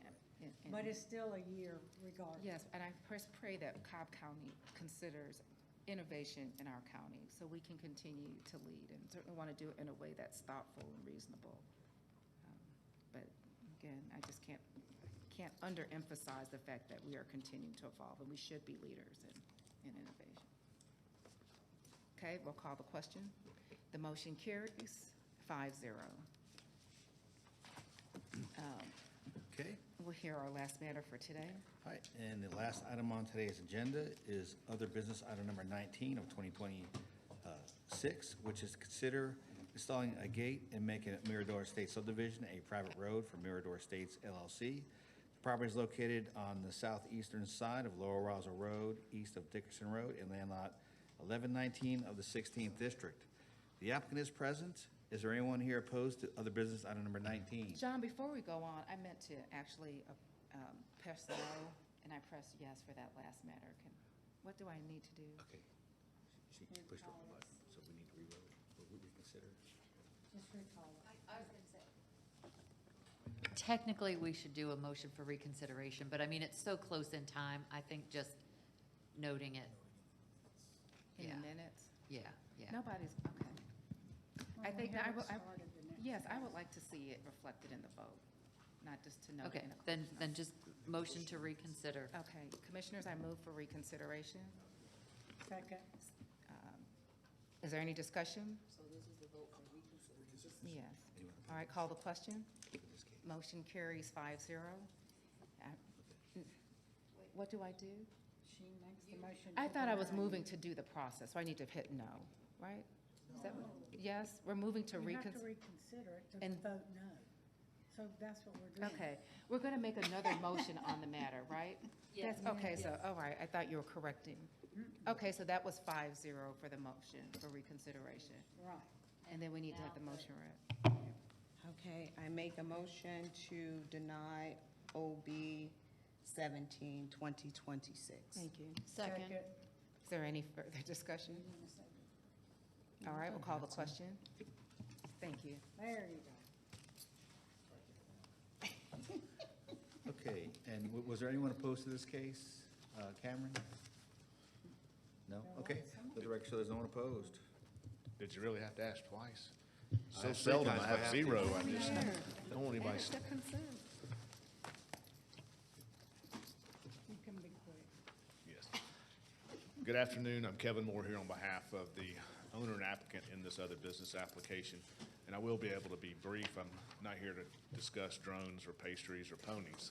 So hopefully this will be fairly brief and straightforward for you. Said that without even cracking a smile. It was- This property is a development community located on Lower Roswell Road. You can see where it's somewhat located. On Lower Roswell Road, it is zoned R20 today. It has been developed under the R20 standards without any variances whatsoever. I want to turn to the actual site plan. This property has been developed by the developer for a residential subdivision of 12 single-family lots under the R20 ordinance. Again, no variances as to any lots, any aspects of setbacks, impervious, or any of the requirements or standards under R20. It has, this particular developer and builder would like to have this development be gated with private streets. That's how it was planned and developed. It's at the stage where development has been completed and they're ready to move forward with final plat so they can be go ahead and build houses and move forward with it. So it has come before you as a proposal on other business under your rules for approval of private streets so that they can have a gate. The specifics of the gate as well do meet and comply fully with all DOT standards, regulations, and development codes related to gates for this subdivision, and therefore it does receive recommendation of approval from your professional staff, and we bring this forward for your consideration. All right, thank you, Kevin. Is there anyone here in opposition? Just checking again before I ask staff recommendation. Four times. All right. John, can you let us know staff's recommendation? Sure. Madam Chair and Board, the staff would recommend you approve this request, subject to the subdivision's roads can be private with a gate, Cobb DOT comments contained in the other business packet, stormwater management comments contained in the other business packet, fire department comments contained in the other business packet, and the county chairwoman to execute the memorandum of agreement as required by County Detail 424 gated communities within 120 days. Okay. Commissioner Burrow. Thank you. So I have had one email last night, and this will be a DOT question, well, for Wilson. I'm looking over here. Thank you, John. Kevin. Wilson, can you approach, please? I wasn't sure if this person was in this particular subdivision or calling, but they're actually, it got one of the letters for 1,000 feet, but their concern is, will the gated community before us impact traffic and block or back up the other subdivisions adjacent on Lower Roswell Road? Can you show me the access and if there's stacking available or how many cars can get in at a time? And if that's an issue? It's already up there. Wilson Collins, Cobb County Department of Transportation. Yes, Commissioner. With respects to this development, there is a 150-foot queuing capacity for the decel and a 50-foot taper. And then off of the right-of-way, there's an additional 57 feet to the gate. 50 feet is what's required from the right-of-way to come to the gate. So there's room enough for at least 10 cars on that side. Okay. And from the other side, there's actually a left turn lane. There's quite significant capacity should it stack up. Okay. I just wanted to clarify that for the one letter I got. So And this there's is also a- a turn, to point out, there's the turnaround around the island. There's Oh, I see. maneuvering that somebody could get out without everybody having to back up. Okay. Mr. Moore, is this 12 or 11 homes for the final site plan? It is, per the proposed plat, it's 12 single-family lots, yes. Okay. So that's ample room, even if they all were coming in, but there's a decel lane that would get them off Lower Roswell. Correct. Okay. All right, with that, I make a motion to approve. Okay, this is Private streets and gated community. okay. For 12 homes. Yeah, I want to, yes, is there a second? There's a motion. Second. Any discussion? Do you want to say it's approval for staff comments and recommendations? Yeah. But what was your recommendation? Approval or denial? Approval. Okay. Yes, I'm sorry. All other staff comments and recommendations not otherwise in conflict to remain in effect. Second. Okay, is there any discussion? I'm just concerned always when we have 12 homes maintaining private infrastructure, and it just seems to last for a little bit, expensive. and then they come back to us and ask the county to take over because of the cost. It's very expensive. So, I mean, I could see the reasonability for this for development purposes. I just have a hard time seeing how we maintain this type of construct into the future, knowing just the high cost of resurfacing and addressing other shared amenity issues, but particularly the resurfacing. Yes, please. For this particular, I certainly understand and share your concern and question. This, like I said, they're have already begun the process of building homes and will be finished, building these homes. The price point for these homes is such that those costs, which will be part of their HOA, dues and fees going forward, they know that going in, and the price points can handle it for this location. Appreciate that candor with respect to Sure. that. We typically don't look at costs, but I'm looking at the maintenance of this infrastructure. So Right. And there's also the agreement that's entered into with the county through DOT that Mr. Peterson referenced also includes some provisions now that address funding of that and making sure it's known that those are private streets and so forth. Not funding from the county side, but Yes. from the development side. So John, can you provide some more information? So the developer is providing funds set aside for the purpose of redevelopment or resurfacing in the future? Right, they have to basically pre-fund portions of the HOA account that's set aside for that purpose. Okay, and that's codified, John? It's not codified, but it's in their agreement and it's in their covenants. Okay. Correct. All It's right. required for that. We used to not, boy, that's poor English. We did not have that type of agreement previously. Okay. This is more recent. Okay. Probably within the last year or so, maybe a year or two. Okay. That we've started to require, I say we, kind of the royal we, that the county has required that for this type of an arrangement. Thank you, So it's been a appreciate good that move. clarification. Sure. Right, are there any more comments or questions? Yeah, and Yes, Commissioner. the private streets have to be up to county standards. And they have been constructed and they are, and that is required, Right. correct? That helps Yes, yes. mitigate some of those costs. All right. Any more questions or comments? Call the question. The motion carries 5-0. Thank you. I believe that's the last matter of today. Thank you. Thank you, Commissioners. Appreciate your time.